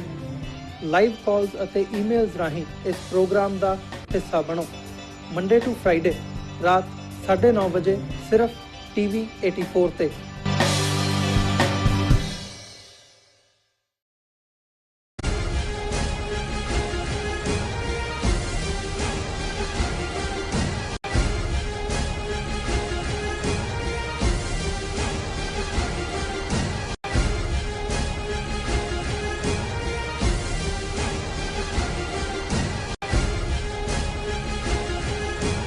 ਕੀ ਤੁਹਾਨੂੰ 30, 40 ਜਾਂ 50 ਦਿਨ ਵੇਟ ਕਰਨੀ ਪੈ ਰਹੀ ਹੈ ਤੁਹਾਡੇ ਚੈੱਕ ਲਈ? ਫਿਰ ਬ੍ਰੋਕਰਾਂ ਪਿੱਛੇ ਭੱਜਦੇ ਫਿਰਦੇ ਹੋ ਪੈਸੇ ਲਈ। ਬਹੁਤ ਜ਼ਿਆਦਾ ਟਾਈਮ ਵੇਸਟ ਹੋ ਜਾਂਦਾ ਇੱਦਾਂ ਤਾਂ। ਜੇ ਤੁਸੀਂ ਅੱਜ ਹੀ ਪੈਸੇ ਲੈਣੇ ਤਾਂ ਬੌਬਟੇਲ ਨੂੰ ਕਾਲ ਕਰੋ। ਬੌਬਟੇਲ ਤੁਹਾਡੀਆਂ ਇਨਵੌਇਸਿਸ ਸੇਮ ਡੇ ਫੰਡ ਕਰ ਸਕਦੇ ਹਨ for a small. Viewers welcome back on program. So viewers, ਹੁਣ ਆਪਾਂ ਐਂਡ ਵਾਲੇ ਸੈਕਸ਼ਨ ਦੇ ਵਿੱਚ ਗੱਲਬਾਤ ਕਰਨ ਜਾ ਰਹੇ ਹਾਂ ਕਿ ਭਾਰਤ ਦੇ ਨਾਰਥ ਈਸਟ ਸੂਬਿਆਂ ਦੇ ਬਾਰਡਰ ਹੁਣ ਅੱਡ-ਅੱਡ ਮੁਲਕਾਂ ਦੇ ਬਾਰਡਰਾਂ ਵਾਂਗ ਬਣ ਗਏ ਹਨ। ਇਹਨਾਂ ਸੂਬਿਆਂ ਵਿੱਚ ਤਣਾਅ ਦੀ ਜਿਹੜੀ ਹਾਲਤ ਹੈ ਉਹ ਬਣੀ ਹੋਈ ਹੈ। ਵਿਊਅਰਸ, ਯਾਦ ਰਹੇ ਕਿ ਪਿਛਲੇ ਦਿਨਾਂ ਵਿੱਚ ਮਿਜ਼ੋਰਮ ਪੁਲਿਸ ਨੇ ਬਾਰਡਰ ਤੇ ਫਾਇਰਿੰਗ ਕਰਕੇ ਅਸਾਮ ਪੁਲਿਸ ਦੇ 5 ਜਵਾਨ ਮਾਰ ਦਿੱਤੇ ਸਨ ਅਤੇ 50 ਤੋਂ ਜ਼ਿਆਦਾ ਜ਼ਖਮੀ ਕਰ ਦਿੱਤੇ ਸਨ। ਸੋ ਇਹ ਖਬਰਾਂ ਦੱਸਦੀਆਂ ਹਨ ਕਿ ਭਾਰਤ ਹੁਣ ਟੁਕੜੇ ਹੋਣ ਵੱਲ ਵਧ ਰਿਹਾ ਹੈ। ਸੋ ਇਸ ਬਾਰੇ ਆਪਾਂ ਗੱਲਬਾਤ ਕਰਨ ਜਾ ਰਹੇ ਹਾਂ। ਨਾਲ ਹੀ ਗੁਰਬਾਣੀ ਵਿਚਾਰਾਂ ਦੀ ਸਾਂਝ ਵੀ ਤੁਹਾਡੇ ਨਾਲ ਪਾਈ ਜਾਏਗੀ। ਸੋ ਅਸੀਂ ਚਾਹਾਂਗੇ ਕਿ ਤੁਸੀਂ ਸਾਨੂੰ ਇਸੇ ਤਰ੍ਹਾਂ ਜੁੜੇ ਰਹਿਣਾ। ਦੇਖਣ ਸੁਣਨ ਜਾਂ ਲਿਖਣ ਲਈ ਤੁਹਾਡਾ ਸਭ ਦਾ ਬਹੁਤ ਸ਼ੁਕਰੀਆ ਜੀ। ਡਾਕਟਰ ਸਾਹਿਬ, ਕੀ ਕਹਿਣਾ ਚਾਹੋਗੇ? देखो, वैसे तो ये एक लाइन दोहराई जाती है कि दिल के टुकड़े हज़ार हुए, कोई यहाँ गिरा कोई वहाँ गिरा।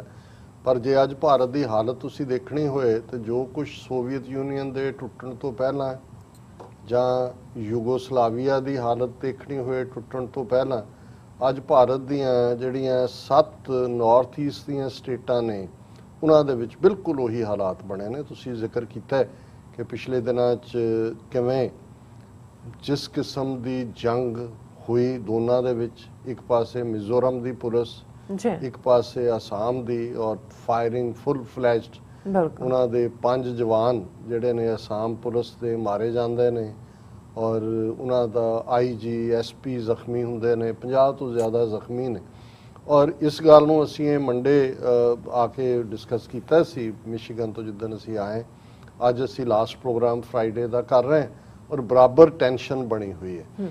और इस वेले दे बावजूद सेंट्रल मिनिस्ट्री ने किया, दूजा हुण यह है भी CRPF दी कंपनियां उत्थे कर लईआं ने, और इहदे बावजूद ट्रक उत्थे रुके हुए ने क्योंकि उन्होंने अटैक लोगों के हो रहे हैं एक दूजे ते सिविलियन।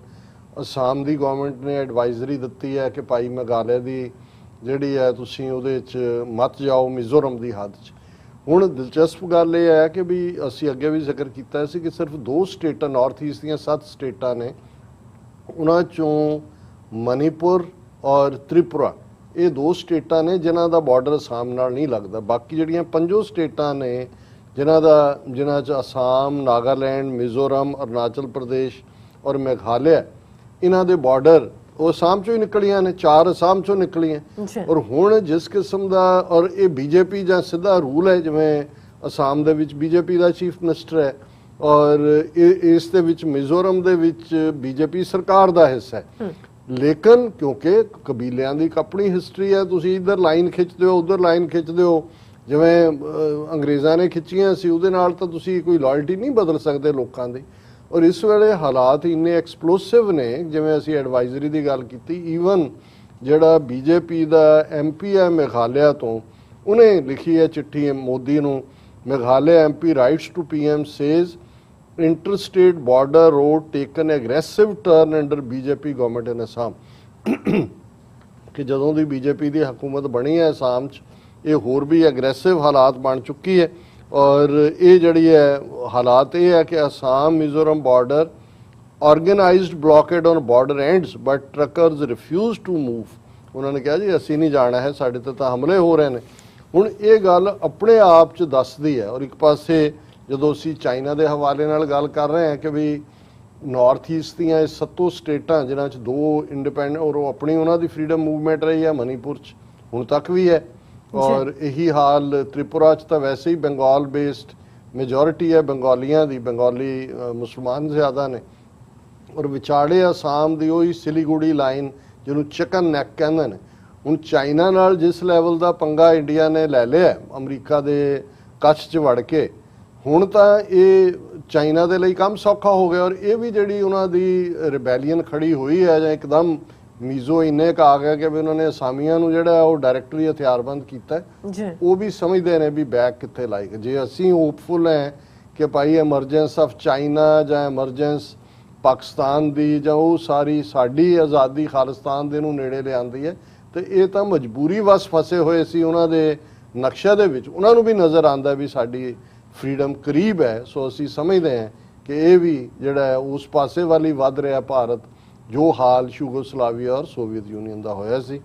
ਕਲੋਜ਼ਿੰਗ 'ਚ ਬੇਸ਼ੱਕ ਮਿੰਟ ਤਾਂ 2 ਨੇ, ਲੇਕਿਨ ਅਸੀਂ ਇਸ ਜਿਵੇਂ ਕਬੀਰ ਸਾਹਿਬ ਦੀ ਬਾਣੀ ਦਾ ਵਿਚਾਰ ਕਰਦੇ ਹਾਂ, 52 ਅੱਖਰੀ ਉਹਨਾਂ ਦੀ ਬਾਣੀ ਅਸੀਂ ਵਿਚਾਰ ਰਹੇ ਹਾਂ।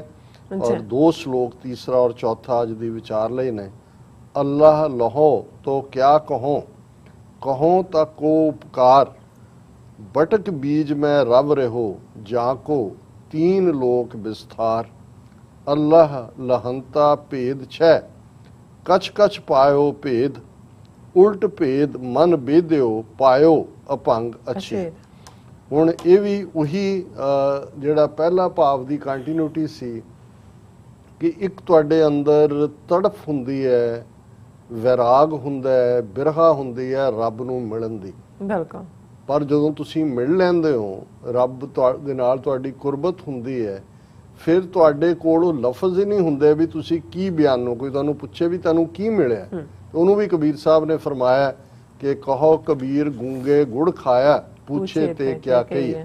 ਹੁਣ ਇਸ ਸ਼ਲੋਕ 'ਚ ਕਹਿੰਦੇ ਨੇ ਅੱਲਾ ਲਹੋ ਤੋ ਕਿਆ ਕਹੋ, ਕਿ ਜੇ ਰੱਬ ਮੈਨੂੰ ਮਿਲ ਜਾਏ, ਲਹੋ ਮੈਂ ਲੈ ਲਾਂ, ਤੇ ਕੋਈ ਮੈਨੂੰ ਪੁੱਛੇ ਤਾਂ ਮੈਂ ਕੀ ਕਵਾਂਗਾ। ਕਹੋ ਤਾਂ ਕੋ ਉਪਕਾਰ, ਜੇ ਮੈਂ ਕਹਿ ਵੀ ਦਿਆਂ ਤਾਂ ਉਹਦਾ ਫਾਇਦਾ ਕੀ ਹੋਏਗਾ, ਕਿਉਂਕਿ ਜਿਹਨੇ ਉਸ ਸਵਾਦ ਨੂੰ ਮਾਣਿਆ ਨਹੀਂ ਹੈ ਉਹ ਤਾਂ ਸਮਝ ਨਹੀਂ ਸਕਦਾ ਕਿ ਰੱਬ ਨੂੰ ਮਿਲਣ ਦਾ ਜਾਂ ਆਨੰਦ ਭਿਆ ਮੇਰੀ ਮਾਏ ਸਤਿਗੁਰੂ ਮੈਂ ਪਾਇਓ ਕੀ ਸਵਾਦ ਹੈ। ਫਿਰ ਉਹਨਾਂ ਫਰਮਾਇਆ ਬਟਕ ਬੀਜ ਮੈਂ ਰਵ ਰਹੋ, ਜਾਂ ਕੋ 3 ਲੋਕ ਵਿਸਥਾਰ। ਬਟਕ ਬੋੜ ਦੇ ਦਰਖਤ ਨੂੰ ਕਹਿੰਦੇ ਨੇ। ਹੁਣ ਬੈਨੀਅਨ ਟਰੀ, ਹੁਣ ਸਭ ਤੋਂ ਵੱਡਾ ਜਿਹੜਾ ਸਾਡੇ ਖਿੱਤੇ ਦੀ ਕੁਦਰਤੀ ਫਲੋਰਾ ਫੌਨਾ ਹੈ, ਉਹਦੇ ਸਭ ਤੋਂ ਵੱਡਾ ਬੋੜ ਦਾ ਦਰਖਤ ਹੁੰਦਾ ਹੈ। ਕਿਸੇ ਨੂੰ ਬਹੁਤ ਬੁੱਢਾ ਕਹਿਣਾ, ਕਹਿੰਦੇ ਬਾਬਾ ਬੋੜ। ਤਾਂ ਕਬੀਰ ਸਾਹਿਬ ਕਹਿੰਦੇ ਨੇ ਵੀ ਸਾਰਾ ਜਿਹੜਾ ਬੋੜ ਦਾ ਦਰਖਤ ਹੈ ਅਲਟੀਮੇਟਲੀ ਇੱਕ ਬੀਜ ਦੇ ਵਿੱਚ ਹੁੰਦਾ ਹੈ। ਬਿਲਕੁਲ। ਤੇ ਜਦੋਂ ਉਹਨੂੰ ਬੀਜ ਲੱਗਦੇ ਨੇ ਦਰਖਤ ਨੂੰ, ਤੇ ਉਹਦੇ ਚੋਂ ਕਿੰਨੇ ਬੋੜ ਬਣਦੇ ਨੇ। ਉਹਨਾਂ ਨੇ ਕਿਹਾ ਵੀ ਜਿਸ ਤਰ੍ਹਾਂ ਇੱਕ ਬੀਜ ਦੇ ਵਿੱਚ ਬੋੜ ਦੇ ਸਾਰਾ ਦਰਖਤ ਲੁਕਿਆ ਹੋਇਆ, ਬਟਕ ਬੀਜ ਮੈਂ ਰਵ ਰਹੋ, ਜਿਵੇਂ ਉਹਦੇ ਚ ਉਹ ਰਵਿਆ ਹੋਇਆ, ਜਾਂ ਕੋ 3 ਲੋਕ ਵਿਸਥਾਰ। ਇਸੇ ਤਰ੍ਹਾਂ ਉਹ ਰੱਬ ਜਿਹਨੇ 3 ਲੋਕ ਬਣਾਏ ਨੇ, ਉਹ ਇਸ ਕਾਇਨਾਤ, ਇਸ ਪਲੈਨਟ ਦੇ ਵਿੱਚ, ਇਸ ਧਰਤੀ ਦੇ ਵਿੱਚ ਔਰ ਸਾਡੇ ਵਜੂਦ ਦੇ ਵਿੱਚ ਬੀਜ ਰੂਪ ਦੇ ਵਿੱਚ ਪਿਆ। ਜੇ ਉਹਨੂੰ ਸਮਝੋਗੇ ਤਾਂ 3 ਲੋਕ ਵਿਸਥਾਰ। ਉਹ ਫਿਰ ਜਿਹੜਾ ਤੁਹਾਨੂੰ ਜੋ ਇਸ ਮੰਨ ਲਓ ਜੋ ਉਨ ਮਨ ਰਹੇ तो 3 लोक की बातें कहे कि जे मन ਨੂੰ ਪੁੱਠਾ ਕਰ ਦਿਓ, ਬਿਲਕੁਲ ਦੁਨੀਆਦਾਰੀ ਨਾਲੋਂ ਤੋੜ ਦਿਓ, ਤਾਂ 3 ਲੋਕਾਂ ਦੇ ਭੇਦ ਜਿਹੜੇ ਨੇ ਉਹ ਉਸ ਰੱਬ ਨੇ ਤੁਹਾਨੂੰ ਸਮਝਾ ਦੇਣੇ ਨੇ। ਫਿਰ ਅੱਲਾ ਲਹੰਤਾ ਭੇਦ ਛੈ ਕਿ ਜਿਉਂ ਹੀ ਰੱਬ ਮਿਲ ਗਿਆ, ਮਨ ਚੋਂ ਸਵਾਲ, ਸਸਪੀਸ਼ਨ, ਭੰਬਲ ਭੂਸਾ, ਕਨਫਿਊਜ਼ਨ ਛੈ ਦੌੜ ਗਏ। ਅੱਲਾ ਲਹੰਤਾ ਭੇਦ ਛੈ ਕਛ ਕਛ ਪਾਇਓ ਭੇਦ। ਤੇ ਉਸ ਰੱਬ ਦੀ ਕੁਰਬਤ ਨਾਲ ਤੁਹਾਨੂੰ ਰੱਬ ਦੀ ਕਾਇਨਾਤ ਨੂੰ ਸਮਝਣ ਦੇ ਕੁਛ ਸੀਕ੍ਰੇਟਸ, ਭੇਦ ਸਮਝ ਆਣੇ ਸ਼ੁਰੂ ਹੁੰਦੇ ਨੇ। ਉਲਟ ਭੇਦ ਮਨ ਬੇਦਿਓ ਕਿ ਜੇ ਤੁਸੀਂ ਮਨ ਨੂੰ ਦੁਨੀਆਦਾਰੀ ਨਾਲੋਂ ਪੁੱਠਾ ਕਰਕੇ ਰੱਬ ਦੀ ਯਾਦ ਦੇ ਨਾਲ ਪੀਅਰਸ ਕਰ ਲਓ, ਉਸ ਦੇ ਨਾਲ ਜਿਹੜਾ ਉਹ ਰੱਬ ਦੀ ਯਾਦ ਤੁਹਾਨੂੰ ਪੁੜ ਜਾਏ, ਫਿਰ ਪਾਇਓ ਅਪੰਗ ਅਛੇਦ। ਫਿਰ ਉਹ ਰੱਬ ਮਿਲ ਜਾਂਦਾ ਹੈ ਜਿਹੜਾ ਅਭੰਗ ਹੈ, ਜਿਹੜਾ ਕਿਸੇ ਤੋਂ ਵੀ ਟੁੱਟਣ ਵਾਲਾ ਨਹੀਂ ਹੈ, ਔਰ ਜਿਹੜਾ ਨਾ ਵਿੰਨਿਆ ਜਾ ਸਕਦਾ ਹੈ ਨਾ ਟੁੱਟਦਾ ਹੈ। ਉਹੀ ਹੈ ਉਹ ਨਿਰਭਉ, ਨਿਰਵੈਰ, ਅਕਾਲ ਮੂਰਤ, ਅਜੂਨੀ, ਸਹਿਭੰਗ, ਗੁਰਪ੍ਰਸਾਦ। ਫਿਰ ਉਹ ਰੱਬ ਜਿਹੜਾ ਸਾਰੀ ਕਾਇਨਾਤ ਦਾ ਮਾਲਕ ਹੈ, ਜਿਸ ਨੂੰ ਰਬੁਲ ਆਲਮੀਨ ਕਹਿੰਦੇ ਨੇ, ਤੁਹਾਨੂੰ ਸਾਰੇ ਆਲਮ ਦੀ ਸੋਝੀ ਉਸ ਰੱਬ ਦੀ ਯਾਦ ਦੇ ਨਾਲ ਤੁਹਾਨੂੰ ਹਾਸਲ ਹੋ ਜਾਂਦੀ ਹੈ। ਔਰ ਇਹੀ ਹੈ ਕਬੀਰ, ਜੇ ਤੂੰ ਮੇਰਾ ਹੋਏ ਰਹੇ ਸਭ ਜਗ ਤੇਰਾ ਹੋਏ। ਜੀ ਰਾਜ ਸਾਹਿਬ, ਤੁਹਾਡਾ ਬਹੁਤ ਬਹੁਤ ਸ਼ੁਕਰੀਆ। ਤੁਸੀਂ ਆਪਣੇ ਵਿਚਾਰ ਸਾਡੇ ਦਰਸ਼ਕਾਂ ਨਾਲ ਸਾਂਝੇ ਕੀਤੇ ਨੇ। ਸਵਸਨਾ ਆਪਣੇ ਵਿਊਅਰਸ ਕੋਲ ਨੇ ਇਜਾਜ਼ਤ। ਵਿਊਅਰਸ, ਸਾਡੇ ਪ੍ਰੋਗਰਾਮ ਦਾ ਸਮਾਂ ਇੱਥੇ ਸਮਾਪਤ ਹੁੰਦਾ। ਤੁਸੀਂ ਆਪਣੀ ਰਾਏ ਤੇ ਸੁਝਾਅ ਸਾਨੂੰ ਭੇਜਣਾ ਭੁੱਲਣਾ ਸਾਡੇ ਇਸ ਪਤੇ ਤੇ sos@tv84.tv ਤੇ। ਅਸੀਂ ਆਪਣਾ ਪ੍ਰੋਗਰਾਮ ਲੈ ਕੇ ਫਿਰ ਦੁਬਾਰਾ ਤੁਹਾਡੇ ਸਨਮੁਖ ਹੋਵਾਂਗੇ। ਤਦ ਤੱਕ ਲਈ ਮੈਨੂੰ ਤੇ ਆਪਣਾ ਸੁਣਾ ਗਿਆ ਦੋ ਦੇਖਦੇ ਰਹੋ TV84। ਬੁਲਾ ਦਿਓ ਫਤਿਹ। ਵਾਹਿਗੁਰੂ ਜੀ ਕਾ ਖਾਲਸਾ, ਵਾਹਿਗੁਰੂ ਜੀ ਕੀ ਫਤਿਹ। ਰੱਬ ਰਾਖਾ।